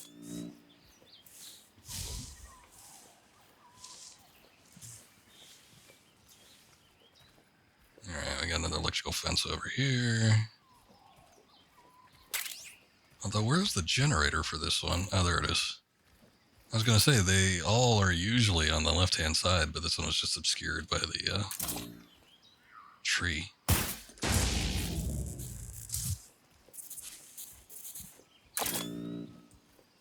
There's a dog. I could shoot it. I don't remember if they eat things, though.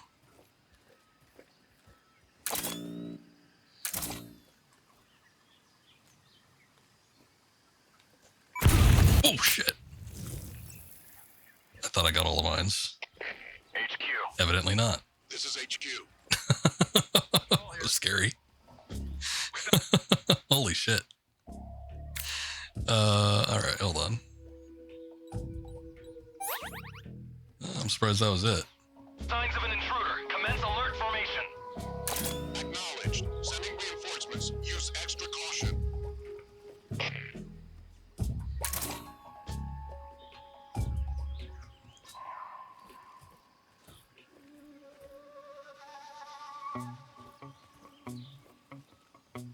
Where'd that dog go off to? Oh, there it is.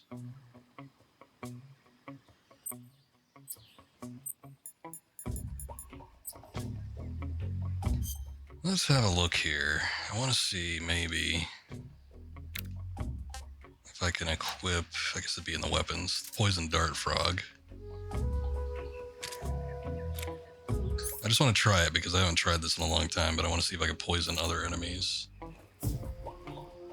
Like that dog.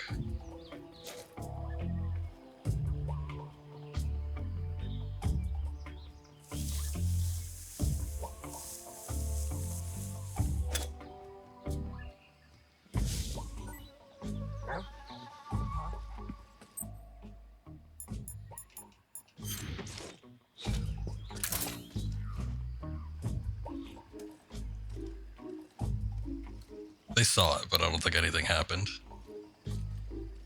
Unfortunately.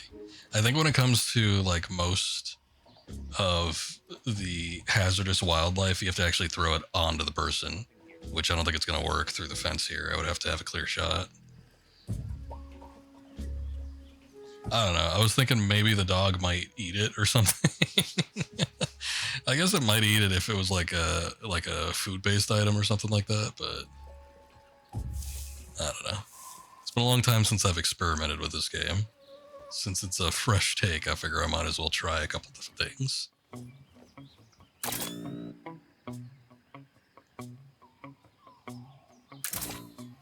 I almost want to say that there is a point where we can like crawl under this thing too.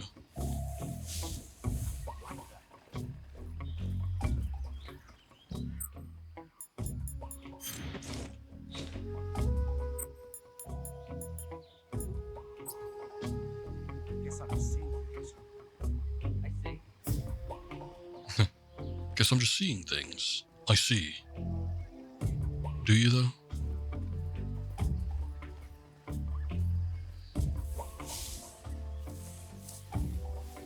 I think they mostly left. Hopefully they don't have like super good vision. This is HQ. Patrol here. Unable to locate the problem. Understood. Return to your position.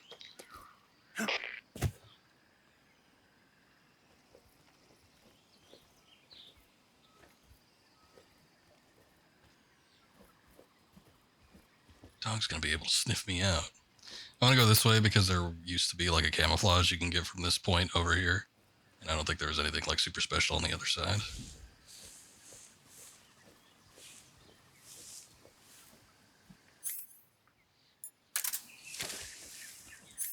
Yeah, I guess I won't kill it.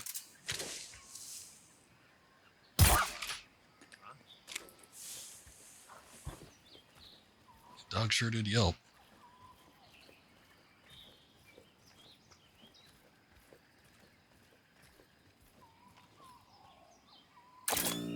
Where's this asshole? Made a little alert noise like he was gonna come over here.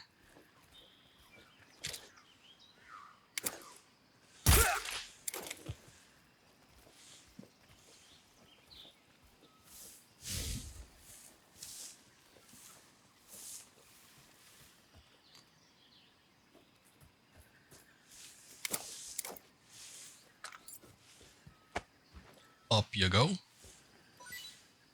Put you down. Mark 22 ammo.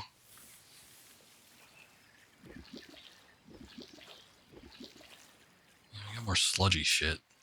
I don't remember there being that much of this. Alright, here it is. So this, he had to like sidle all the way across. Meant he had to be standing up. There is a guy out there, but hopefully their vision isn't going to be all that great. Can also check and see. There's a better camouflage. It ain't great, but it's better than what we had.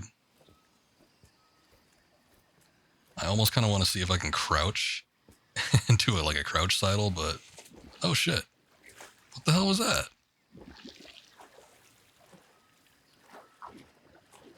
He just like got off on his own free will. I didn't have anything to do with that. Snake. You don't get off the thing unless I tell you to. Do you hear me? Oh, but it looks like he's covered in mud now, so we're now at a 95% camouflage rating. That's not bad. The old predator philosophy. Maybe I do need to crouch. Okay. I think that might have been it. He didn't have to do that before, but I think there was a branch in the way, and then he just hit his head on it, and then he fell.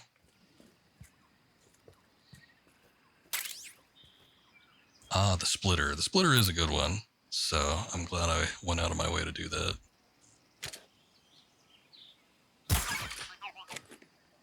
Guess I don't hear that, huh?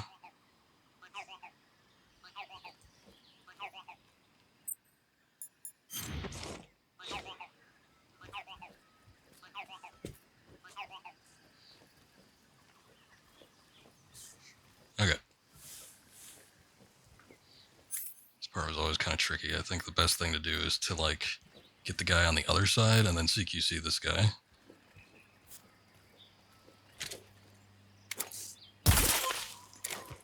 What the hell? Something shot out of his ass. I don't know what that was.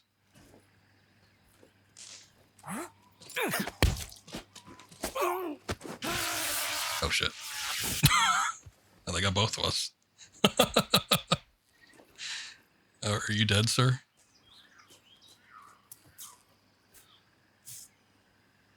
What the hell came out of this guy?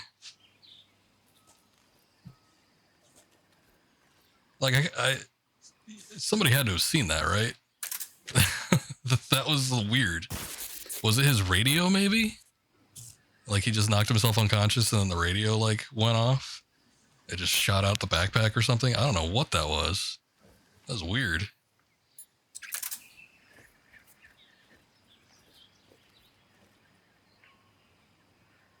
I don't know where this guy goes. He might be able to see us.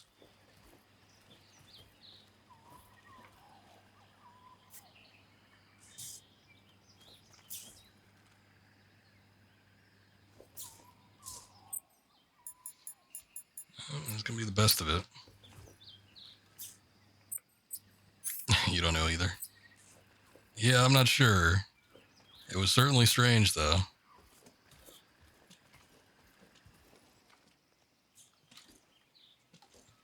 Huh?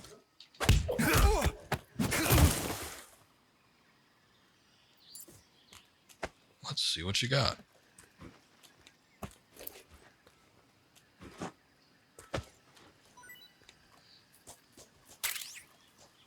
Mark 22 ammo. I got plenty of that now. I always approach from this side, so I'm going to go this way. Should probably put on the thermals just in case there's any more mines laying around.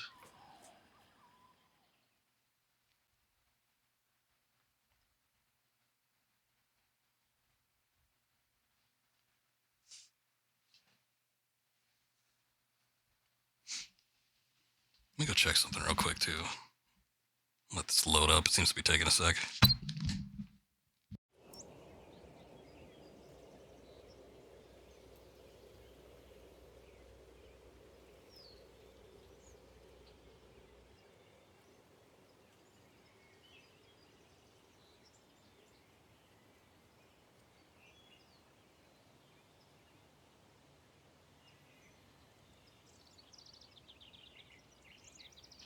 Oh, gee, thanks, game. Just have me, like, standing right in the middle of everything. I guess it's my fault for not pausing, but still. Oh, hold on. I'm still not done checking what I wanted to check. Okay, we're good.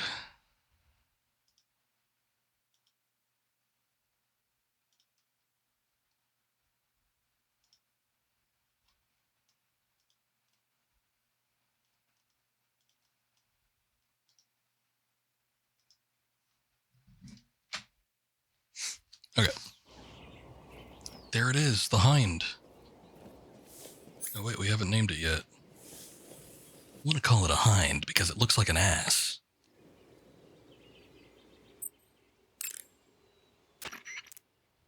Snake, there are rats living in that. But No, we already heard about the rats before. The crevice leading to the cave is to the north of that base. Keep heading north. Snake, you said Eva said her Mauser was a Type 17, right? Yeah, what about it? That model was produced in the 1920s in a weapons lab in the Shaanxi province in China.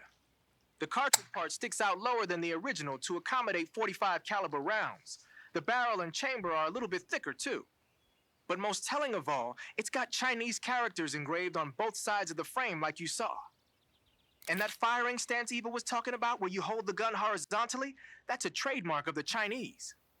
Just like you were saying, when you're firing in full auto mode, the muzzle jump effect gives you a horizontal strafing motion. They say it's especially deadly in indoor and close-range mop-up actions. The Japanese called it bandit shooting and used to dread it. Makes you wonder where she learned to shoot like that. Sounds like she learned it from the Chinese, if I had to guess. Good, you've reached the relay station, but stay alert. That station is an enemy strongpoint. The security is bound to be tight. But there's no other way to get to the crevice if I don't make it through. Exactly. The crevice leading to the cave is in the north of that area. Find a way to slip past the enemy and head north. Okay, so we've been mostly trying to keep things fairly, like, tame and knock out people instead of kill them, but I think I'm going to start killing people here. I'm not doing a no-death run. I've just been sort of doing it because it's more fun. But this part, there's a lot of stuff you have to blow up. There's a lot of things you have to account for, so it just makes life easier when people just die.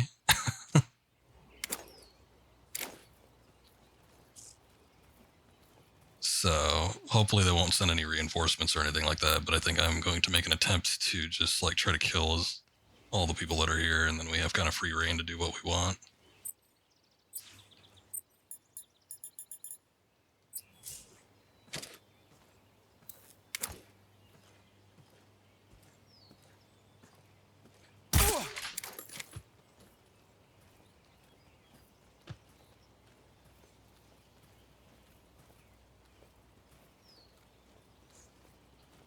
Oops.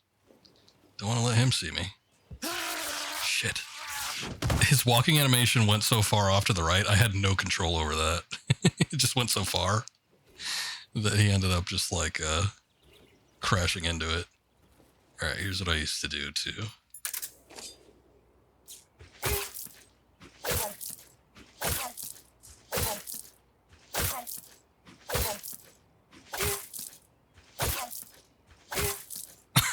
It's taking a while for him to die. There he goes. Good lord.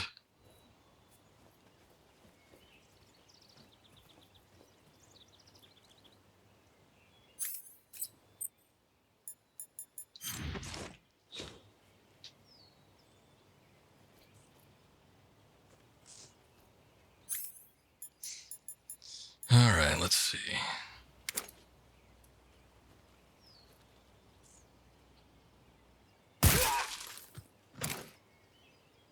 Messy headshot.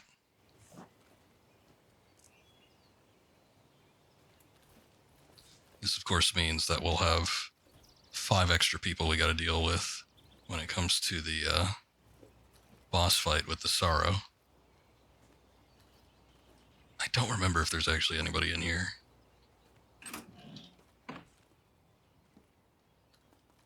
There might be.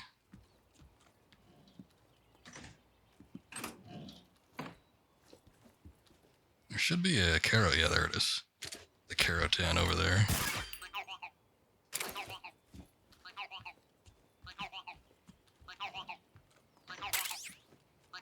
Oh, I'll get another suppressor. Some down here too. Mousetrap. Mark 22 ammo. Nothing too crazy.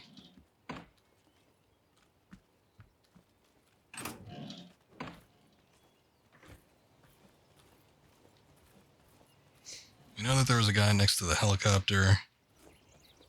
There should be somebody. Yeah, there he is, roaming around back here.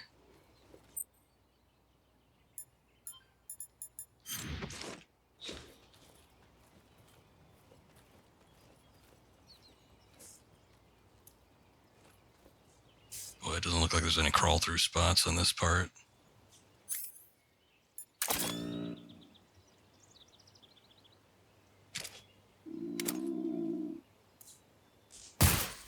Somebody's hungry.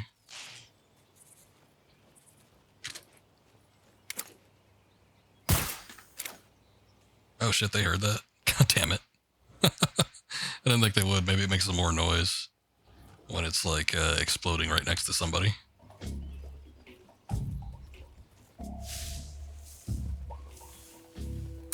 Okay. Take that off for right now.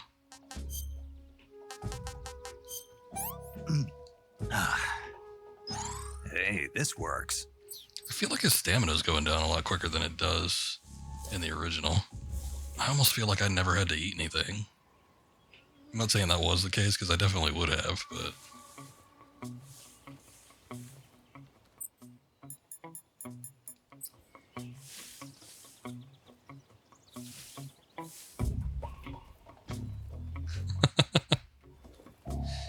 Let's see how close I can get to this guy without him suspecting. I'm basically doing the worm crawl from Metal Gear Solid 4.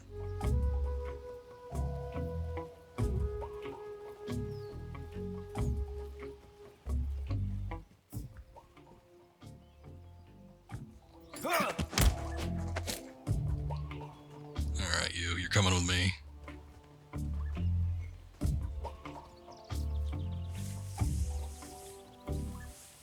Speak.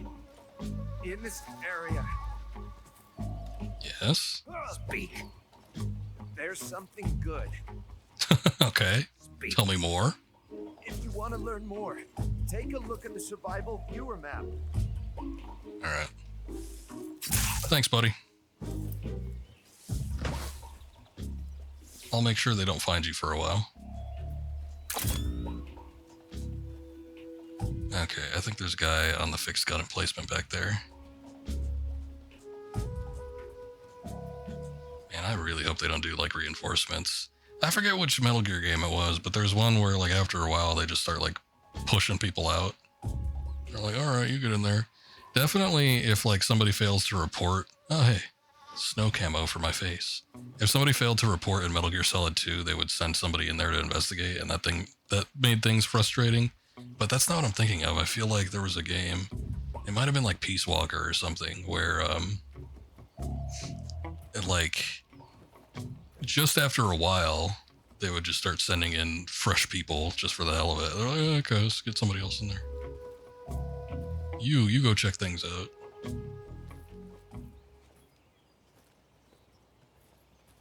I feel like there's a guy around here. Oh, he's way back there.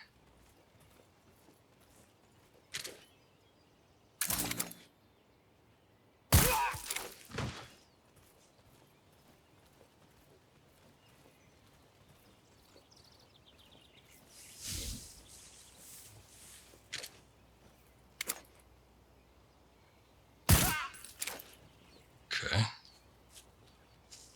Oh, there's a guy back here too.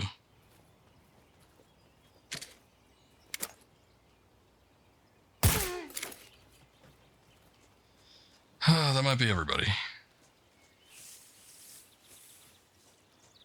We can only hope.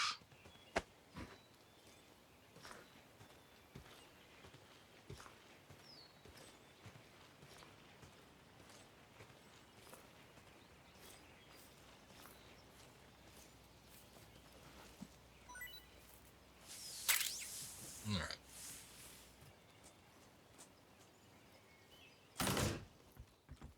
This is their supply thing. I always like this about this game.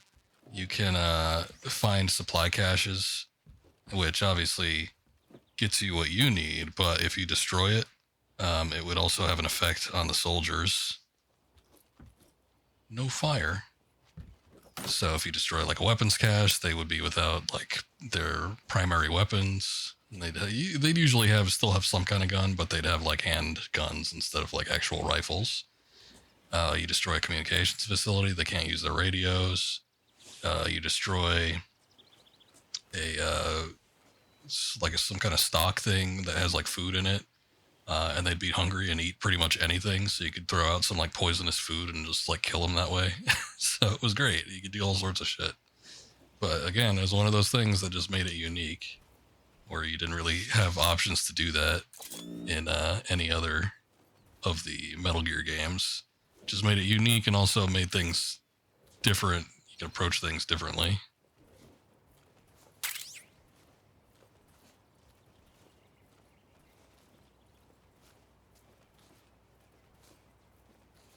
I'm gonna do something here. I think I got everybody. What? Okay. That proves it. If I fire off a live round with no suppressor or anything on there, and nobody heard it, then that means we did get everybody. I'm still gonna drag bodies into the grass.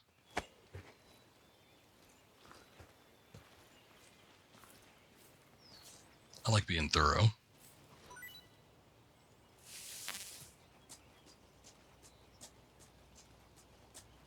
All right, here it is. Let's talk to old Sigint. Sigint, What's up? the chopper we were talking about is parked at the heliport. The one that was hauling the Shagohod in the Virtuous mission? Yeah. Perhaps it's an armed variation of the Mi-8 hip. No. Some of it looks the same, but the overall shape is different. It's got stub wings, and the cockpit canopy looks like an angular greenhouse. No kidding. Then it must be some kind of new model. I've heard stories recently that the Soviets are developing a flying infantry combat vehicle. That's gotta be it. A flying infantry combat vehicle? Yeah, a transport chopper with troop carrying capabilities. Think of it as an attack transport chopper version of France's AMX VCI or the Soviet BMP. They must be doing field tests on the initial prototype. A next-generation chopper that's a little smaller than the hip. Maybe we should call it a Hind. Not bad. It's cool with me. Then it's settled. We'll refer to that new type helicopter as a Hind from now on. Didn't you tell me I could destroy it if I want? The Hind you see parked at the heliport must not be ready to fly. You don't need to worry about it taking off. If you're going to destroy it, now might be your chance. So you do have the option to destroy it here, and it does have an effect in the game. If you don't destroy it here, it shows up in a later section. It's not a boss battle, so it's not going to be on par with other combat situations with helicopters, or I guess specifically Hinds. But it is a bit of a nuisance, and it can spot you and alert, so it is better to get rid of it here. But if you want to see it later in the game, you can choose to just like leave it. Snake, there are rats living in... Enough about the rats. You always talk about the damn rats. Eva. There's an attack helicopter docked at the heliport. Oh. It's an attack chopper currently being developed at Groznygrad. They're using it as a patrol craft while they conduct tests. Didn't I tell you? No. The helicopter there is probably in for maintenance right now, so you won't have to worry about it taking off. If you're thinking of destroying it, now's your chance.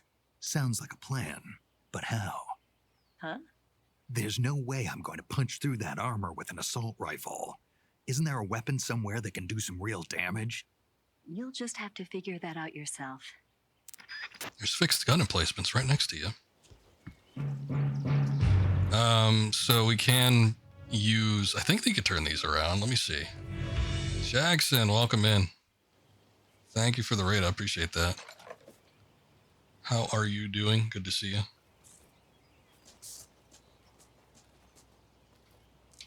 Let me get you a little shout out here. Oh, Solidus is here. That's okay. I'll just go ahead and do it myself. I already had it pulled up. Brewhark, welcome. Thank you for joining in on the raid. I appreciate that. And for the follow. Thank you. Here, hold on. How do we go? What are you doing, Jackson? What were you up to? Dark Cloud 2, that's right. Took a little peek earlier, saw you there. We're just doing a little bit of early launch Metal Gear Solid 3 Delta. So far, so good. I was having some weird lighting issues on PC. But aside from that, I guess it's been pretty okay. Actually finishing the original. Oh, I didn't know you were streaming that. The original Metal Gear Solid 3 is my favorite of the Metal Gears. I just love the everything. I like the characters, I like the pacing, I like the locations, I like the game mechanics. It's all good to me. But I've always favored it. And I wasn't terribly excited at the prospect of a remake, because I think when I hold something in such high regards, I don't necessarily want to have a remake. And potentially like not live up to the expectations. But this one is basically the same game. It just looks a little sharper.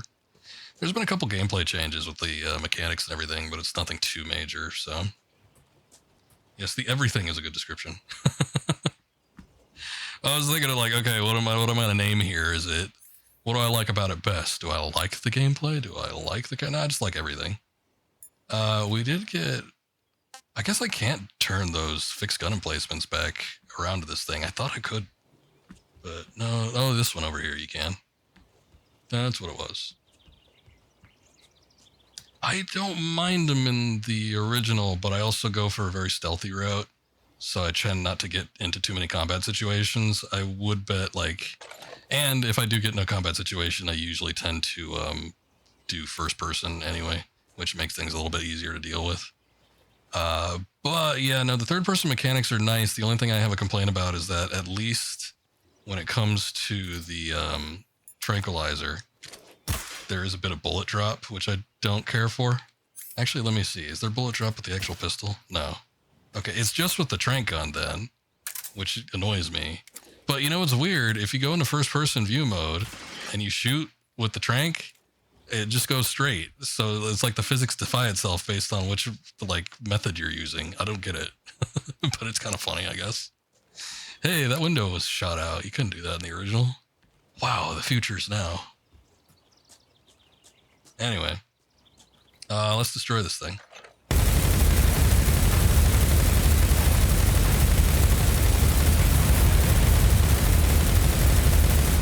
Yay.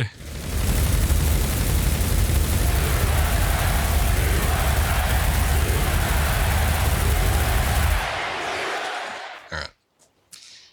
Well, there it goes. I think it did have that kind of look to it too. I don't know. It gets a little like floppy. I mean, it didn't need to look like that, but I guess the explosion just kind of crumpled it. But yeah, no, the you can do two different game modes, which I respect. You could play the legacy mode, which I think just recreates the original game mode, and then you can do the newer third person, which sort of more recreates Metal Gear Solid 5 in terms of gameplay. It's not one for one. There are a lot of mechanics from Metal Gear Solid 5 that do not transfer over to this one, but it handles similar, so it's almost kind of the same. Oh, there it is. That's what I was looking for. We need TNT, I think. Wait, hold on. What does that say? Ready, and press L2 and X. Got it. There we go.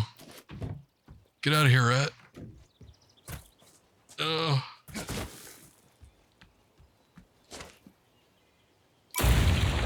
Alright. There it goes. Oh no, I think the rat was caught in the blast. Alright, yeah, it was. Whatever.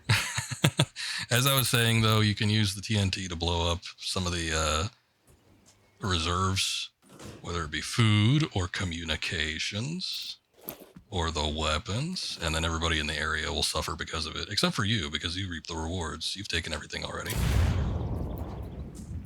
And you know it was effective when the door blasts off like that. I think. Wait, all the electronics are still on. Did it not work? Wait a second. Hold on. Guess I'll take that out just in case. Let's see. I think it's about as good as it's gonna get. You know, there were some things to blow up here, but you didn't remember, so you skipped it. Oh, yeah. Did you? I feel safer doing this when I kill everybody, though. I feel like, and especially with this game, for whatever reason,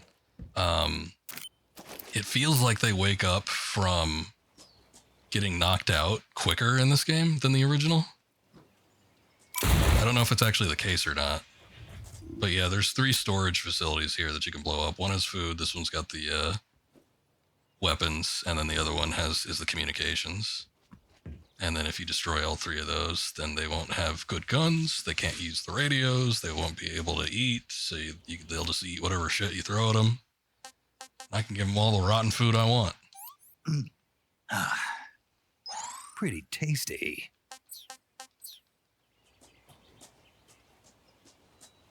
Okay, I think that's it. There might be something on the roof here. I guess I'll go take a look just in case. But yeah, it's trickier to do it when you just knock everybody out. I feel like I don't have enough time, especially with this one. But I just killed everybody because I'm not necessarily doing a no-kill run. I'm doing a spare and kill whoever I want run. Hey, look. We got the water uniform. I bet you that's cool. I was going to say, I think I missed the Keratin, but no, it was under the desk. It's not like we're getting all those anyway. Alright, best part of the game. What should we wear? I want to look nice, but maybe not tuxedo nice. Yeah. Yeah. I'm feeling it.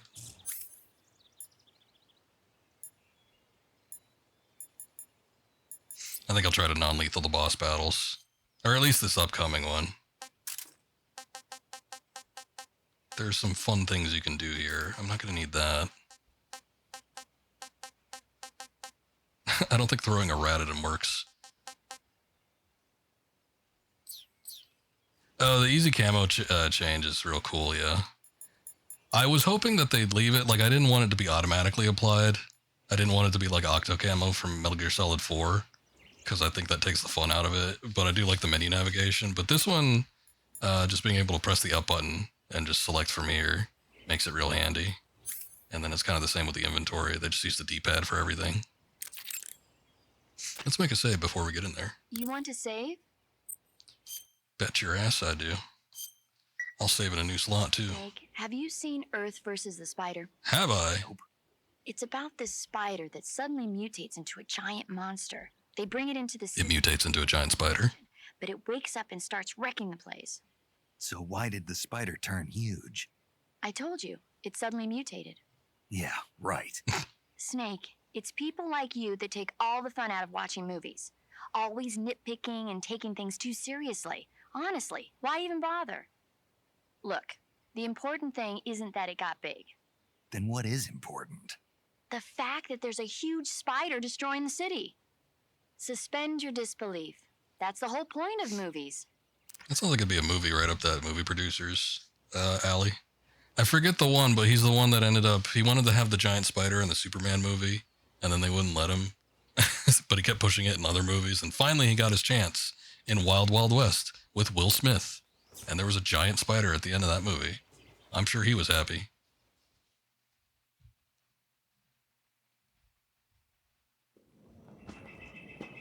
Oh, here we are. The canyon. Ah, you're here at last. Looks like the boss's info was right. I actually don't know how to quickfire, so I don't know if I could do the drawing sequence that great. Because it doesn't seem like you could just press the attack button and shoot. Twice now you've made me taste bitter defeat. Here he goes. All the cats are here.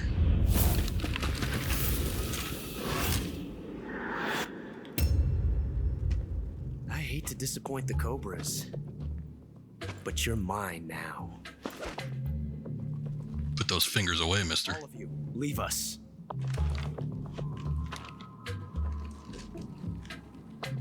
It's just you and me. No one to get in our way. Ocelots are proud creatures. They prefer to hunt alone.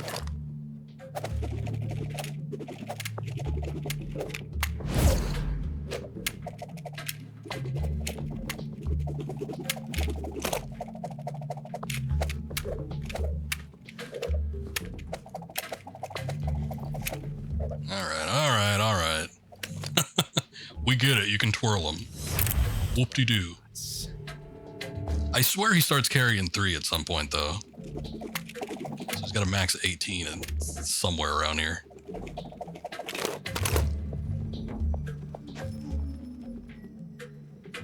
This time I've got 12 shots. What a nerd. He wears spurs. He doesn't even ride a horse. Okay. Draw. Wait, I'm not ready yet. I have to confer with my superiors. Snake, the only way to proceed is to fight. You have to defeat Ocelot. You can't jump over that crevice, and hand-to-hand combat is out of the question. You'll have to shoot it out with him. Take cover behind something and wait for an opening, and then attack. All right. It looks like there's a hornet's nest up there. If it falls down, you'll be attacked by the hornets inside.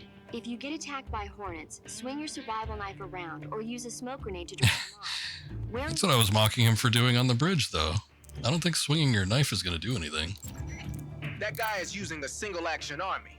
It's a 6-shot 45 caliber revolver. The only drawback is that because it's a revolver, it's a pain in the ass to reload. Ocelot will be open to attack while he's reloading. Use that window to unload on him. Ocelot is a force to be reckoned with. Don't even think about running away. The only way to proceed with the mission is to defeat him. They say that Ocelot can hit targets hiding behind obstacles by using ricochet shots. Rocks and trees won't protect you. If you stay too long in the same spot, you'll only be making yourself an easy target. Don't stand still. Keep moving. Okay, but I want to clear the way of anything potentially harmful to me. Okay, that didn't work. Wait, where's my gun? I could take these off. I don't need those. Actually, hold on. I need a straight shot. Alright, let's see. Did I get a bullet? Oh, shit.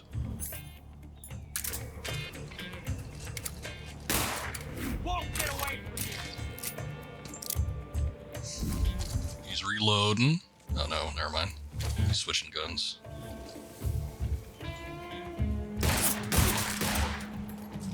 Did I get him? I don't think I got him.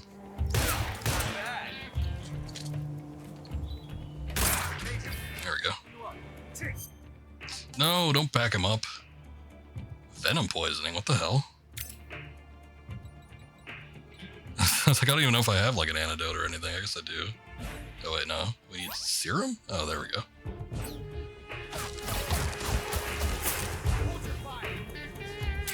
Oh, there's a snake there. Hold on.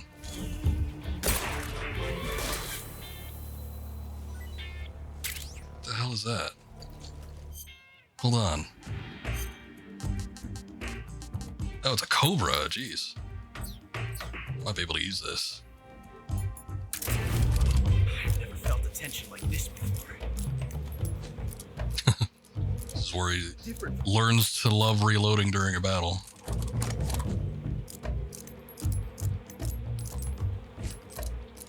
This reload time is exhilarating.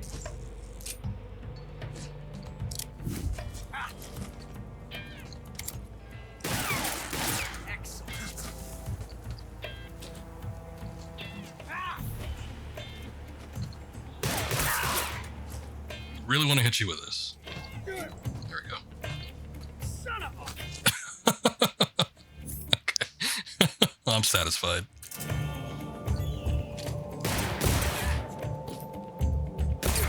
Got his hat too.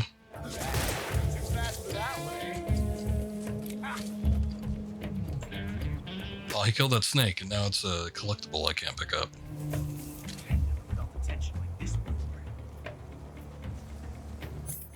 I know where he is. That's so different from simply changing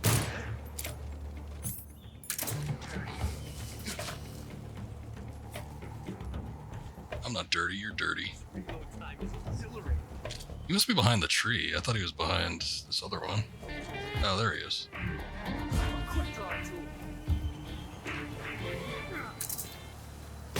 Oh, I wanted a duel, you bastard. You mentioned it. Not bad. Shit.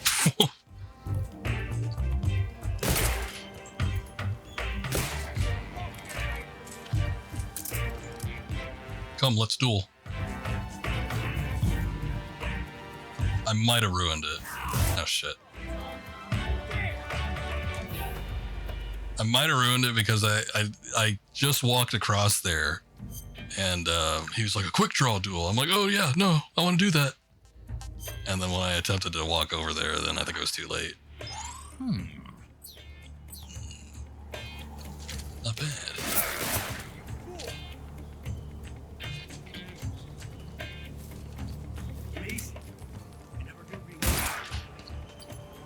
Shut up.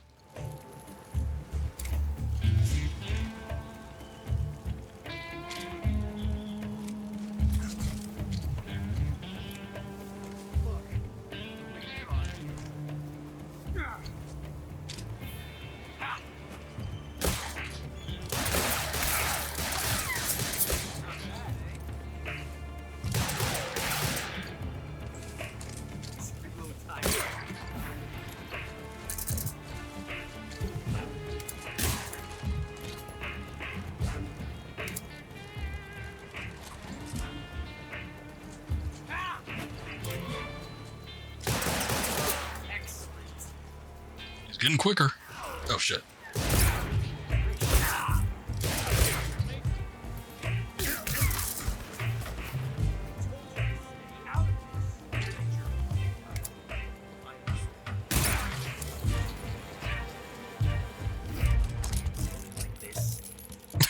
Oh, I was like, hey, when did his little beret get a little thing on top of it?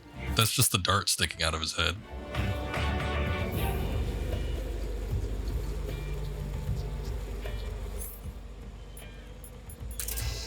Oh no.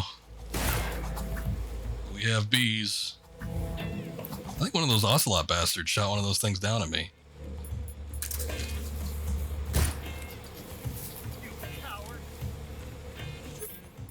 Get out of here! Oh, look. It's worked against him.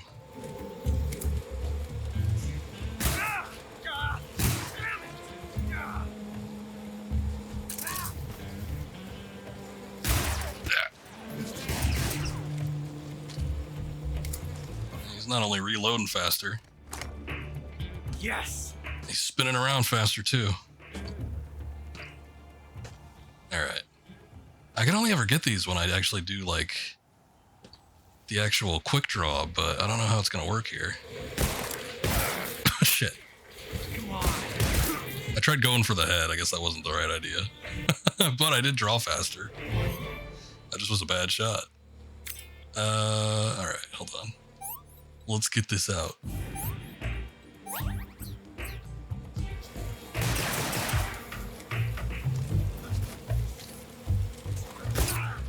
Hey, there he goes. I think we saw pretty much everything there is to see, though. I don't think there was anything we missed. He's got a little wart on him. It's because he got stung by that wasp earlier, and it wasn't even these ones.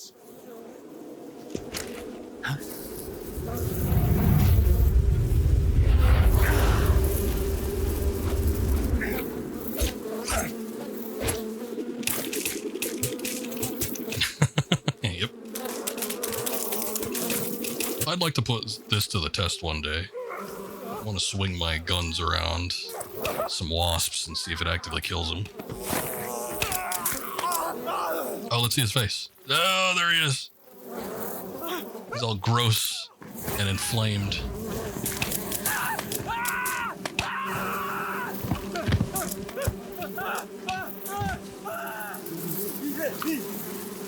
Kind of sad that some of the ocelots get taken down by that. Hornets and wasps.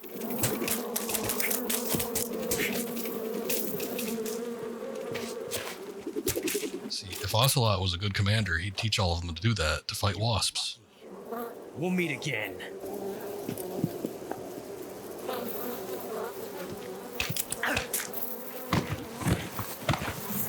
It's very cool. This is like, it's not super over the top, but I feel like Metal Gear Solid 3 was where they started getting like kind of on the ridiculous side. But I do love spinning the revolvers around and like killing thousands of hornets. it's an interesting visual. Oh hell, they made this really dark. It used to be like not that dark, and then you could definitely tell a difference over time when his eyes adjust to the light. But it wasn't this dark. I can't see shit. Major. Can't see anything. Snake, are you okay? Snake! Major. I might be dead. Are you all right? You're not hurt? No. That was a hell of a drop, but I'm fine. Looks like there's no way back up, though. I see. Well, anyway, it's good to hear you're not injured. Slipping and falling may not have been part of the plan, but getting into that cave was.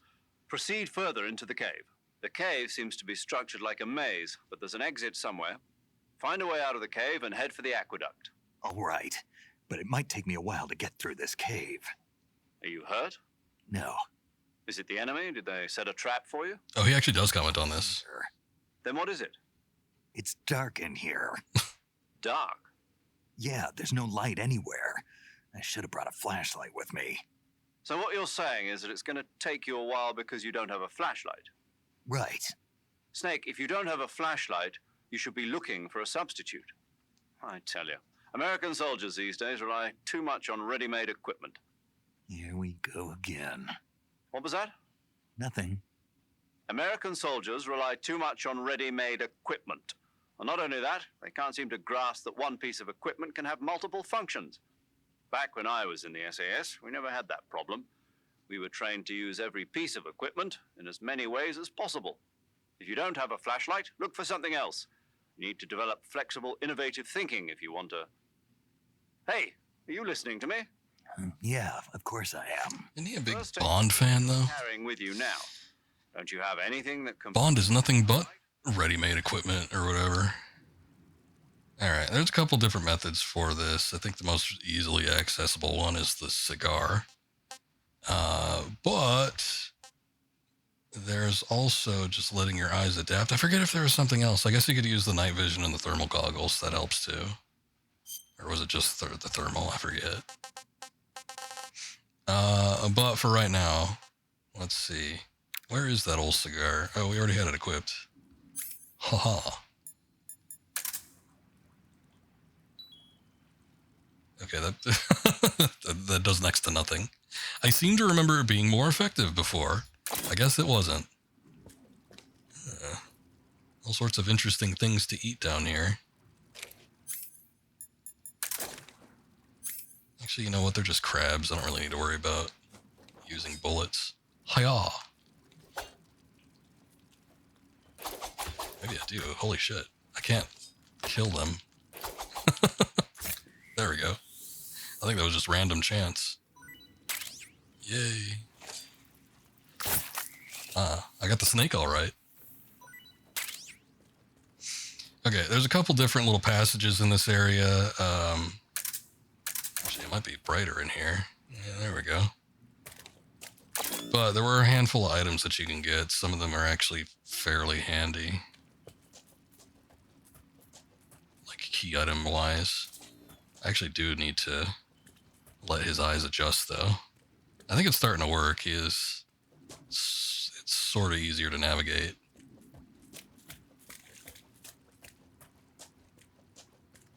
It's been dark as hell on stream though. It's like I'm playing what's it, Below all over again. Let me see. Does it work a little bit better in a tight? Nope. It's absolutely useless. The cigar used to be able to provide a little bit of light. Like, okay, realistically, it wasn't... Holy shit. It wasn't that bright.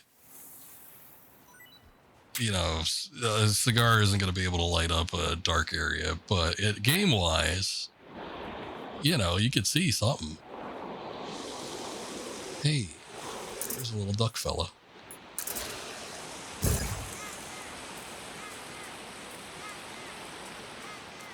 Alright, we got to this part. There's some items over here. There's a skeleton. I don't remember. Wait, I don't remember a skeleton in the original game. Who the hell is this? Must be Hideous Kojima.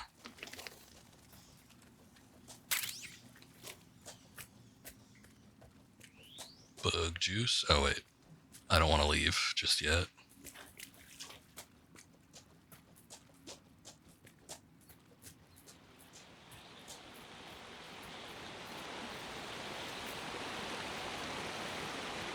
Well, I guess I just really fast-tracked it there. There was another thing. I feel like I could get a torch from something in here.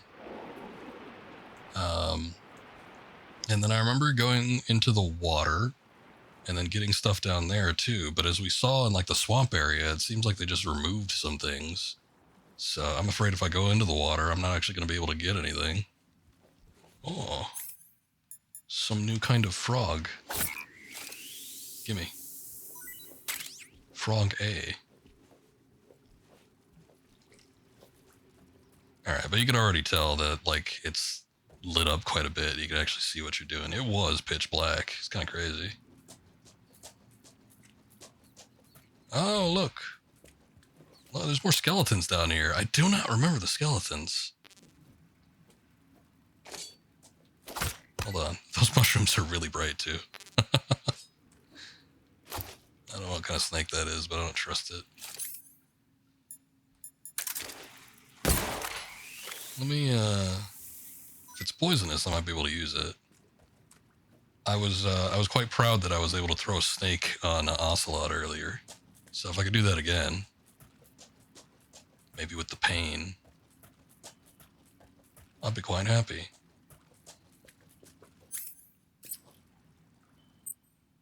Paramedic, what did I just get? I see you've caught yourself a Taiwanese cobra. Ah. Taiwanese cobra is native to Taiwan and southern China. It's quite vicious and carries a potent neurotoxin in its Oh, veins. okay. Be careful. It's probably a good thing that I tried to catch it then instead of And use the cure risk trying to knife it to death. Sounds interesting. Don't ask me. Huh? The guide doesn't say. If you absolutely have to know, then you'll just have to try it yourself and see. I didn't say anything. But you were going to ask, weren't you? About the taste? Maybe. I'll talk to you later, Snake. They all taste the same. They all taste like chicken because they're bland and have no flavor. All right, here's the water feature. So way to get up there. I guess those are just crabs. Oh shit, I did not mean to do that.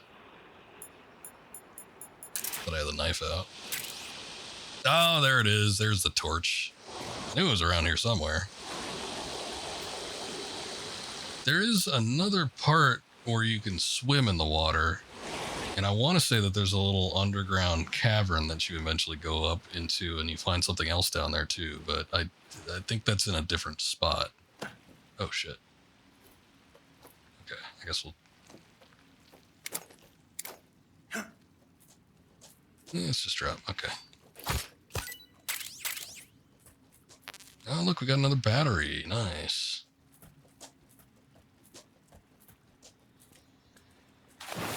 Oh, here it is.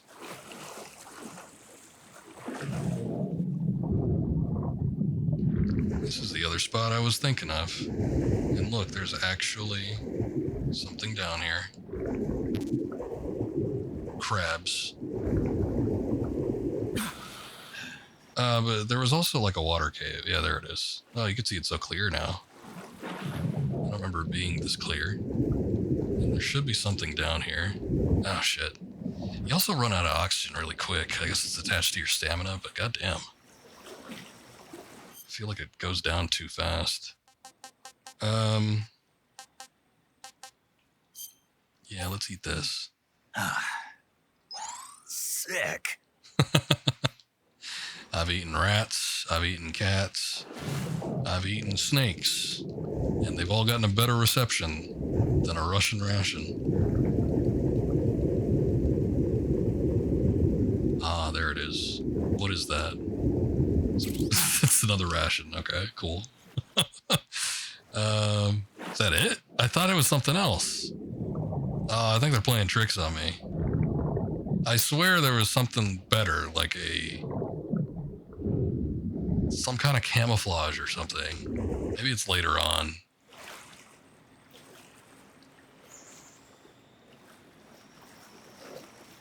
Well, that sucks. I don't think there's anything else down here.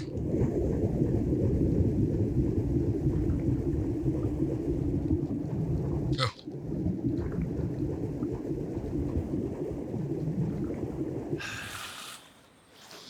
Alright.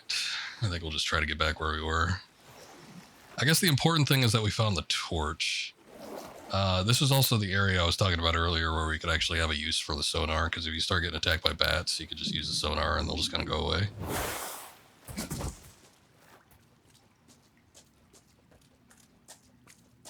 Alright, so here's the entrance. I'm going to go back up that way I was, though. That gets to the top of the waterfall. And we'll go that way. And I think if we go back in that area, that's where we get a type of gun. I think it might have been the shotgun. I'm not 100% certain, though.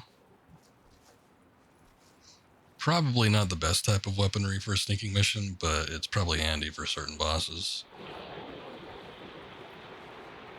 Oh shit, I just thought of something too. We're gonna have to go, wait a damn second, hold on. I just thought about it. Oh no, we did get it. Ah, look at that. Did I pick that up though? I forget. Or I don't know if I caught it or not. There are certain types of camouflages that you get for every boss if you defeat them non-lethally. With Ocelot, it's the animal's camouflage. In the original game, they didn't just give it to you though. Like you'd have to go pick it up from wherever they dropped it. So I don't know if they just gave it to me, but I do remember picking it up in the cave. Because it was one of those things. It's like you're not near Ocelot and he doesn't drop around you when you defeat him. So it just kind of like drops it into the hole in the cave with you. But with that, I don't think I picked up an object. I want to say they just put it in my inventory. So I wonder if it's going to be the same with everything else. Anyway, let's take a look in the backpack. We should have options here. I'll do the active sonar. We'll take the motion detector off since I don't need that. I don't really need the binoculars here either. I guess the torch, yeah, is a weapon. So we'll take that out. Stun grenades, maybe. I don't know if they'll be super effective against the boss.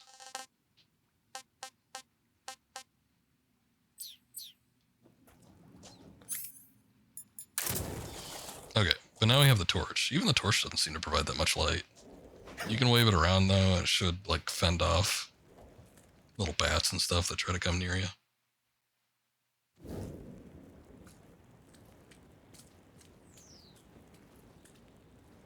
So that's the long way around. This is the little side entrance. I think the side entrance is where we get that weapon. There it is. Oh, look at that. It is the shotgun. Nice. My memory's not faulty. Here are the bats. And then here's the sonar.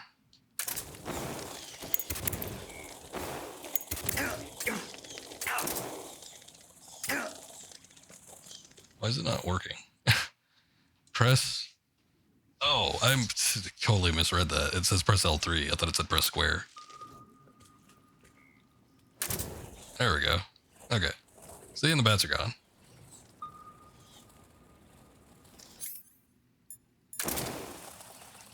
Oh, you. I think I want you.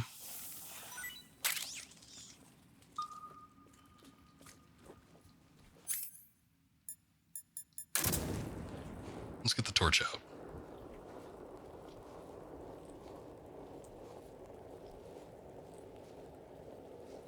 I don't think there's anything on the other side, so we don't need to worry about it. Most of the stuff is here. There's the snow uniform.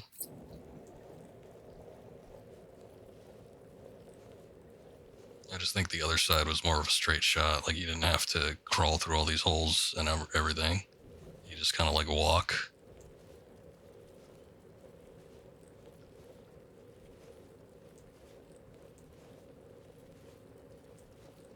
Get out of here, crab.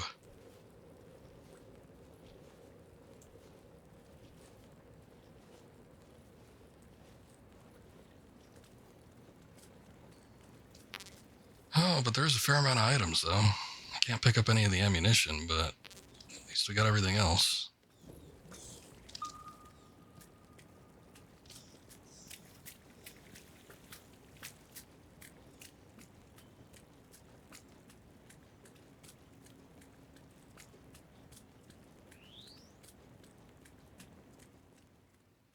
All right. Cave branch.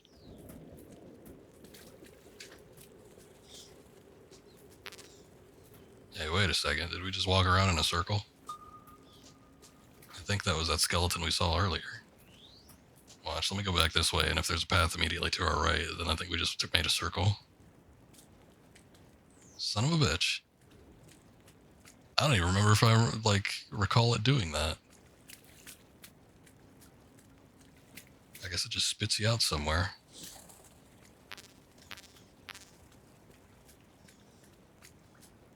There we go. We need to go towards the light. Okay. Gotta prep for this. The shotgun might be handy to get rid of his wasps, but I don't know. I think we're gonna need that water camo. Is there a water mask? I don't think so.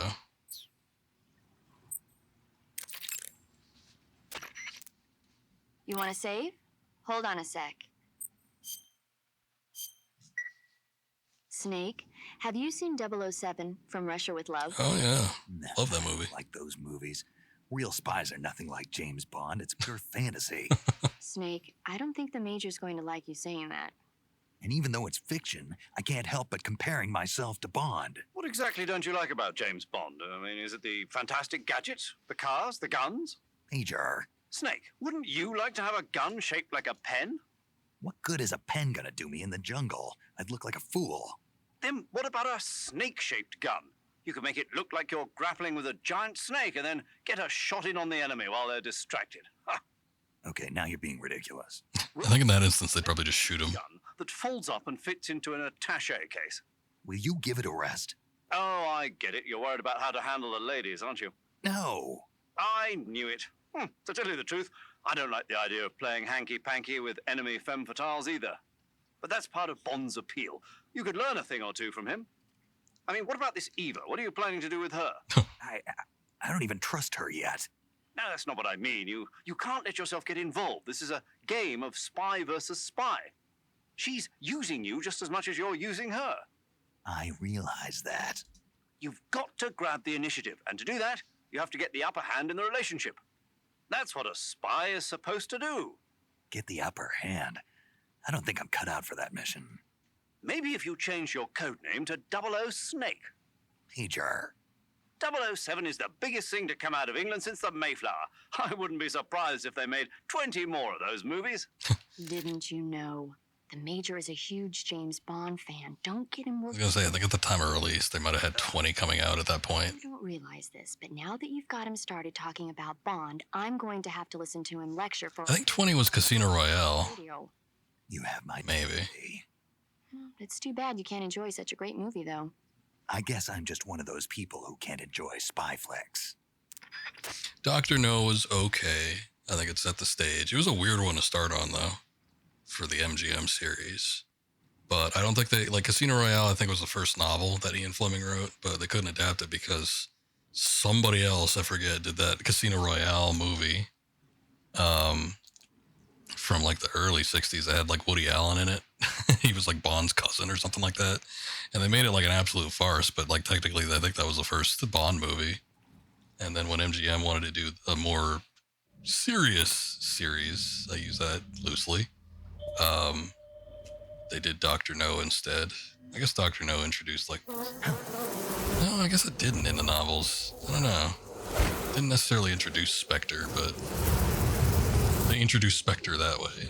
They had a whole series of Spectre-related stuff for the rest of the Sean Connery movies. We are the sons of the lost. Look at these sweet moves he does. I am the pain.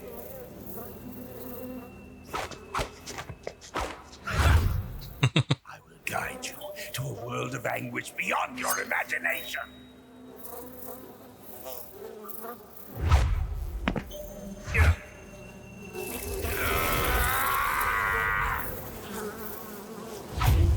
Let's get started.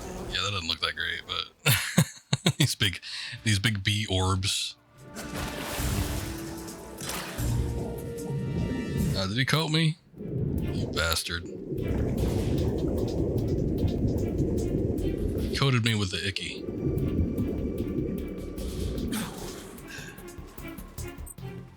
Alright, let's see what everybody's got to say.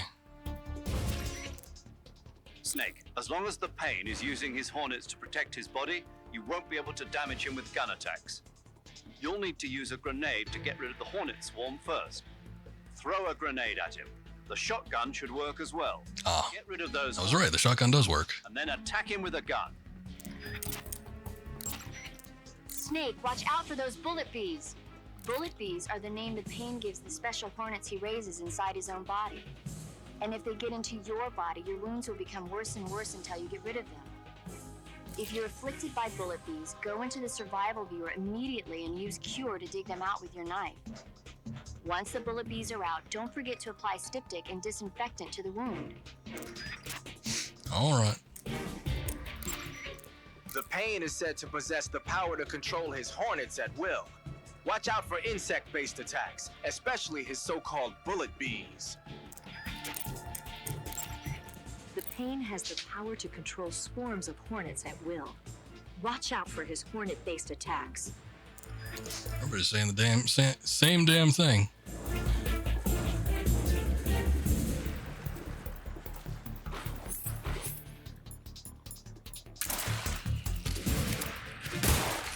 Is that all you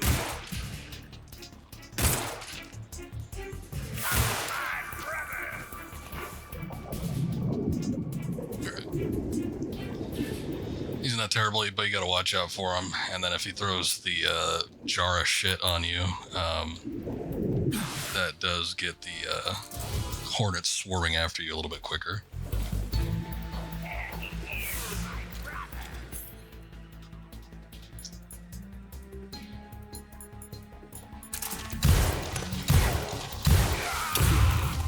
Oh, he throws a real grenade. I thought he was throwing the jar at me. And I'm like, I'll just hop in and not have to worry about that. But no.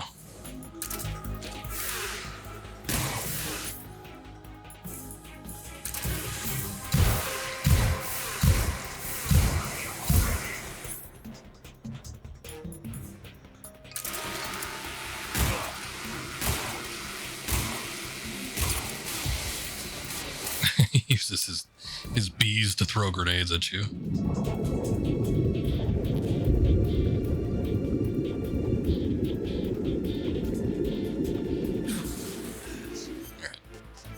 Something because my stamina is awful low.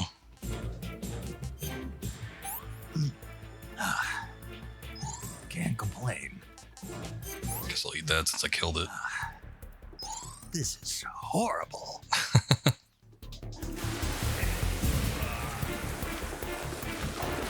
Oh no, he saw me. I had to breach early though, because I was about to run out of oxygen. Hey, wait a second. Can you get more oxygen? This is like pure video game rules? I think it might be. You get more oxygen by sucking the air out of these. No, maybe not. There's bubbles. They're like clearly indicated bubbles.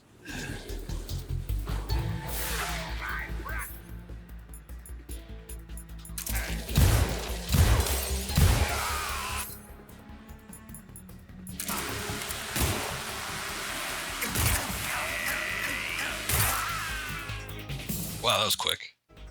Oh, wait, no, he's got a second phase. I forgot. He gotta unmask himself and reveal his ugly, ugly face.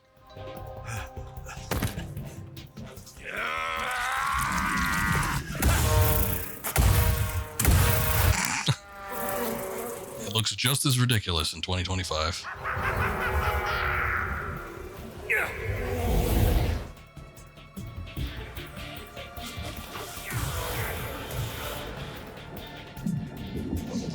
Yeah, I think those are the bullet bees.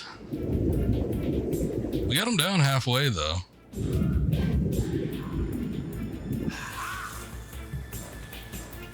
No way. Did he see me? Is there a better way to... or a better camouflage I can wear? I guess not. It takes 3 shotgun shots to get rid of his bees. His bee armor. I'm wondering if the grenades would be better at this point.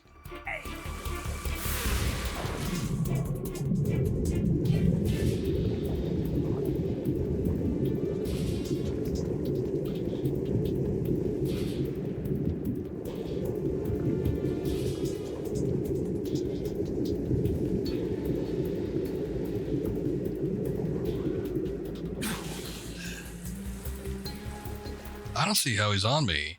I feel like in the original game, it took him a while to like register where you were at.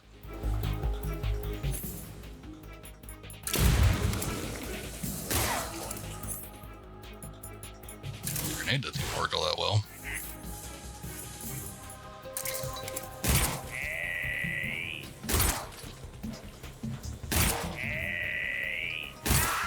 There we go.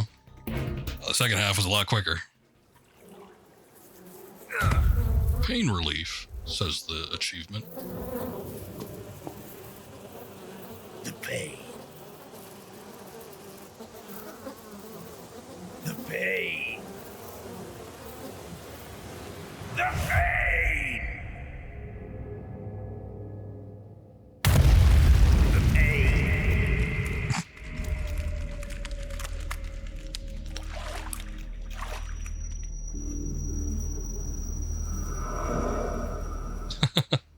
No, not T-Pain. Just the pain. Alright, we need to we need to go around to get onto his middle thing. See, you do need to pick up the camouflage, because pretty sure that's the one he dropped right there. I heard you defeated the Pain. Yeah, it was. I heard you defeated and there's still the Pain. more of them left. 4. There are still 4 more Cobras left, including their leader, the boss. I'm aware of that. Good. The exit from the cave should be toward the back. Proceed through the cave and find the exit to the swamp aqueduct. Anybody else want to congratulate me? I see you've captured a giant anaconda. The giant anaconda is believed to be the largest snake in the world in terms of weight and diameter. It's not poisonous, but its large size makes it extremely powerful. They say it even eats crocodiles. Its only natural predator is man. And snake. And snake. Got it. So how does it taste? I knew you were going to ask me that. Glad I didn't disappoint you. So? Well, the guide says it tastes all right. Good. I'll have to try some. Ugh. The weapon you've got equipped now is a prototype model of the Mark 22, a suppressor-equipped pistol currently in development by the Navy. It's been modified to act as a tranquilizer gun. The Mark 22 is a heavily modified special ops version of the M39 pistol used as a sidearm by the SEALs. Probably the biggest change from the M39 is that it's got a longer barrel, which allows it to be equipped with a suppressor. And it uses a slide lock mechanism. That makes it a lot quieter, but it also means you have to load a new round into the chamber by hand every time you fire. It's also fitted with tall, adjustable sights, so you can use the front and rear sights to line up your shot, even with a suppressor attached. Looks like they got rid of the magazine safety, too. Good eye. That feature wasn't too popular with guys like you who know their guns. The shear release lever's been taken off as well, meaning the hammer won't fall even with the safety on. So I can just cock and lock. That, and you get the added bonus of not having any mechanical noise from decocking, even with the safety on. A lot of cock talk here. Perfect pistol for a sneaking mission, huh? Snake, you beat the pain. Finally. A tough fight. How did it feel to fight one of the boss's comrades? What are you getting at? I just want to know what it's like to have fought a member of the legendary Cobra unit. That's all. What you want to know is if I can really face the boss. Is that right? Well, that too. Don't waste your time worrying about me. I'll get the mission done. I certainly hope so. So the exit of the cave is up ahead? Right. Go to the end of the cave and you'll come out in an aqueduct overgrown with mangroves. This leads to the Ponyzovier swamp. Oh, got it.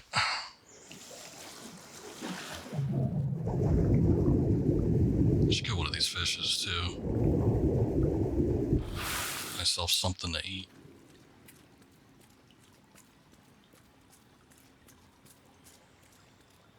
Is there something else up here? I almost want to say that there was like a camouflage of some sort.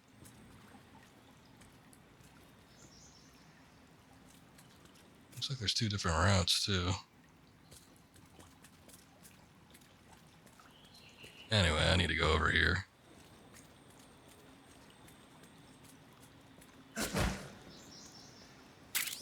Give it the old roll. Alright, so defeating the pain non-lethally gives us the Hornet Stripe. Most of these don't have a practical effect in terms of actual camouflage, but as you can see down on the bottom there when it comes to the yellow, wards off hornets, spiders, and leeches. Allows the wearer to tame hornets. I don't remember that last part being in the original game, but it does give us the opportunity to do other things. With the animals, wearing it removes any handshake when readying weapons. So there are different attributes that apply to these. What's a tuxedo do? Move with finesse, silencing your footsteps, double your natural life recovery rate. If the jacket gets dirty, the effects are lost. I guess there are certain applications to these. Crocodile suit makes any food taste great while also boosting movement speed when crawling and increasing stamina consumption. Significantly lowers the camo index while boosting movement speed. Interesting.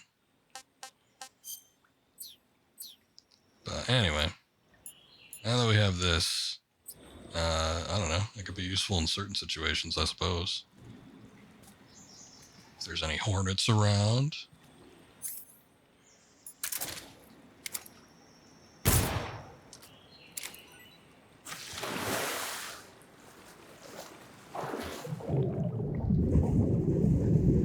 More fish. I'll take a quick look.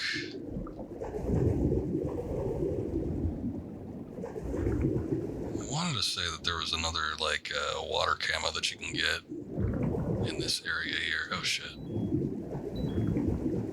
I realized my health was going down that low. Ah, we get the arowana cutscene. Yeah, this is the fish that he just bites into raw.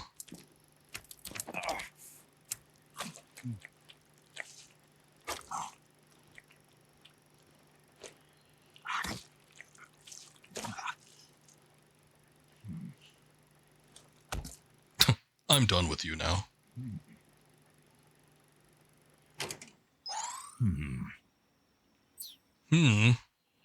Should taste like fish.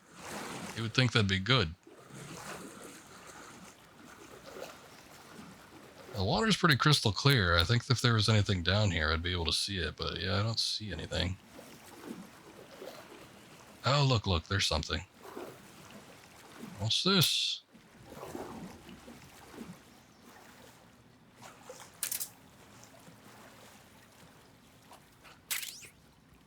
Oh. You know, I guess a life med's good too, but it's not what I was expecting.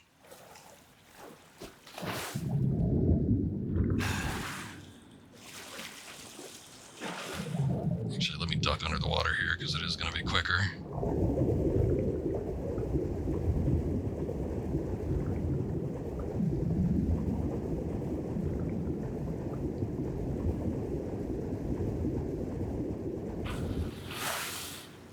Okay.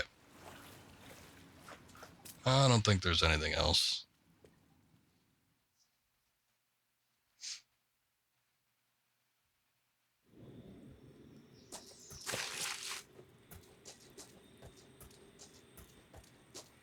Alright, ye old cave entrance, though. We're getting there. We're almost to the big areas. This looks nice.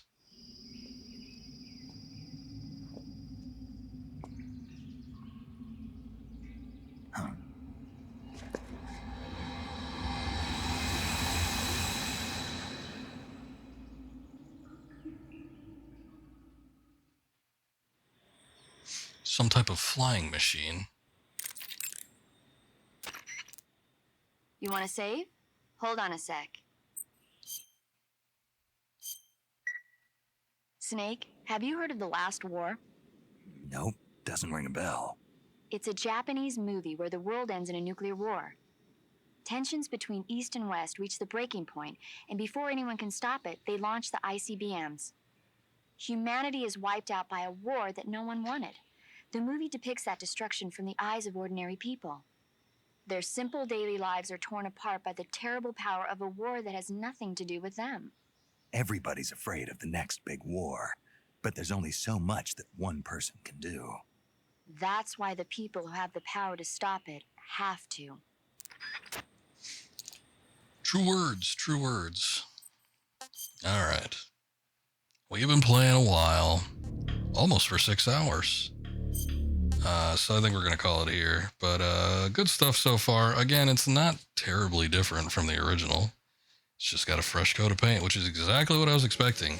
They do every once in a while throw something new at me. But nothing like super startling. It's just like every once in a while I'm like, wasn't there something here before? I guess not.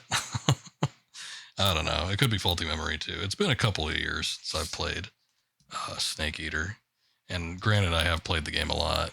My memory's not completely perfect. But so far so good. I'm enjoying it. It's nice to have sort of like a different way to play this game. Even though it's not terribly different, but it's refreshing enough. But yeah, we'll be back with this throughout the upcoming weeks. It's probably not going to take me too long to get through this game, to be honest, especially if we do longer streams. So I expect I'll be done in a few.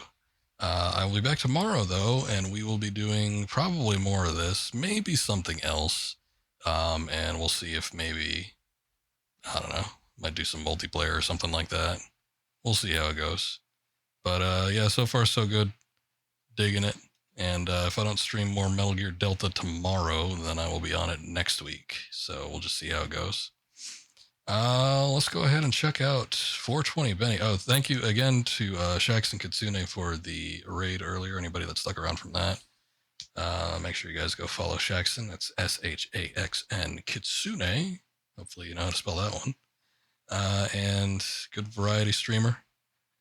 And we will be doing some more streaming tomorrow, so stay tuned. We're going to check out 420 Benny. It looks like he's just started up his stream. Looks like he's just starting up with Ape Escape 3. This was my second favorite Ape Escape in the series. But yeah, hopefully we'll see you guys tomorrow. You all have a good night and take care. We'll catch you next time. Later, everybody.